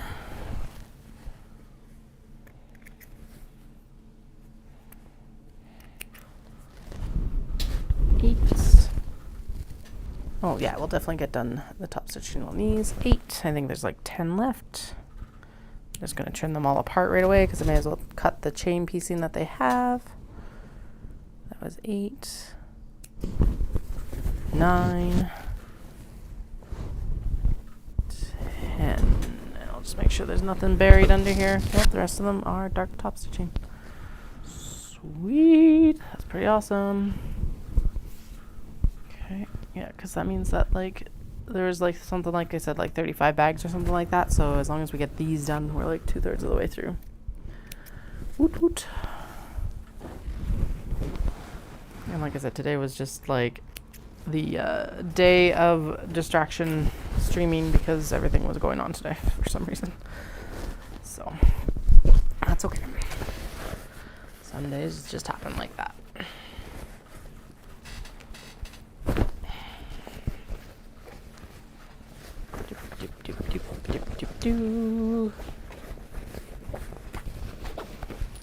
Okay. Let's top stitch.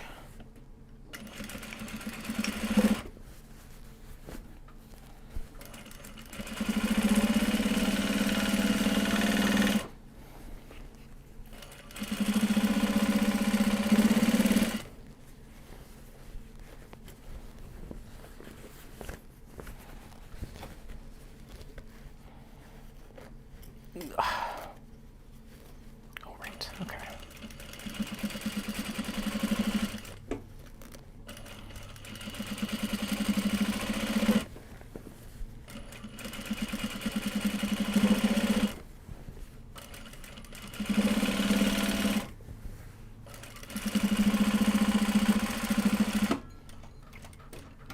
Whee! Done. Basically, we're top stitching right now because what I'll do after this is I will throw logos in or on, and then it'll be drawstring time. But if I can throw logos on, they've got a little bit extra time to cure, and if they need extra glue, I have the opportunity to do that at home instead of having to do it at the show. Blah blah blah blah blah. Bunch of different reasons, but that is the main one, is just extra cure time. So a little bit extra time at home after logos are done, and plus I can also do drawstrings a lot easier, like standing at the table, than I can gluing logos on. So because it's like those little things that I always forget about, and then they add up time wise like significantly, like gluing on logos. I was smart this morning though, and I was like, I am going to heat up my branding iron and stuff while I'm doing a little bit of the work at the sewing table. So I got key fobs done and started on like the cake cozy elastic, and actually that's how long the brand took to warm up. So then I branded all the logos and we trimmed them out, and then got to sewing. Basically started with the cake cozies. We got all the white cake cozies done, which is good because I am completely wiped out of cake cozy stock except for maybe like 2. Whoop-de-doo, 0 choice. So I was like, oh, I gotta focus in on those. And then we'll do the blacktop stitching for these Kato bags, and then I'll go in and do the logos, and then I'll do the black stitching for the cake cozies. So that's how it'll go down this evening. Whether I will be back onto stream or not, I don't quite know yet. I'll see how tonight kind of pans out. Just know though that everything will get done, and if you are around, you can definitely come and check everything out at the retreat. And if not, I will also be at the Stampede breakfast. And if you're up from out of town, I will have them up, any leftovers kind of on the online shop towards the end of July. I think in July 25th-ish, for some kind of like a Christmas in July update. So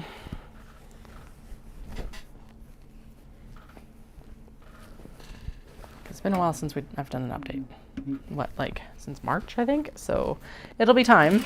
But the nice thing is that means that I will have everything done for like, or at least I'll have some of the mini travelers and slings and stuff like that ready to go. I feel like this was put in backwards, but it's not.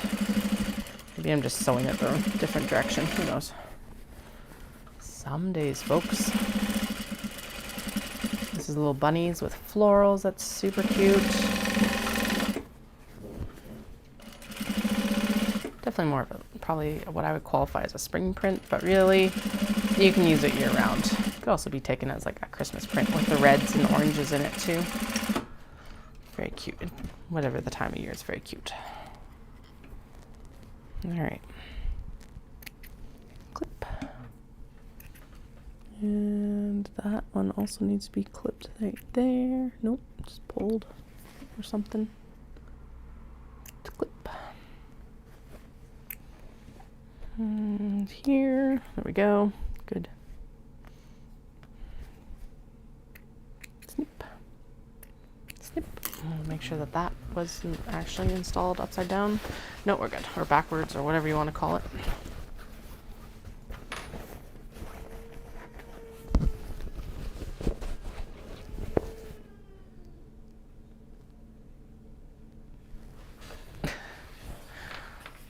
There's some strange noises coming from our toddler right now. Not great.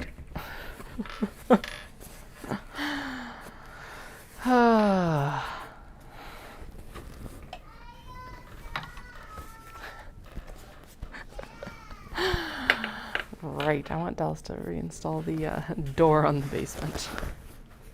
And I'm going to basically just cut a corner off so that the cats can come in and out for the litter boxes when I'm down here streaming.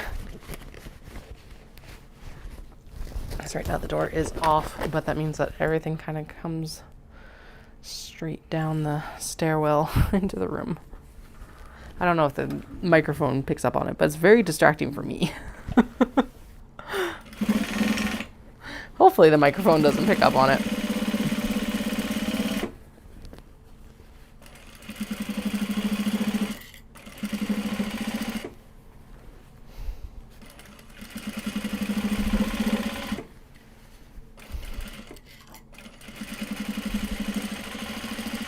Right, I need to remember to take sandbags for the tent for the Stampede breakfast. That's one of the other things that I'll need.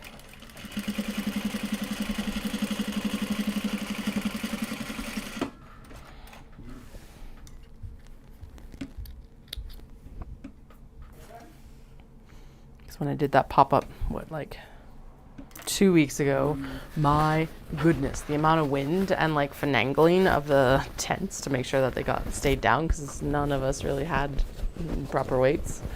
If I'd known, I would have brought my sandbags and that would have been fine. But they said that they were going to be fine because they had cinder blocks and stuff like that. But it was so flipping windy. It was actually ridiculous. And it was so cold too, because it was all like north wind rolling out of the north straight down Center Street. Ugh. At least tomorrow's event is inside and it's supposed to be like plus 25. So hopefully we aren't on the other end of the spectrum and we have AC tomorrow, which I hope so.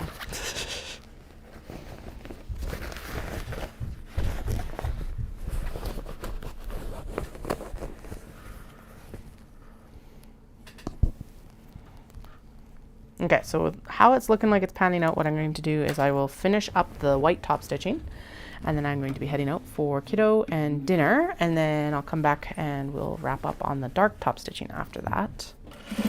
So yes, I will probably be back on stream tonight. Just to finish up here.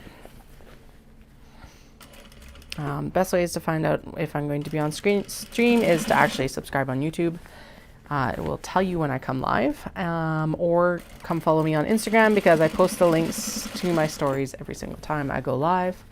If you prefer Twitch, I also am streaming on Twitch, although it does not stream as reliably as YouTube, just as a heads up. I don't know why. I've been reporting it as like player feedback. I know it was connected when I started earlier, but it wasn't when I went back in later, so I don't know what's up there. So if you are on Twitch and you see it as an issue, please report it because I'm not 100% sure what's going on there. My streaming software is supposed to be fine going to both YouTube and Twitch. So, who knows? All right. There we go. Get all these ends trimmed up so I don't have to do that later. Done. That's an end on this side. Sweet. There we go.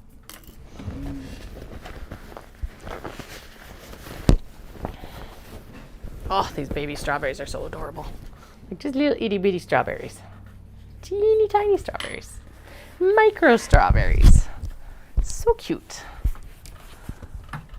Okay, got 1, 2, 3, 4, 5. Sweet. Okay, we are definitely going to be able to get these done. Yeah, and then dark top stitching, then logos, then drawstrings. Even if those drawstrings get carried upstairs, that's fine. Or tomorrow. Because it needs to be logos and then cake cozies as well. Need to definitely be done for tomorrow. Okay. I can do it. I can do it.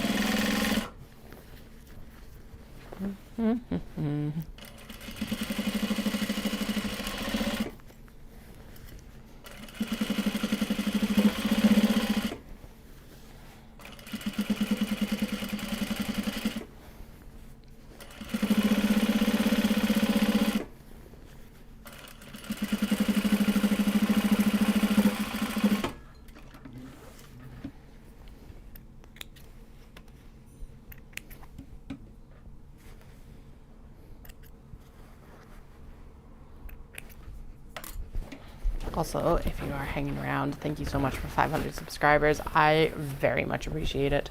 Appreciate every single one of you that has joined me in this journey, because it has been a journey. No, a lot of you have been around since I was actually podcasting, and that was the thing to do, which was a while ago. And I'm glad that this has been something that I've been able to transition into more for the live streaming, because I think it does actually work better for me in the work that I make, because I don't knit as much anymore. Bluntly, I just don't knit enough anymore to do a knit podcast on top of a creative job. Although I have been thinking that maybe one of the things I should do is, like, I've been toying with how I would start a Patreon, and I'm like, maybe I need to start a Patreon and we could do like knit nights that way or something like that, which would be kind of fun. Because realistically, my niche market is still knitters and crocheters. As much as I want to expand into other markets, I obviously want to also still foster my original OG supporters too, so don't worry. I'm not abandoning you guys. I just want to expand a little bit more so that the business remains sustainable. Hence why it might look like I'm wandering off the path a little bit from project bags, because I am. But, you know, everyone could use a different bag. Oh, this one's so good. So good. Look at that. Oh, and this cut of leather just is like so rich against that like gold background. It's amazing. Love it. Okay. What do we got? We got 3 more. 3 more. 3 more. 3 more. And it's 5 to 5. Perfect. It's definitely not taking 5 minutes to stitch these. I don't think. I haven't actually been timing, so. And then there's only like, I think 11 or 12 left when I'm like, when I come back to do the dark top stitching, so that's good.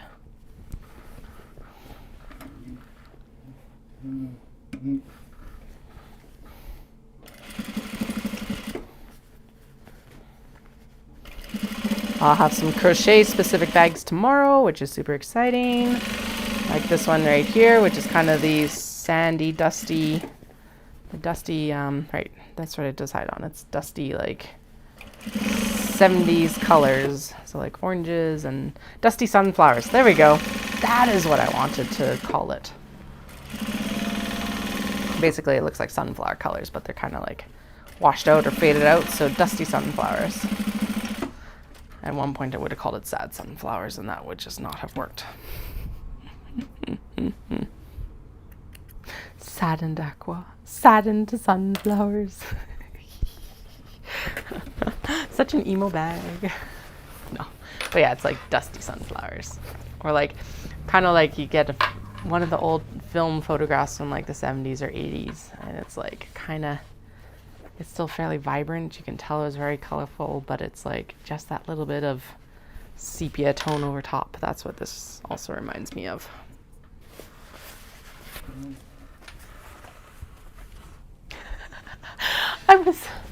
I finally printed off a bunch of photos. Basically, I made Dallas a Father's Day album because I was like, okay, I got a shit ton of photos on my phone.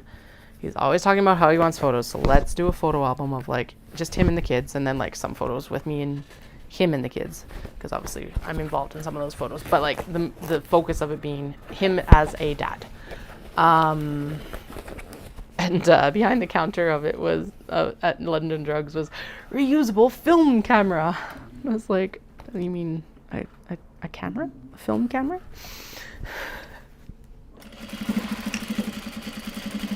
I know disposable cameras are still a thing, but like it was just such a weird sign to read, like film cameras were never reusable or something. I don't know. Although I do have some like film photos from our first trip together as a couple to Japan, and I really like how they came out, so I'm really tempted to like, I don't know, even just looking at the photos that I have from the phone printed off, it's like it would be really nice to have a film camera again. But at the same time, it's not like the only times then that, oh, that ran out of bobbin thread. Oh, it ran out of bobbin thread almost at the beginning. Okay. Sorry, that completely distracted me. Yeah? The water company? Yeah, I think it's in her chair. She's very thirsty. I bet she is. Oh my goodness. I haven't drank anything for quite a while. Probably. I have ocular migraine on the go. Okay. So you're definitely picking him up no matter what, because I can't see. Okay.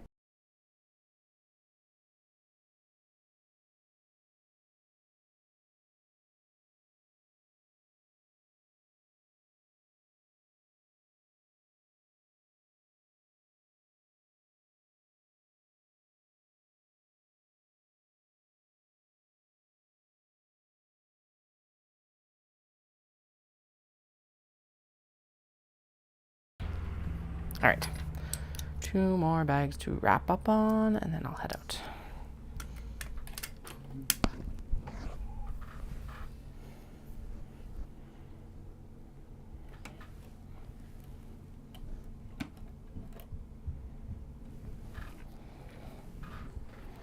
Okay, so what did you give out? You basically ran out like right at the beginning here. Of course, because why would it not run out at the end of the other bag, right? Damn bobbins. Worst part of sewing is flipping bobbins. Unless you're using the serger. I still don't, I know this is a rant that I go on consistently, but it's like, why don't industrial machines have a setup like a serger where you can just like pull from a cone instead of having to have a bobbin? If someone can explain the mechanics of that to me, I would greatly appreciate it. I probably could look it up, but that would take time.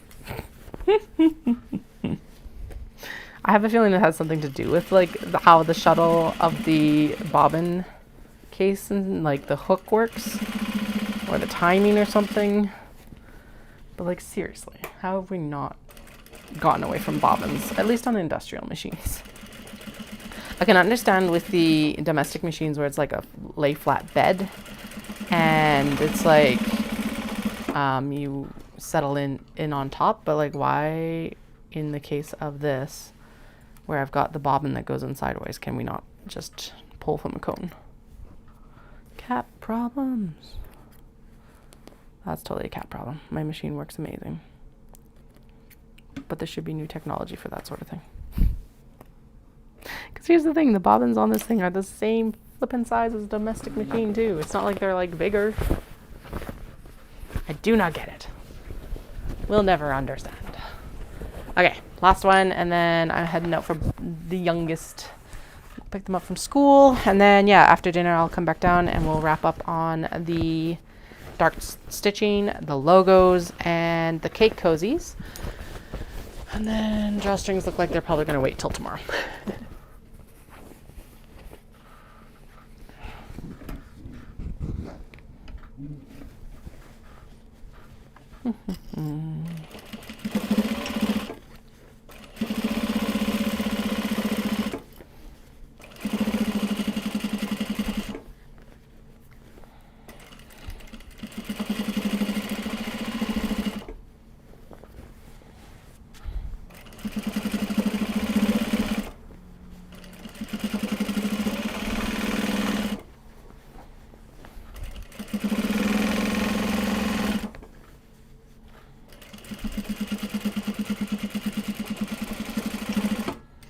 There we go. All right, so we're that much closer to having these wrapped up for tomorrow.